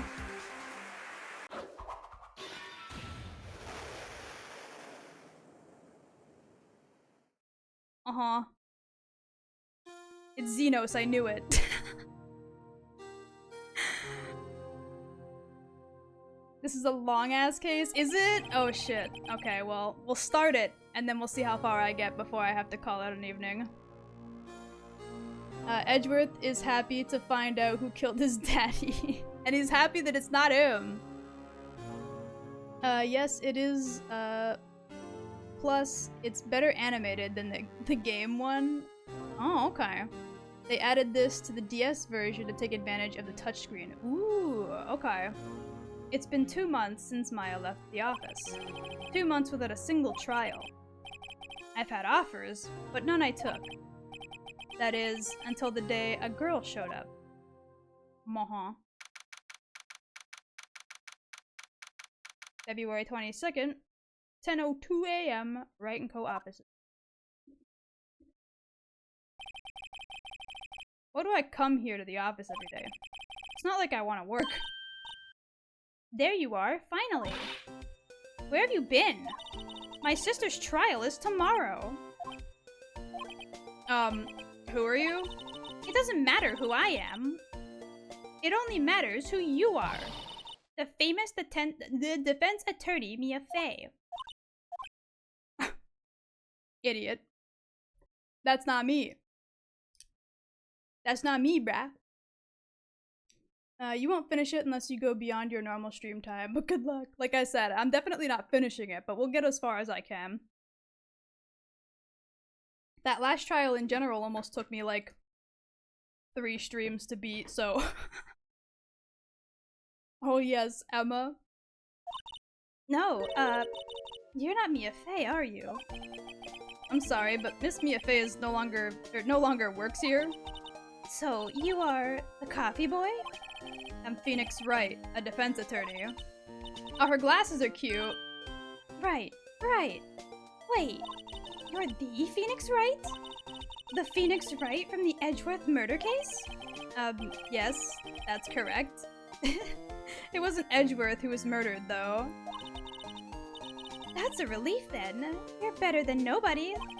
I'm sorry. I'm afraid that I'm not taking cases right now. But you are Phoenix Wright, right? The undefeated defense attorney? Look, I'm not accepting any new cases. I'm sorry, but you'll have to try somewhere or elsewhere. Please! I'm out of time. But... Please, you have to help. It's my sister. Uh-huh. Back at it again with the sister problems. Here we go again. Expect to be here for like 3 or 4 streams then? Oh my god, this is really long then, huh? Holy smokes. Okay, I'll hear you out. Really? Thank you so much. My name's Emma Sky. I'm a scientific investigator. Scientific investigator? Maha. I'd say 5. Dude, he has a little sister complex. He has a problem with little sisters that are currently going through some sort of older sister trauma. It's so specific. Also, she happens to also have like a little bun on the back of her head, which probably gave him like major flashbacks. Emma, was it? You're a scientific investigator? Yes, that's right. Is something wrong? No, it's just, you seem kind of, jumpy, or maybe just young? Young? I'll be 16 years old this year, huh? You're that young? Ma'am, you're tall as hell. Nani? There's no way this woman is 16. She's like taller than she's taller than Edgeworth. Huh? You really make me want to replay the trilogy, plus it's on sale for 2 more weeks on Nintendo eShop. I mean, if you have Xbox Game Pass, it's currently on Game Pass. That's how I'm playing it. Oh wow, they fixed her name to Emma. I would have sworn she had 2 M's. Same. I wouldn't know. I only have Switch. That's fine then. At least it's still on sale. Oh, I see. Wait, only 16? I'm set to be formally assigned to forensics in 3 more years. My work is becoming quite well known, at my age no less. So what exactly is your current position then? Well, legally speaking, I guess you'd call me an 11th grader? But I'm ready to do my job at my age no less. Great, another future professional in training. Oh my god, dude. These two are way too similar. It was always Emma, I remember, because it bothered me. Also, I think Maya was 16 going on 17 in this game. Okay, but she actually kind of looked 16 going on 17, right? Like, she's a lot shorter, right? I feel like she had a babier face, right? I don't know, she just kind of... I would believe it if they told me she was that young, but this Emma character looks way too, like, tall and older in the face. Maybe even in, like, the body proportions they gave her to be 16. So, what's this about, a case? You said the trial's tomorrow? My sister didn't do it. She wouldn't stab someone with a knife. She wouldn't. So, it's a murder case. I don't care if there was a witness who saw her do it. She didn't do it. I know she didn't do it. It's a scientific fact. And there's a witness? Just talk to her. You have to talk to her. Alright, I suppose I will. I promised her I'd bring Mia Fey, but... That's interesting. How would she know Mia? That is interesting. How would she know Mia? The characters do age a little through the games. Ooh, okay. So, you want to be a scientific investigator when you grow up then? Excuse me? I'm not a child, I'll have you know. Still, it's good to have a goal, albeit very unusual one. I believe investigations should be done scientifically. Don't you? Yeah. Sure. Can't falter for the lack of enthusiasm. If this case is handled scientifically, I'm sure my sister's name will be cleared. Your sister? I've been doing research, you know. I'm developing a new scientific method of case investigation. I'll show you when I'm done. I'm looking forward to it. Guess I should get down to the detention center and talk to her sister. Relation to Mia. My sister asked for Mia specifically. This Mia Fey person was a few years below her in school. So they went to the same school, huh? She always told me to go to Mia if I ever needed a defense attorney. And, well, I need one. Incidentally, Mia is a woman. Now that you mention it, I guess it is more of a woman's name than a man's. Well, it's nice of you to help your sister out like this. You must be close. Huh? Well, actually, when she gets like this, she is now, I kind of hate her. Huh? But she's my only family. Your only family? What about your When someone says something like that, it's very clear that the parents are no longer in the picture for one reason or another. I don't think bringing that up right now is relevant. It's just gonna make her sad. Good thing this isn't the DS version, or else you would be blowing and tapping through this case. They've probably given me options that simulate it. They died in a car accident when I was little. Oh, I'm sorry. Uh-huh. Okay, well... Wait, can I present her with my attorney's badge? Look at this. See this? It's my attorney's badge. Oh, well, I've never seen a real one before. You're the first one who's actually been interested in mine, believe me. Its composition is mostly silver. The gold plating is flaking a bit. She analyzed it scientifically.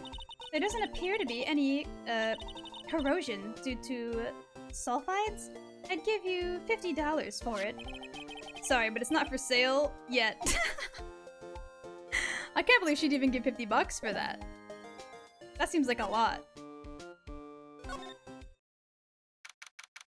February 22nd, Detention Center, Visitors Room. Uh-huh. I wonder what's wrong with Emma. She got quiet all of a sudden as soon as we arrived. I'm assuming this is the sister, and I don't know what kind of voice to give her because I don't know what she looks like. And if she's the person who looks like Xenos, there's no way I'm doing a Xenos impression because I can't get that deep. I just can't. I can't do it. So, let me just figure something out on the fly. Guard, I thought I told you I don't want visitors. Sorry, ma'am.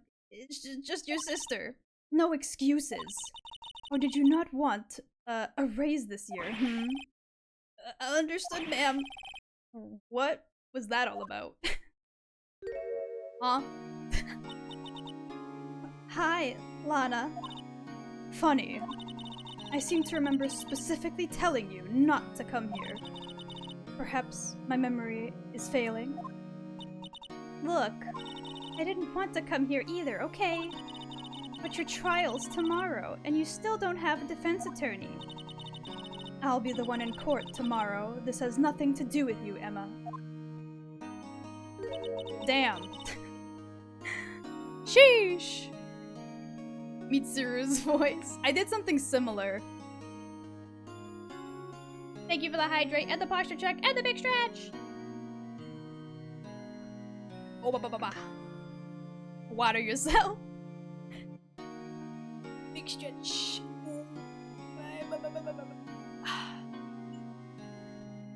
Wow. Oh, my neck. Shit. Almost busted up.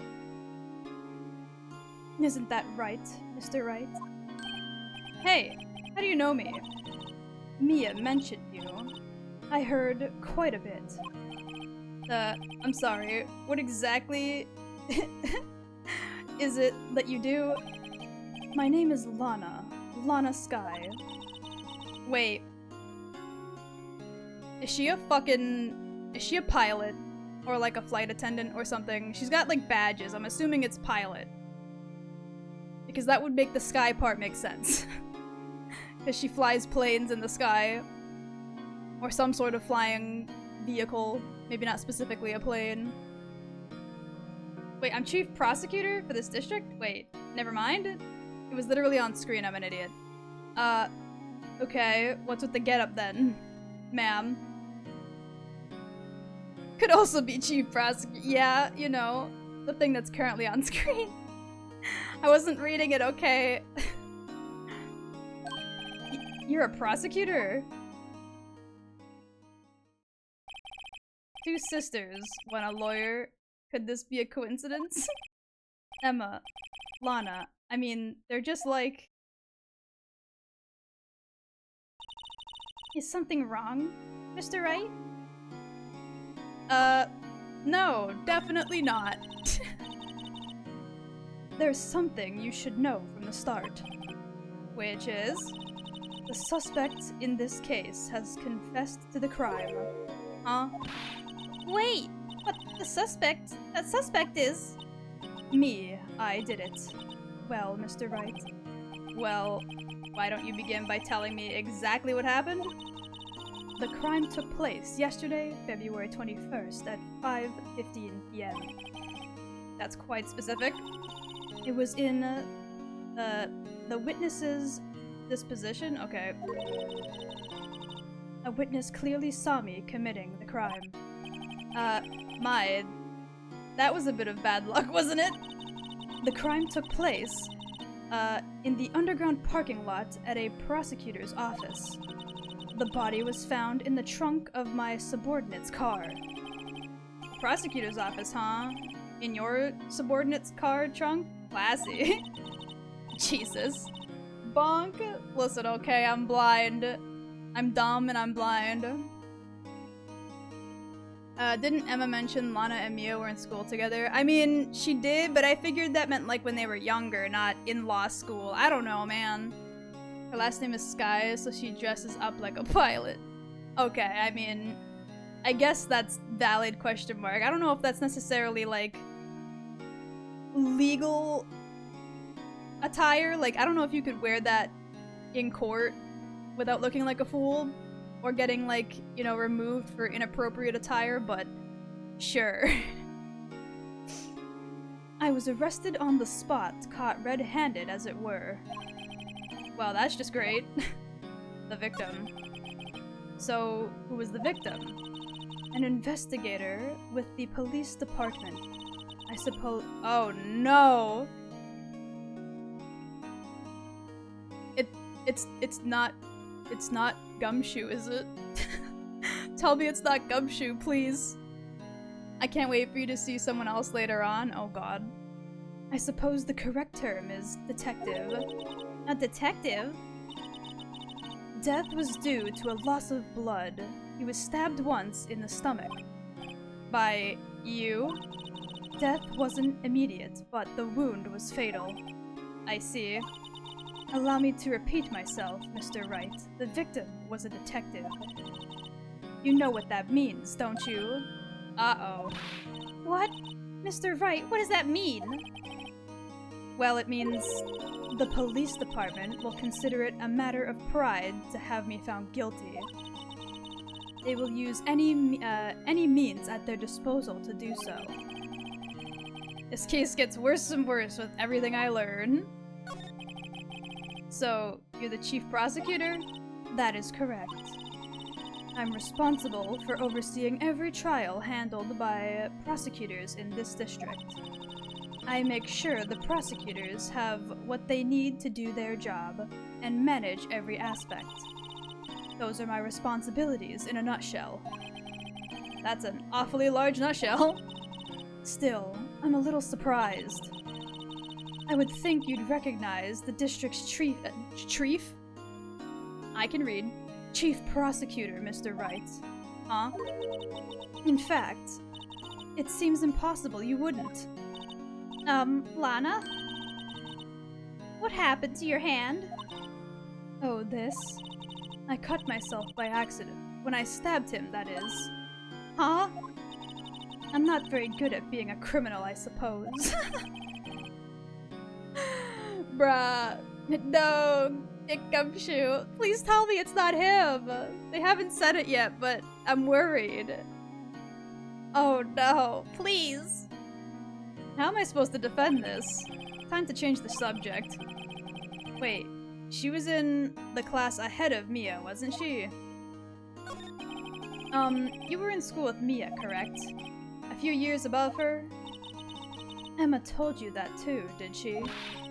Well, why not? I did drag him all the way here from his office. Although, it seems he has very little in common with Mia. Hey! It was in law school. I was in my 3rd year and was auditing the class? Is that it? Auditing? She was different than the other students. Different? She was strong. She'd do anything to become a defense attorney. Anything. That was probably why she was attracted to me. Excuse me? Intellectually attached. Lana was top of her class in school. I was the best there was. Oh. I'm doing pretty good in school too, by the way. It sounded a bit different when Emma says it. Anything, wink. Well, Mr. Wright. Excuse me? As you can plainly see, I am admitting my guilt. I think it's safe to say there's no way you can take this case. None. But, Lana! Why? Why are you doing this to me? You never think of anyone but yourself. I know you didn't do it, Lana. I know. So how can you say you did? If I lose you, I'll be all alone. I hate you, Lana. This bitch just turns around in her seat. Doesn't even turn the chair. Just, like, gets up, spins around, like, straddles the chair and sits back down. Mr. Wright? Yes? I believe our discussion here is ended. The rest, I leave to you. Oh yeah? If you're leaving it to me, that means you want me on the case then, you mean you're requesting my services as your defense? Don't lose any sleep over it. Your client has confessed after all. This case is over. Right. I'll do what I can to get to the bottom of this. Alright, ma'am. Lana has confessed to the crime, yes. But something doesn't fit. It's that look in Emma's eyes. There's something else going on here, and I'm going to find out what. I'm sorry, Mr. Wright. Huh? About what? My sister. She's not always like that, you know. I just never expected to be defending another prosecutor again. And like right after the last trial too. Like not time-wise right after, but like case by case right after. Lana has plenty of experience straddling. I'm sure she does. She looks like it. She's changed a lot. She used to be so gentle, always smiling. Everybody liked her. I see. Sorry, but I'm having trouble imagining that. What happened to her?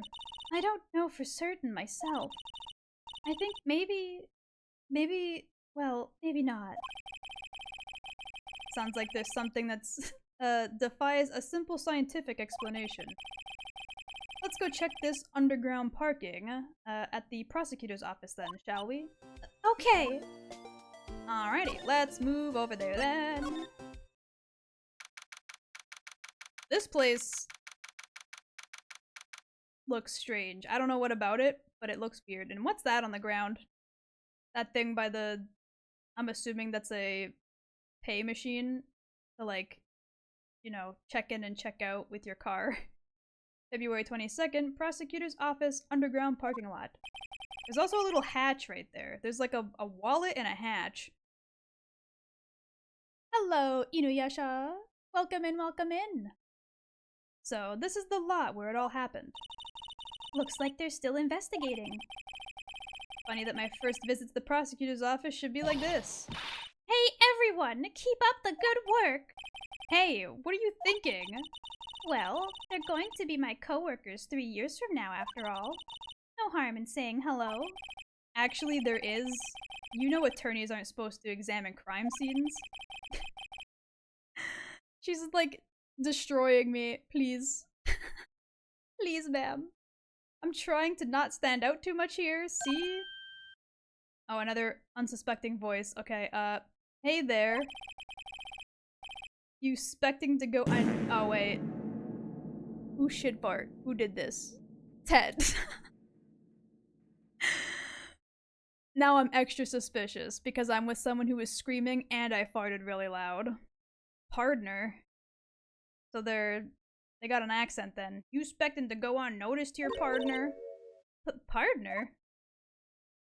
Hello? Who the hell is this? Who is this man?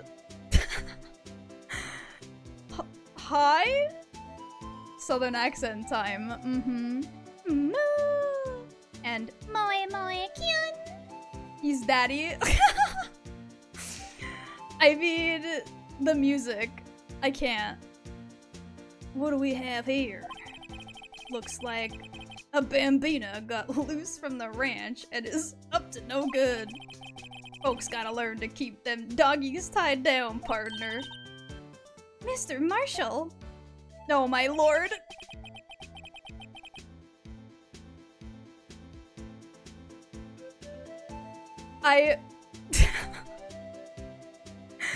I'm gonna lose it. There's no way they have a really goofy cowboy man in this video game just for me. Not like this. Cowboy daddy for cowgirl. He's a cowboy looking for a cowgirl. I can't! Stop it! Oh, no.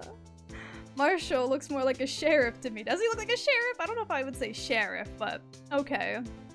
Man's trying to trim his fucking, like, beard with a big stupid fucking knife. Also, his name is Marshall. Oh, you know what? I guess that makes sense. Looky here, Bambina. I know how you feel. But this is my gang's gold strike, see? Strike? This is our claim, our territory. With a mother load of evidence. If you're fixing to mess with what's ours, you'll regret it, partner. The fucking crappy-ass bullet sound effect. I'm gonna cry. I think Kiwi's blushing even more than when she saw Mr. Powers. I can't. You know what dreams the cacti out in the— wait, what? You know what dreams the cacti out in the desert dream? You want to? What's this guy talking about? These animations. Oh my god. Cringe? Listen, I am cringe, okay? I'm sorry. You're stuck in a southern accent with the cowboy. I hate this. I already fall into it on accident all the time, and now he's gonna make me, like, permanently stuck. You hate along home now. Happy trails, Vampina. Uh-huh. Not you, the cowboy? Yeah, but are we really all that different? You should do another waifu husbando list here, for Pwack characters once you finish all 3 games. Well, isn't there, there was the... What the hell were they called again? It was the games with the other main character. Oh my god, his name is escaping me. Shit. The young guy. What's his fucking name? I don't remember. I hate myself. Apollo, thank you! It was Apollo Justice. Doesn't he have a few games? And they're separate from this, right? And then there's also that, the other one that's legitimately, like, olden times. Renosuke. Yeah, Renosuke is the other one, I think. Troubled boy with daddy issues. I love him. Yeah, like, I would have to play all of those, because then I would have access to every character before I could do a tier list. Otherwise, I would have, like, missing information on possible other hot blorbos. Ellipses. Was that a hombre a friend of yours? Why did we call him a hombre? Why didn't we just call him a guy? Phoenix Ancestor. Yeah, that guy. Kind of? Sort of? Yeah, he's a detective. I think he's a... who thinks he's a sheriff from the Wild West, it seems. Maha. What's this? Give me that right now. What's this? A wallet? Excuse me, officer. Wait! What are you doing, Mr. Wright? What am I doing? I just found this wallet, so I'm handing it over to the police. I don't believe it! This is real basic. Anything at a crime scene is evidence. Let's be scientific about this, please. Just put it in your pocket. How is that scientific? Sounds like theft to me. Barat. Kiwi already fell in love with the samurai dude at first glance. You mean in love. Who knows how she'll react when she sees the other bozos. I mean, all the games you want to play, you spend over a year doing all the games. Not complaining though. One of my favorite games to watch you play. When I'm not screaming at the screen. Okay, listen. I'm a little bit dumb. It's okay though. Would it really take that long to beat all of them? How many games are there? Is there really that many? Okay, look, I was on my phone till like a minute ago, okay? Yeah, sure you were. Sure you were, buddy. A foldable wallet found at the crime scene. There seems to be something inside. Well then, let me look inside.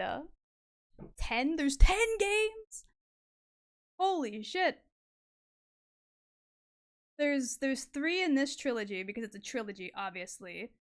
Then there's... I don't know how many Apollo Justice games there are. And then the past one.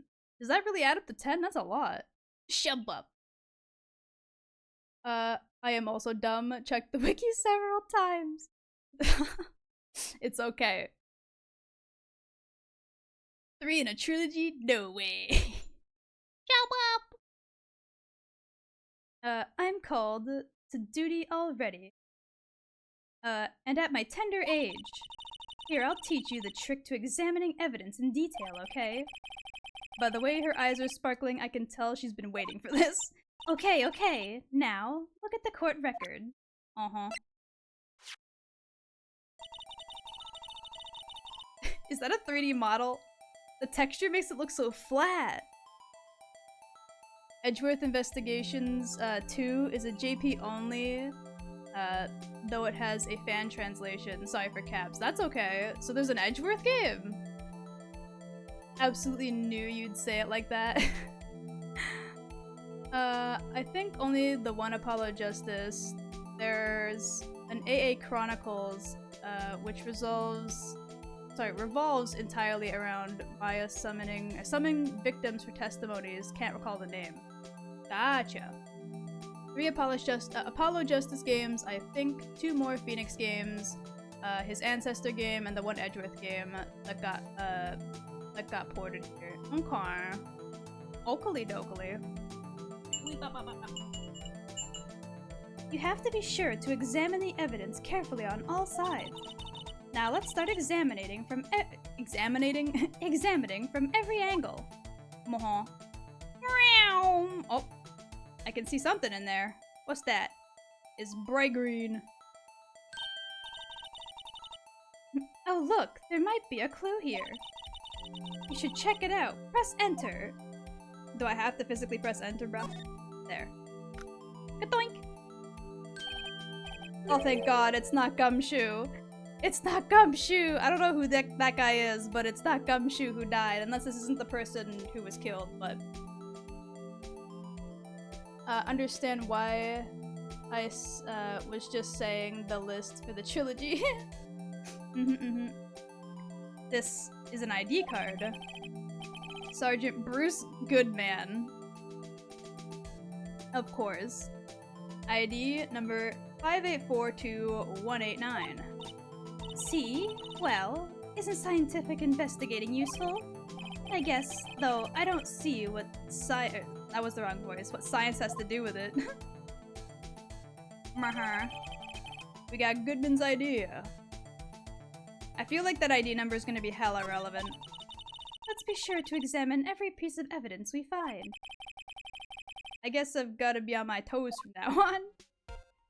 I also want to examine this. Oh, I can't. Fuck. There is a phone, though.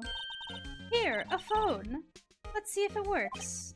Hey, don't touch stuff we don't need to be touching. I can't hear anything. My ears. No, my ears. Maybe it's due to... What? Barometric pressure? What? What is she babbling about? Hey, what did you just say? See, you can hear just fine. The phone's broken. Is it broken or did you not make a call? Like what? Emma is one of the autistic characters of all time. I mean, probably. She seems like she's very particular about stuff. I had to mess with you earlier. He was a good man. This girl is just like me, just talking about the most out there things that still relate to what's going on. Dude, that's just me, homie. This wall is in our way. It's got a faucet for water. Wait, I know. This wall is merely a facade hiding the truth. This is no wall, but a water tank. I failed to see how that makes any difference either way. Oh my god. Okay, we got some like oil drums. An oil drum. Looks like it's filled with water. It's heavy. I can't even budge it. The drum over here is on its side. Wait, I know. I'll hide in here and do a stakeout. I think you'll probably just get arrested. In fact, you may not even have to hide in the drum to get arrested. What? I'm not suspicious. You very much so are, but okay. No clues here. It was just glowing a second ago. There we go. Honestly, when I played through the case, I thought it was Gumshoe at first. I mean, he's the only detective that's like an actual character that you meet, so I was worried. Look, a stylish glass-walled room. Very nice. You can see the whole parking lot from up there. It says security. Perhaps it's a cafe. Is that a joke, ma'am? Huh? Cafe security. Yeah, that must be it. Let's check it out later. I hate to break it to you, but I think it's probably just a security guard office. She wasn't joking. You know, I scored a 97 on my science test the other day. Too bad they didn't have a test for common sense. Oh my god. She really is just like me for real. This is where the cars leave the lot. The arrow in the ground makes it look more like the entrance. What are you talking about? It's plainly an exit. Well, maybe it's both. Kind of a dual purpose. Aha! The theory of relativity. What? I've gotta write this down. Hey!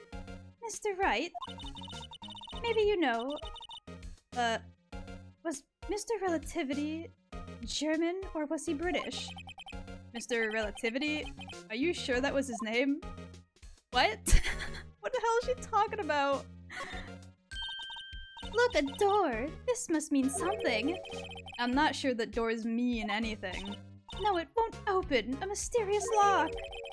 I failed to see what's mysterious about it. Mr. Wright, I need you to learn to enjoy life more. Let's finish our investigation first, shall we? Jesus Christ. Wow, Mirade! Hello, Raiders! And I have an IQ of 135. How does a score translate to common sense? Friend attack! Welcome in, everybody! How was stream, Mirade? I hope you're having a good day! And I hope everybody who joined in on the raid is having a good day too! It was great, hell yeah, what were you doing? For everybody new, my name is Kiwi! I'm a very smooth-brained individual, but we are doing our best to I can't talk either. Solve crimes! Yeah! I goofed it. I fucked it up! Hello, Princess Kiwi in her chat. Hello, Isouls! Hello, the Eagle! Let's go! Okay, hold on. We have the ability to slide over, but before we do that, I want to make sure we haven't missed any clues. The ladder. Aha! The ladder! That's a step ladder? What's the difference? In scientific terms, please. Scientific, huh? Look at the basic nature of things, Mr. Wright. This all seems horribly familiar somehow. No wrinkles means no overthink. Truly an advantageous trait. See, that's where you're wrong. I overthink everything. I've been so right and so wrong about so many of these silly ass trials that oh my god, okay. About so many of these trials that it's ridiculous. Like, I'll be on the right track and then overthink my way into being wrong, but then somehow overthink it back into being right. I have no idea how I do it, bro. Okay, we got what looks like a cell phone? Well, no time to waste. Let's get hunting for clues. I wonder what this is. Oh my god, he's back. Oh no, it's the cowboy, he's back. Oh no. Smooth skin brain means there's nothing to stop a thought. Exactly. Thoughts can come in my head and like bump around across the smooth walls and spin at the speed of light. It's awful.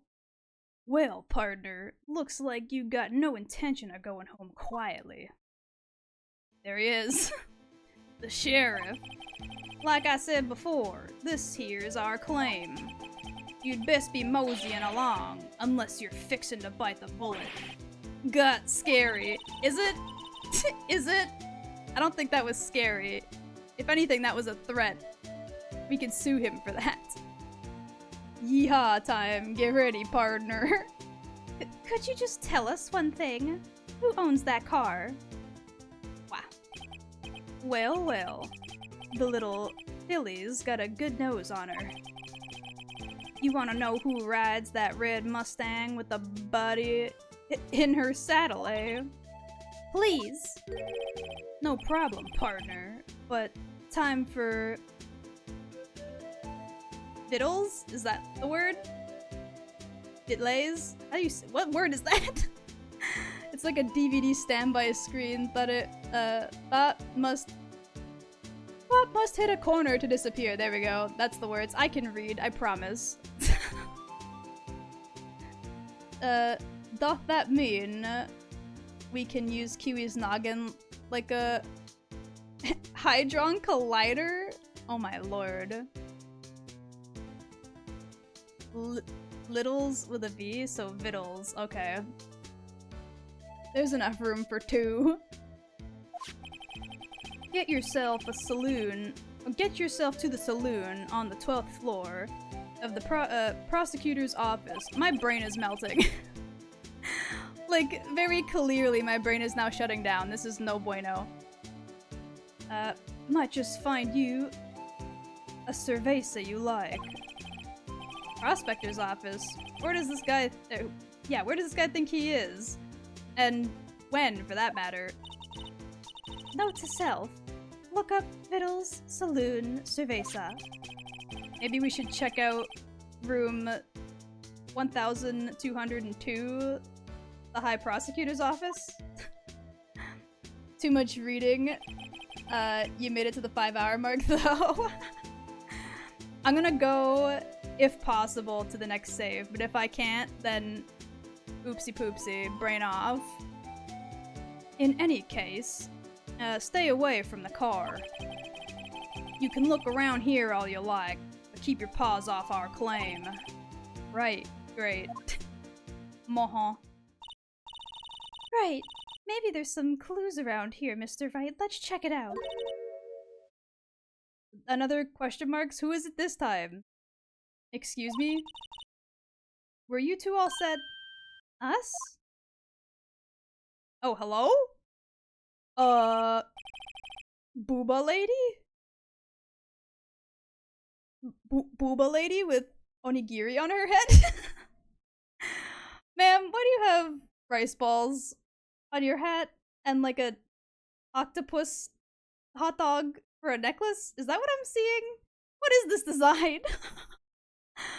Bento lady. Hello, my cat. Are you coming to sit? No, you've decided to bug me and then walk away? Vittles is a supply of food, or food and cerveza is a beer. Okay. She's a real snack. I have to give her like an ara type of voice then, don't I? She definitely was voice acted that way if she had voice acting. She could get me bent over. She has, I just realized, she has the hair. You know what I mean. She has the bangs. Oh no. Oh god. Octopus necklace. Yeah, she's got like the octopus cut hot dogs for a necklace. The bangs for banging. Exactly. You got it. What's this? She couldn't be. You're selling lunches? Here? This is a crime scene. That actually looks so unappetizing, it's ridiculous. Like, what is that? Is it supposed to be like seasoned rice and like ground beef? What am I looking at? This isn't a crime scene, it's a bathtub. Oh my god, no. Why are all the hot people in this last fucking special trial? Hello. Half and half, was it? Oh, thanks? And you, sir? Yes? Okay, that one actually looks good. Some crunchy goodness coming at you. Thanks. Interesting way of doing business. This area's off limits to anyone without clearance, especially passerbys. Or are you officers? No, but you don't exactly look like the type to have clearance. Well, that's hardly a way to greet someone. Says the woman who just did that to me, brah. Hello? Half eggs, half beans, I don't know. Yellow rice and chopped carne asada. Is that how you say that? I don't know, but maybe. Like, the yellow side does look like seasoned rice in my opinion, but the other half just looks like ground beef. Half and half is half chicken, half egg. Oh, so is it like scrambled eggs and then cooked chicken? Like cooked ground chicken then? I feel like ground chicken wouldn't have been that brown unless they, you know, seasoned it. That sounds delicious then. Even if my days as a cough-up queen— Excuse me, wait. Cough-up queen? What does that mean? Huh? That sounds like a porn term. Excuse me, ma'am. Under ice, I mean over the rice. Oh my. What the fuck are we talking about? Cough up, huh? You know, I'm feeling kind of full. Maybe I'll pass on the lunch. I'm quite connected to this case, you see. The images are burned into my eyes. You might say, yes. All the sordid secrets. Secrets? Dear me. You are a slow one, aren't you? Wait, she flicked her bangs to the other side. And now she's got like an evil eye? Wait, what the fuck? Hold on.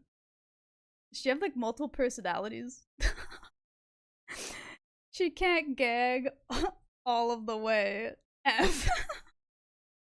I'm referring to the murder. The stabbing of that detective. I can read that detective. And then she got even hotter. The intensity ramped up hella hard. What?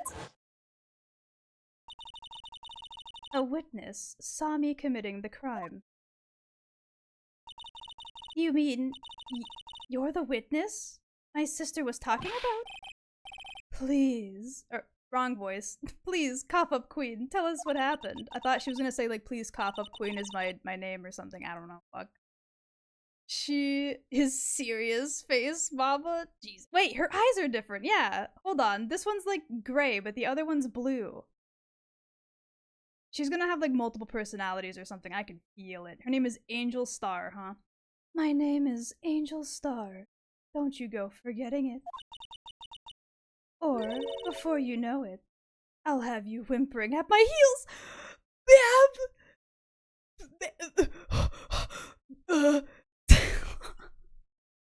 What? Huh? Hello? What's going on? Somebody, please save me. Multiple personalities, just like me, for real, for real. Oh my god. Yes, ma'am. Yipes, she means it. Uh-huh. So, ma'am, you happen to be free this weekend? Like, to talk about the case, of course. I'm not sweating. I'm just nervous. And I ran here, so I'm a little bit out of breath too. Kiwi brain rot is killing you.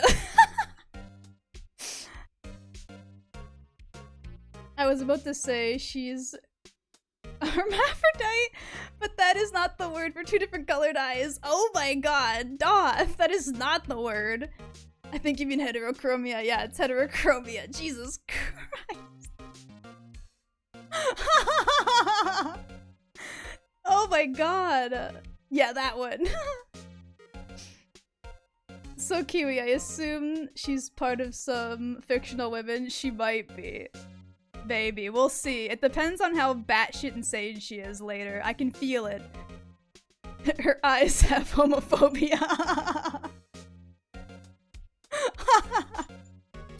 Bro, please. I already get it from Kiwi herself. I don't need more reminding. Well then, maybe you should seal that brain up a little harder next time. Don't let it leak out your ears like that, homie. I feel like she'd call me the F-slur and I'd like it. She'd kick you over and spit on you and you'd love it. Okay. The case. Somehow I knew. Yesterday was a day of destiny. I knew something was going to happen. Just like I know that the daily special on Friday every week is salmon.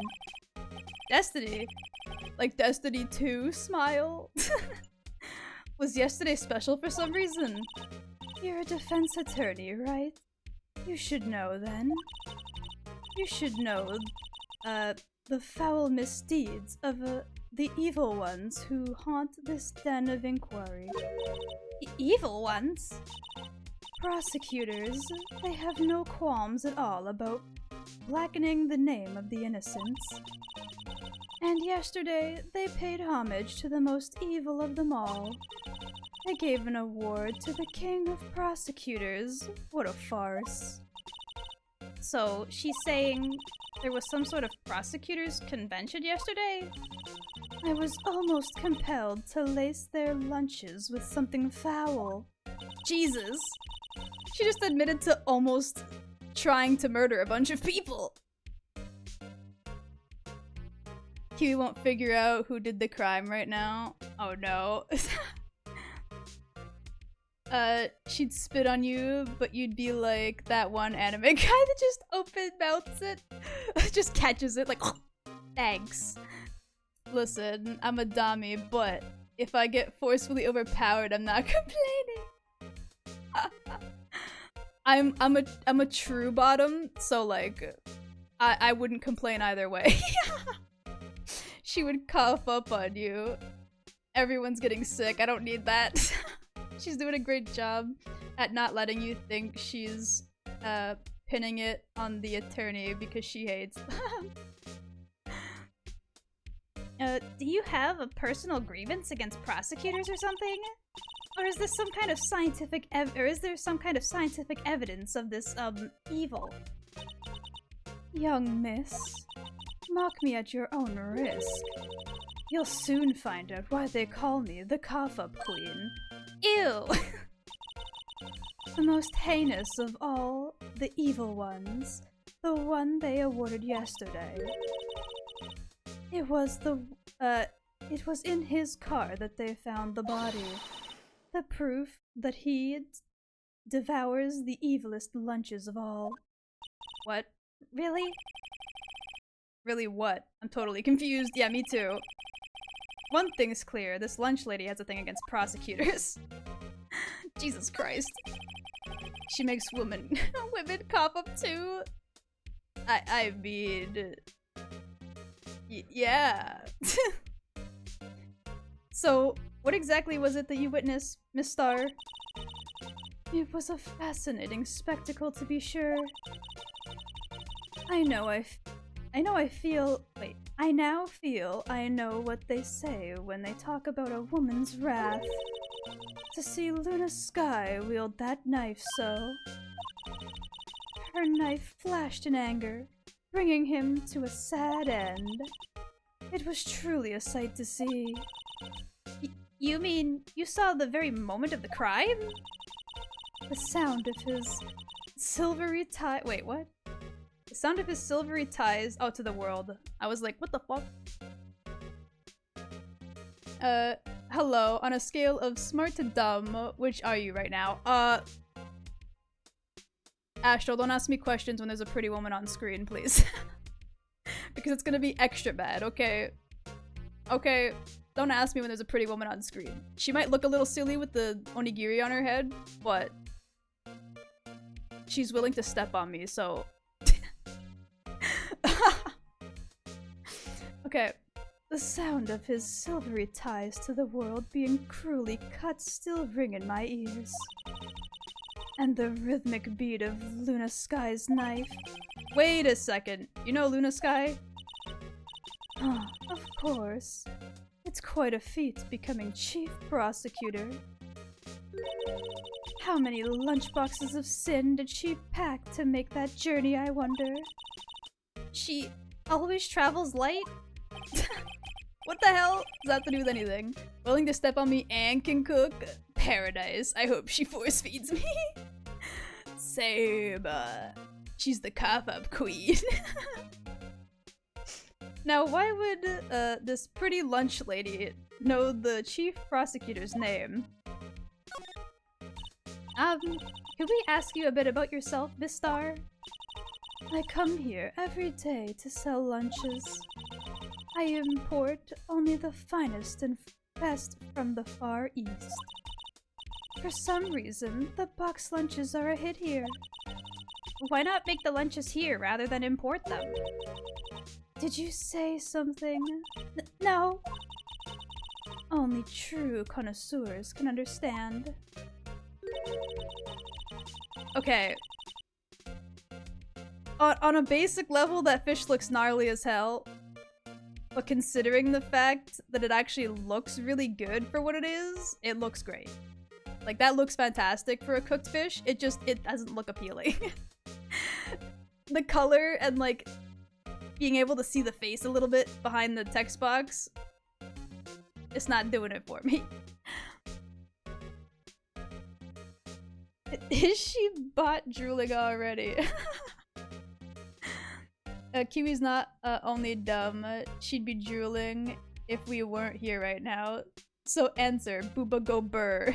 And the bangs, she's got the bangs, okay? I can't help it. She has the bangs. It's always the bangs. I hate it. I'd eat it. And the fish as well. I'd let her eat me, brah. She's been going through tissues since 3 minutes ago. There's also like a weirdly attractive cowboy man and I can't help it. This like bonus trial has all the hot people and I hate it. She has the boobangs. Okay. The kind you can only tell someone who has tried General Tso's Trilobite lunch set. Never mind, you win. I don't even want to appreciate part of the Trilobite's flavor. Anyway, I came here every day to sell lunches. She's not single. Fuck. Who's the boyfriend? I just want to talk to him real quick. Fuck. It's always too good to be true. They can't be that hot and not already have a partner, brah. I bet you it's the cowboy. Oh my god. No. Don't say that. Nah. I decided that she's polyamorous. I mean, by the way she's acting, I feel like she probably is, to be honest. Even without my bias. Not everyone is single. My boyfriend works in the security room here in the prosecutor's office. Your boyfriend? See the security room over there? The glass wall booth. I sell my lunches, and since I'm here anyway, I drop in to see him. Since you're here anyway, I guess selling lunches is more important than romance. So, to scientifically analyze the data available so far, you, Miss Star, are a lunch vendor with an ulterior motive for coming here. Useful analysis, not. Uh-huh. Did you have a bad experience with a prosecutor, Miss Star? I sense some hostility. Hostility? Huh, perhaps. Prosecutors are all alike. And the bigger they get, the worse they smell. Kind of like 10-day-old clams and chowder. Oh my god, that's awful. That is rancid. Absolutely nasty. I wonder if Miss Star was involved in some sort of legal trouble in the past. Was she like arrested for being in prostitution or something? And the prosecutor, like, fucked her over. Look, you still got Lana, right? And Cowboy. Well, we don't know about that one. Who knows? He might be taken too, Sag. That'd be a sure cause of food poisoning, scientifically speaking, of course. I mean, now you're talking cough-up queen. I thought she was just a lunch vendor, but now I'm not so sure. You see this badge? I'm a defense attorney. A defense attorney must be able to fight. How about you? Do you think you can win? What? Okay. How about tackling Lunchland's Pickle Supreme lunchbox? What kind of pickles are those, though? Because those don't look like cucumber pickles. They look like, I don't know, like pickled daikon, maybe? The color's not right. Thank you for the hydrate. I absolutely need it. These voices are killing me right now. I didn't think such a breathy voice would, like, dry my throat out so much. Daikon probably. That's what I was thinking. It looks like daikon if it's gonna be anything. Some sort of, like, pale radish. Or, like, root vegetable. Thank you for the big stretch!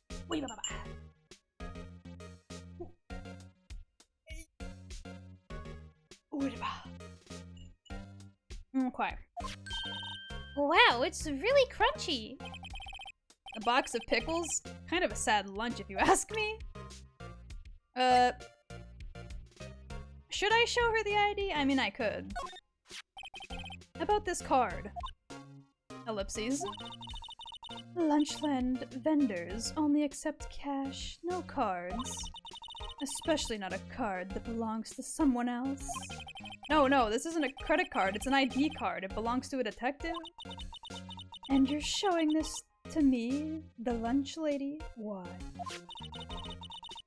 That's like showing a fine honeyed ham to a detective. I mean, not exactly, but okay. Why do I always feel like I'm being mocked? Okay, can I like scooch over again real quick? No, they're not gonna let me scooch over. Okay, well, I guess we're done here for now? Question mark? Cause I got nothing else to show her, nothing else to talk about.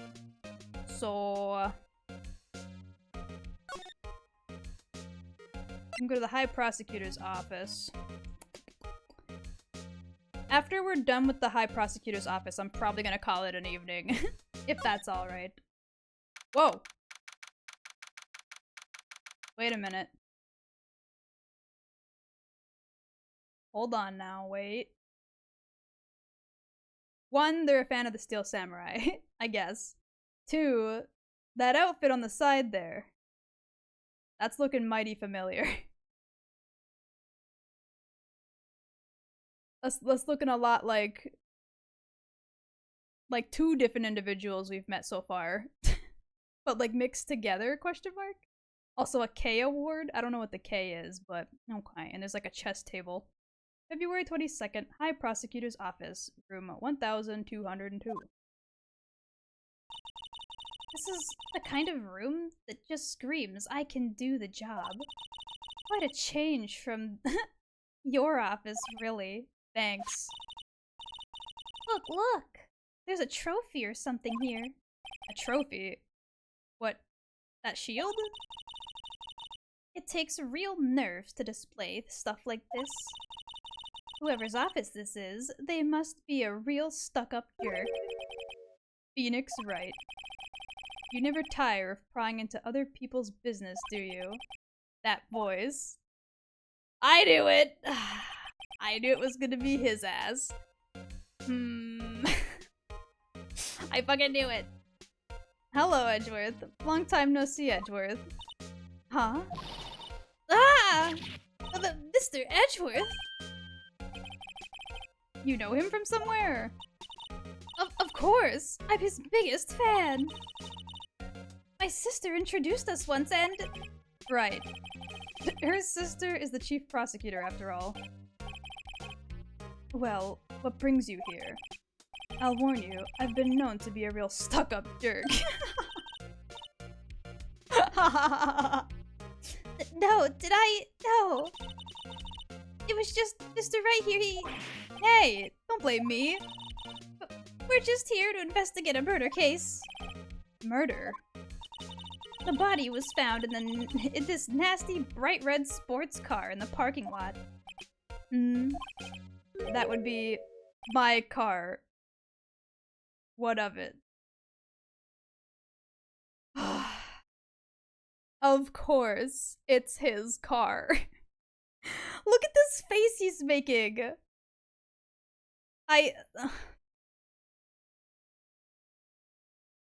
Sir, you need to stop getting your ass in trouble. I swear to God.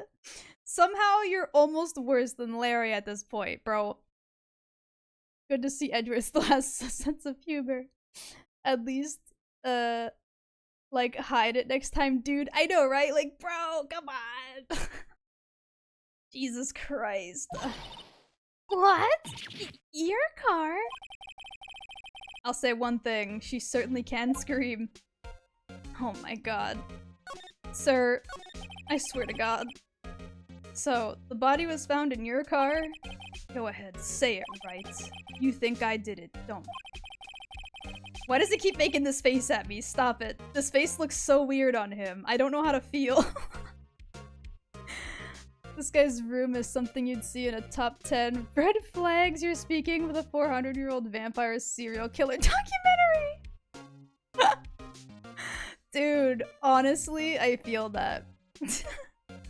After you went through all that trouble to help me, last year no less. No, we don't think you did it. I mean, it was my sister who stabbed him. Wait, no. She didn't do that, I mean. Wait. So you're the chief prosecutor's little sister then?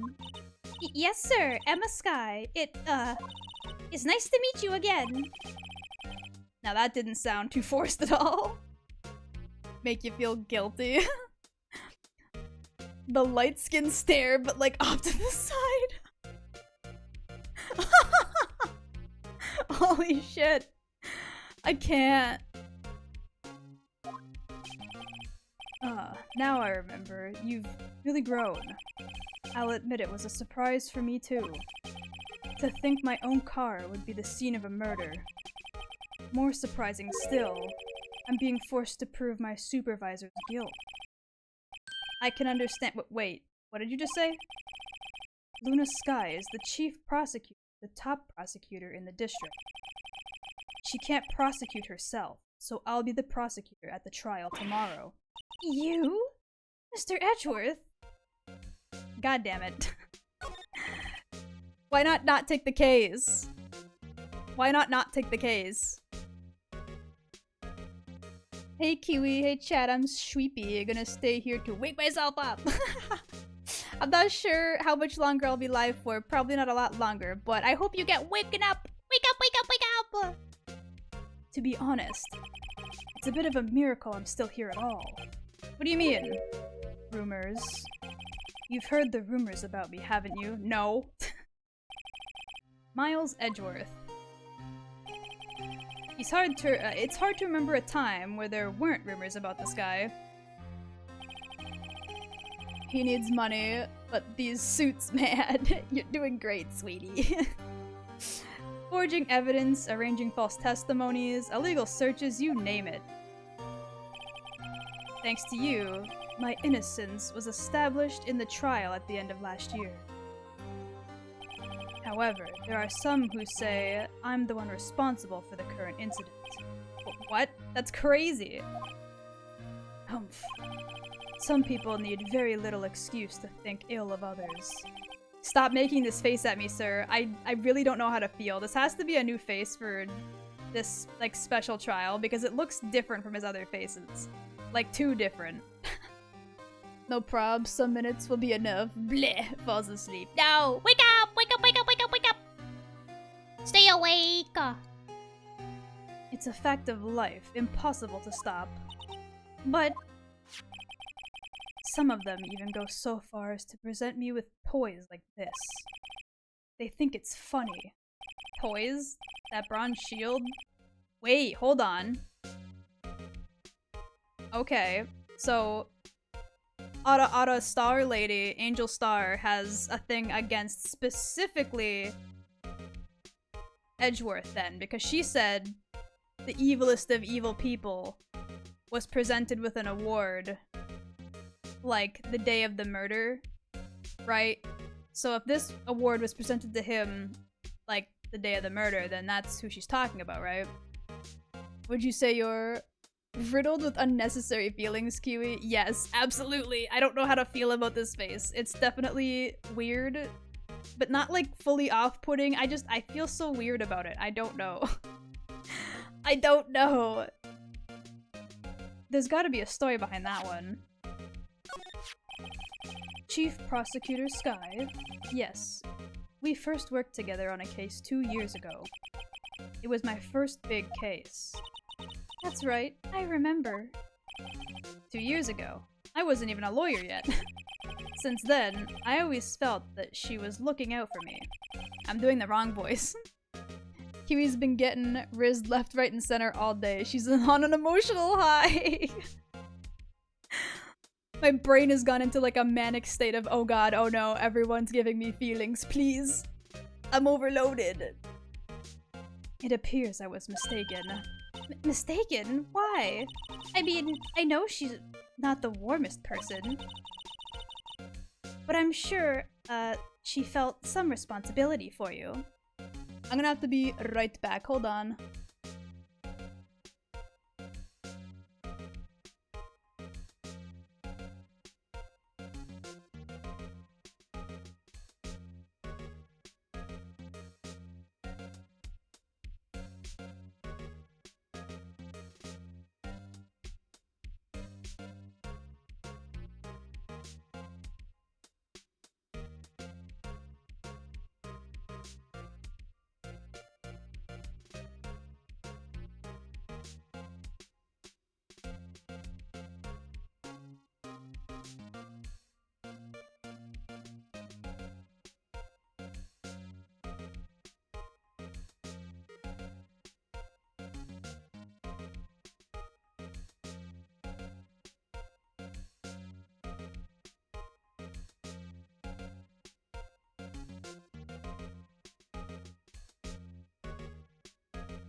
I'm back. Sorry about that.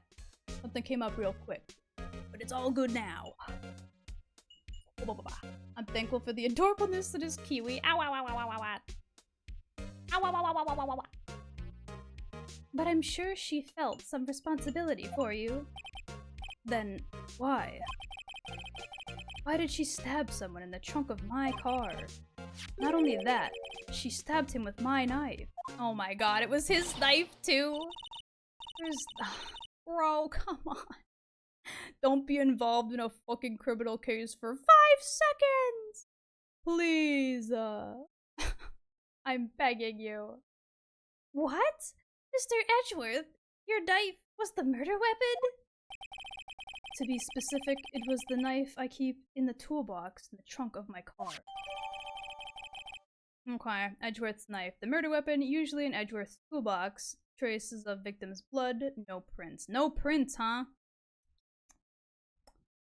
Well, that sucks. Okay, Edgeworth's knife was added to the court records. Edgeworth? What? Are you sure you didn't do it?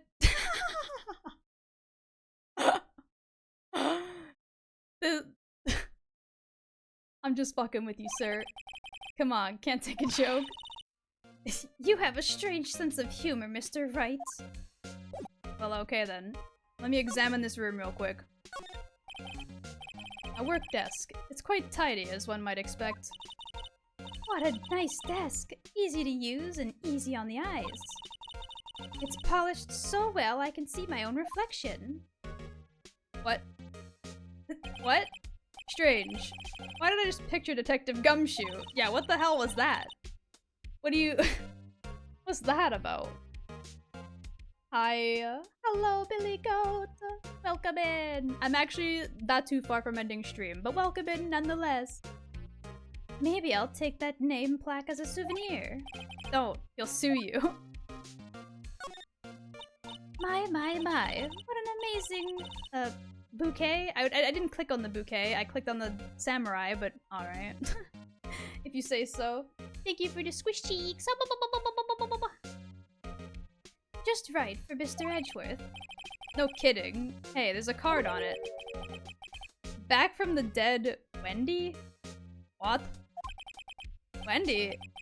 I've heard that name somewhere before. Wait, have we? Wendy. Who's Wendy? Have we heard Wendy before? Best cow. Ow, ow, ow, ow, ow, ow.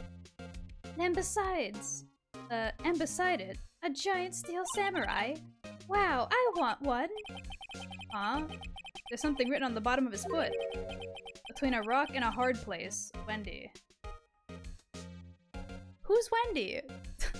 Who's Wendy, and why are they giving him gifts for cases that I've been involved in? Huh? Wendy, is Mr. Edgeworth's... is she Mr. Edgeworth's fiance? Wait. No, that's Oldbag. Was her name Wendy Oldbag? Was it Wendy?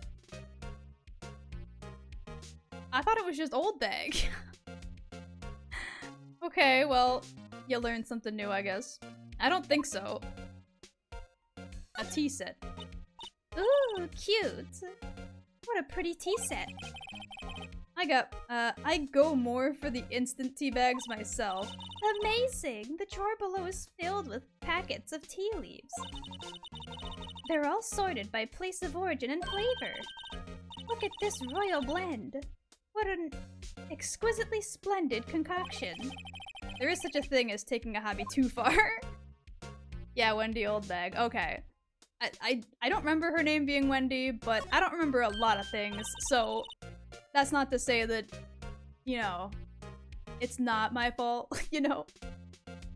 Whoa, these are all case files? They're stacked up to the ceiling. There's even a ladder. Odd. I thought Edgeworth wasn't good with heights. He must have someone get them for him. Oh my god. Strange. Why did I just picture Detective Gumshoe? He must study these case reports so closely. He's so cool. You shouldn't say that if you saw him sweating bullets up on the ladder. Or you wouldn't say that, sorry. Hey, a chessboard! I'm not up to play chess. Sorry, I'm not too up on my chess, but it looks like blue's in a bit of a tight spot. The Red Knight has surrounded the blue pawn. Huh? Those horses are mounted knights. Their swords have really sharp edges. And check out that poor pawn. His head is kind of spiky. Kind of reminds— Is it? It looks very round to me. But okay, it kind of reminds me of you. Mr. Edgeworth must be an avid chess player. What's wrong, Mr. Wright? Edges surrounded a pawn with spiky hair. Nah, it's nothing. This man is so obsessed with me, I swear, bruh. Mr. Edgeworth has a comfy sofa.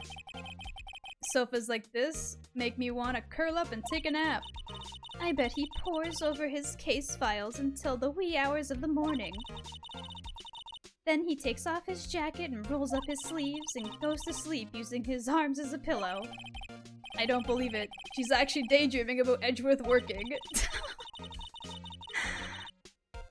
Not gonna lie, until I heard Oldbag, I was wondering who the fuck.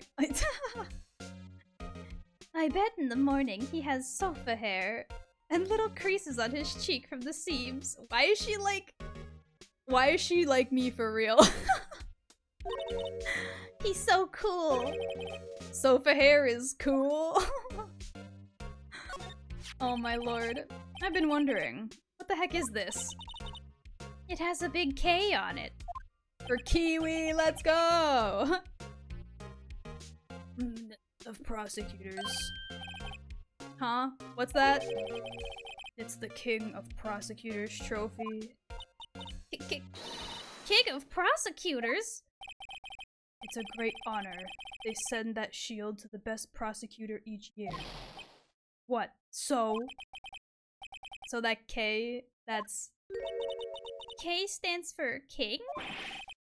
Yeah, you got a problem with that? I didn't design the thing. King of prosecutors? Kinda like employee of the month, only better. Now I gotta save up for more goth Kiwi. Also, howdy, I'm back. Welcome back! Unfortunately, you're back at around the time where I'm almost finishing up, but you're welcome to stick around until the end. King of the Prosecutors Trophy, given to Edgeworth, King of the Prosecutors, at the PD on the day of the murder. Okay, yeah, so this was the thing given to him at the day of the murder, which means the sexy lady is specifically also mad at Edgeworth. Like, she thinks he's literally the worst for some reason. Thank you for the hydrate imp. Posture check. Edgeworth, more like Edgyworth. More like edgy worthless.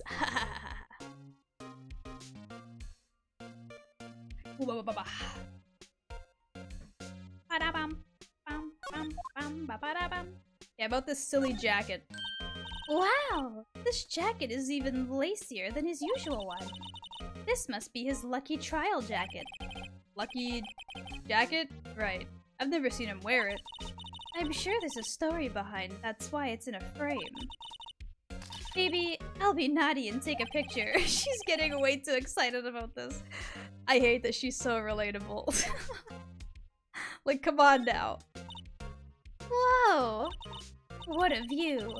It must be nice to have an office on the 12th floor. I guess you would feel important. Incidentally, were you to jump out this window, the time until impact to the ground would be... Ma'am, what kind of... what kind of leap of logic and thought process was that? Got it! Approximately 3.23 seconds. That's handy to know. That's gonna be relevant. And I hate the fact that that's gonna be fucking irrelevant. I'm never gonna remember that, dude. Come on. Literally never am I gonna remember that. Okay. I guess I could ask him about the ID. Say, Edgeworth, I was wondering about this. Mr. Wright? Huh? What? Are you sure you should be showing that to Mr. Edgeworth?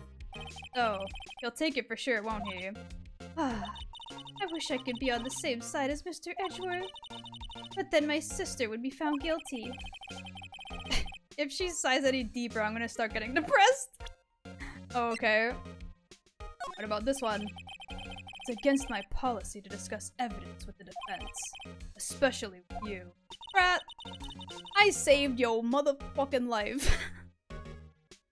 You better show some goddamn respect.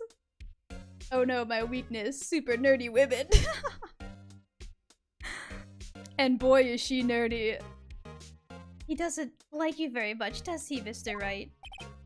Nah, with Edgeworth, it's never personal. It's all about winning tomorrow. Are you sure about that, Hobie? So basically, this says you were the best of the best last year, huh? This is also a new face.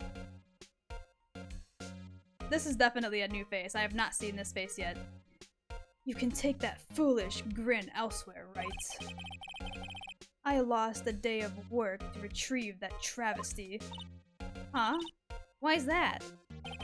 I had to go to the police department to receive that broken shield. The police department? Yes. Right next to the police station downtown. You've been there, haven't you? Where Detective Gumshoe works? Yeah. I was wondering something about your shield. Why is it broken? What does it matter? I've got more important things to worry about. That's a very important detail, sir. Very. Oh no, my overall weakness. Women. Oh no. Oh, right. He doesn't seem to be concerned about his award, for better or for worse.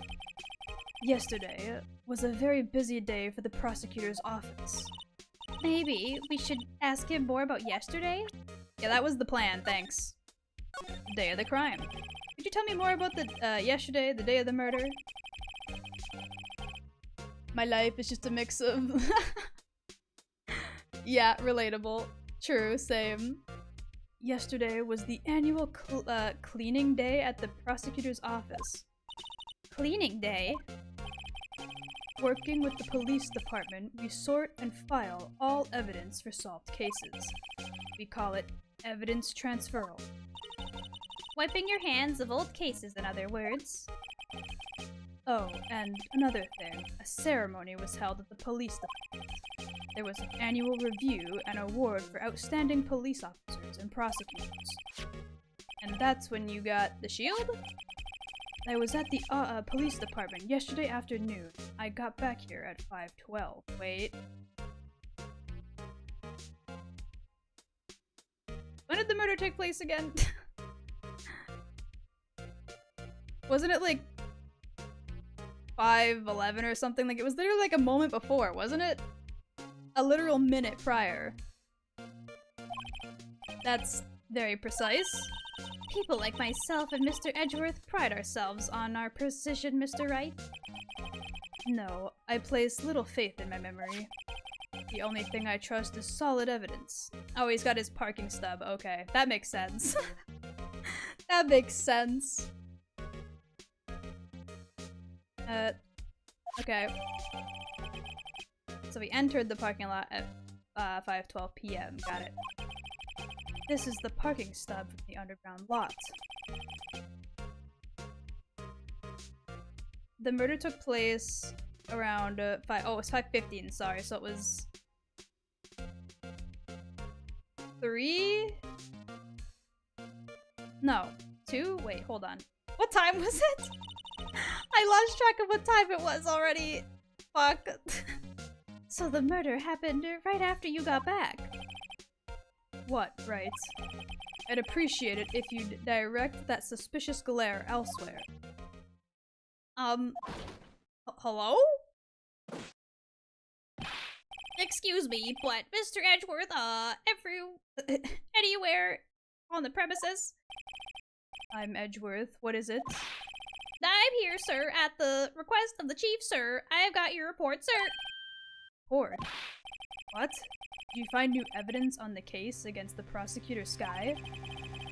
I don't like the way this conversation is going at all. What's wrong with his hand, brah? What happened? Sky, sir? No, sir. No. No name of that kind, sir. Not in this report, sir. I think I just heard Edgeworth's lid blow.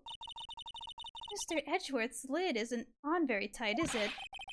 I made a clear request to the police department, did I not? I need to focus on the trial tomorrow, so don't bring me anything unrelated. Sir, but sir, I'm just following orders, sir. They told me to bring you this. I wasn't aware of the— Well, I couldn't finish that. Give me your name. Yes. Yes, sir. Officer Meekins. Meekins. Right. Officer Meekins, take your report and leave. And good luck with that raise next month. But, sir, I didn't know. Poor guy, he looks like he was absent on the day they gave out brains and good luck. No, that's not nice. Also, he's got one of those like good luck charm pouches. And why is he holding handcuffs? What the fuck is this character? Maha.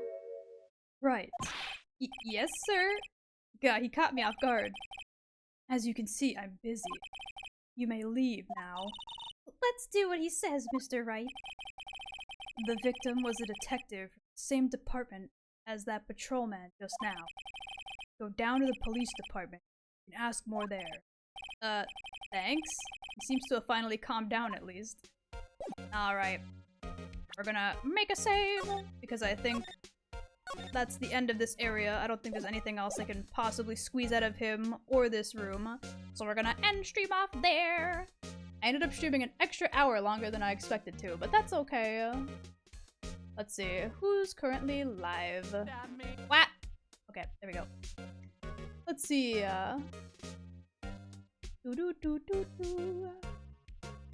Big Screen Mike is doing some Doom Eternal. Okay, okay. T Dorito's doing Lives of P. Lucky Akuma is doing Batman the Telltale series. Okay, we got a few options.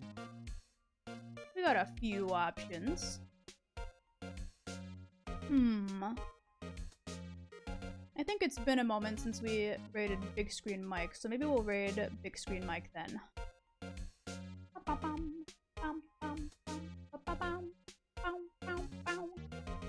Are they available for raid? They are! Let's go! Okay. Thank you everybody for hanging out. I hope you all enjoyed me fumbling through trials and learning how to be smarterino and all that goodness. I hope you have a lovely rest of your day, evening, or night, and I'll see you again on Wednesday. Bye bye!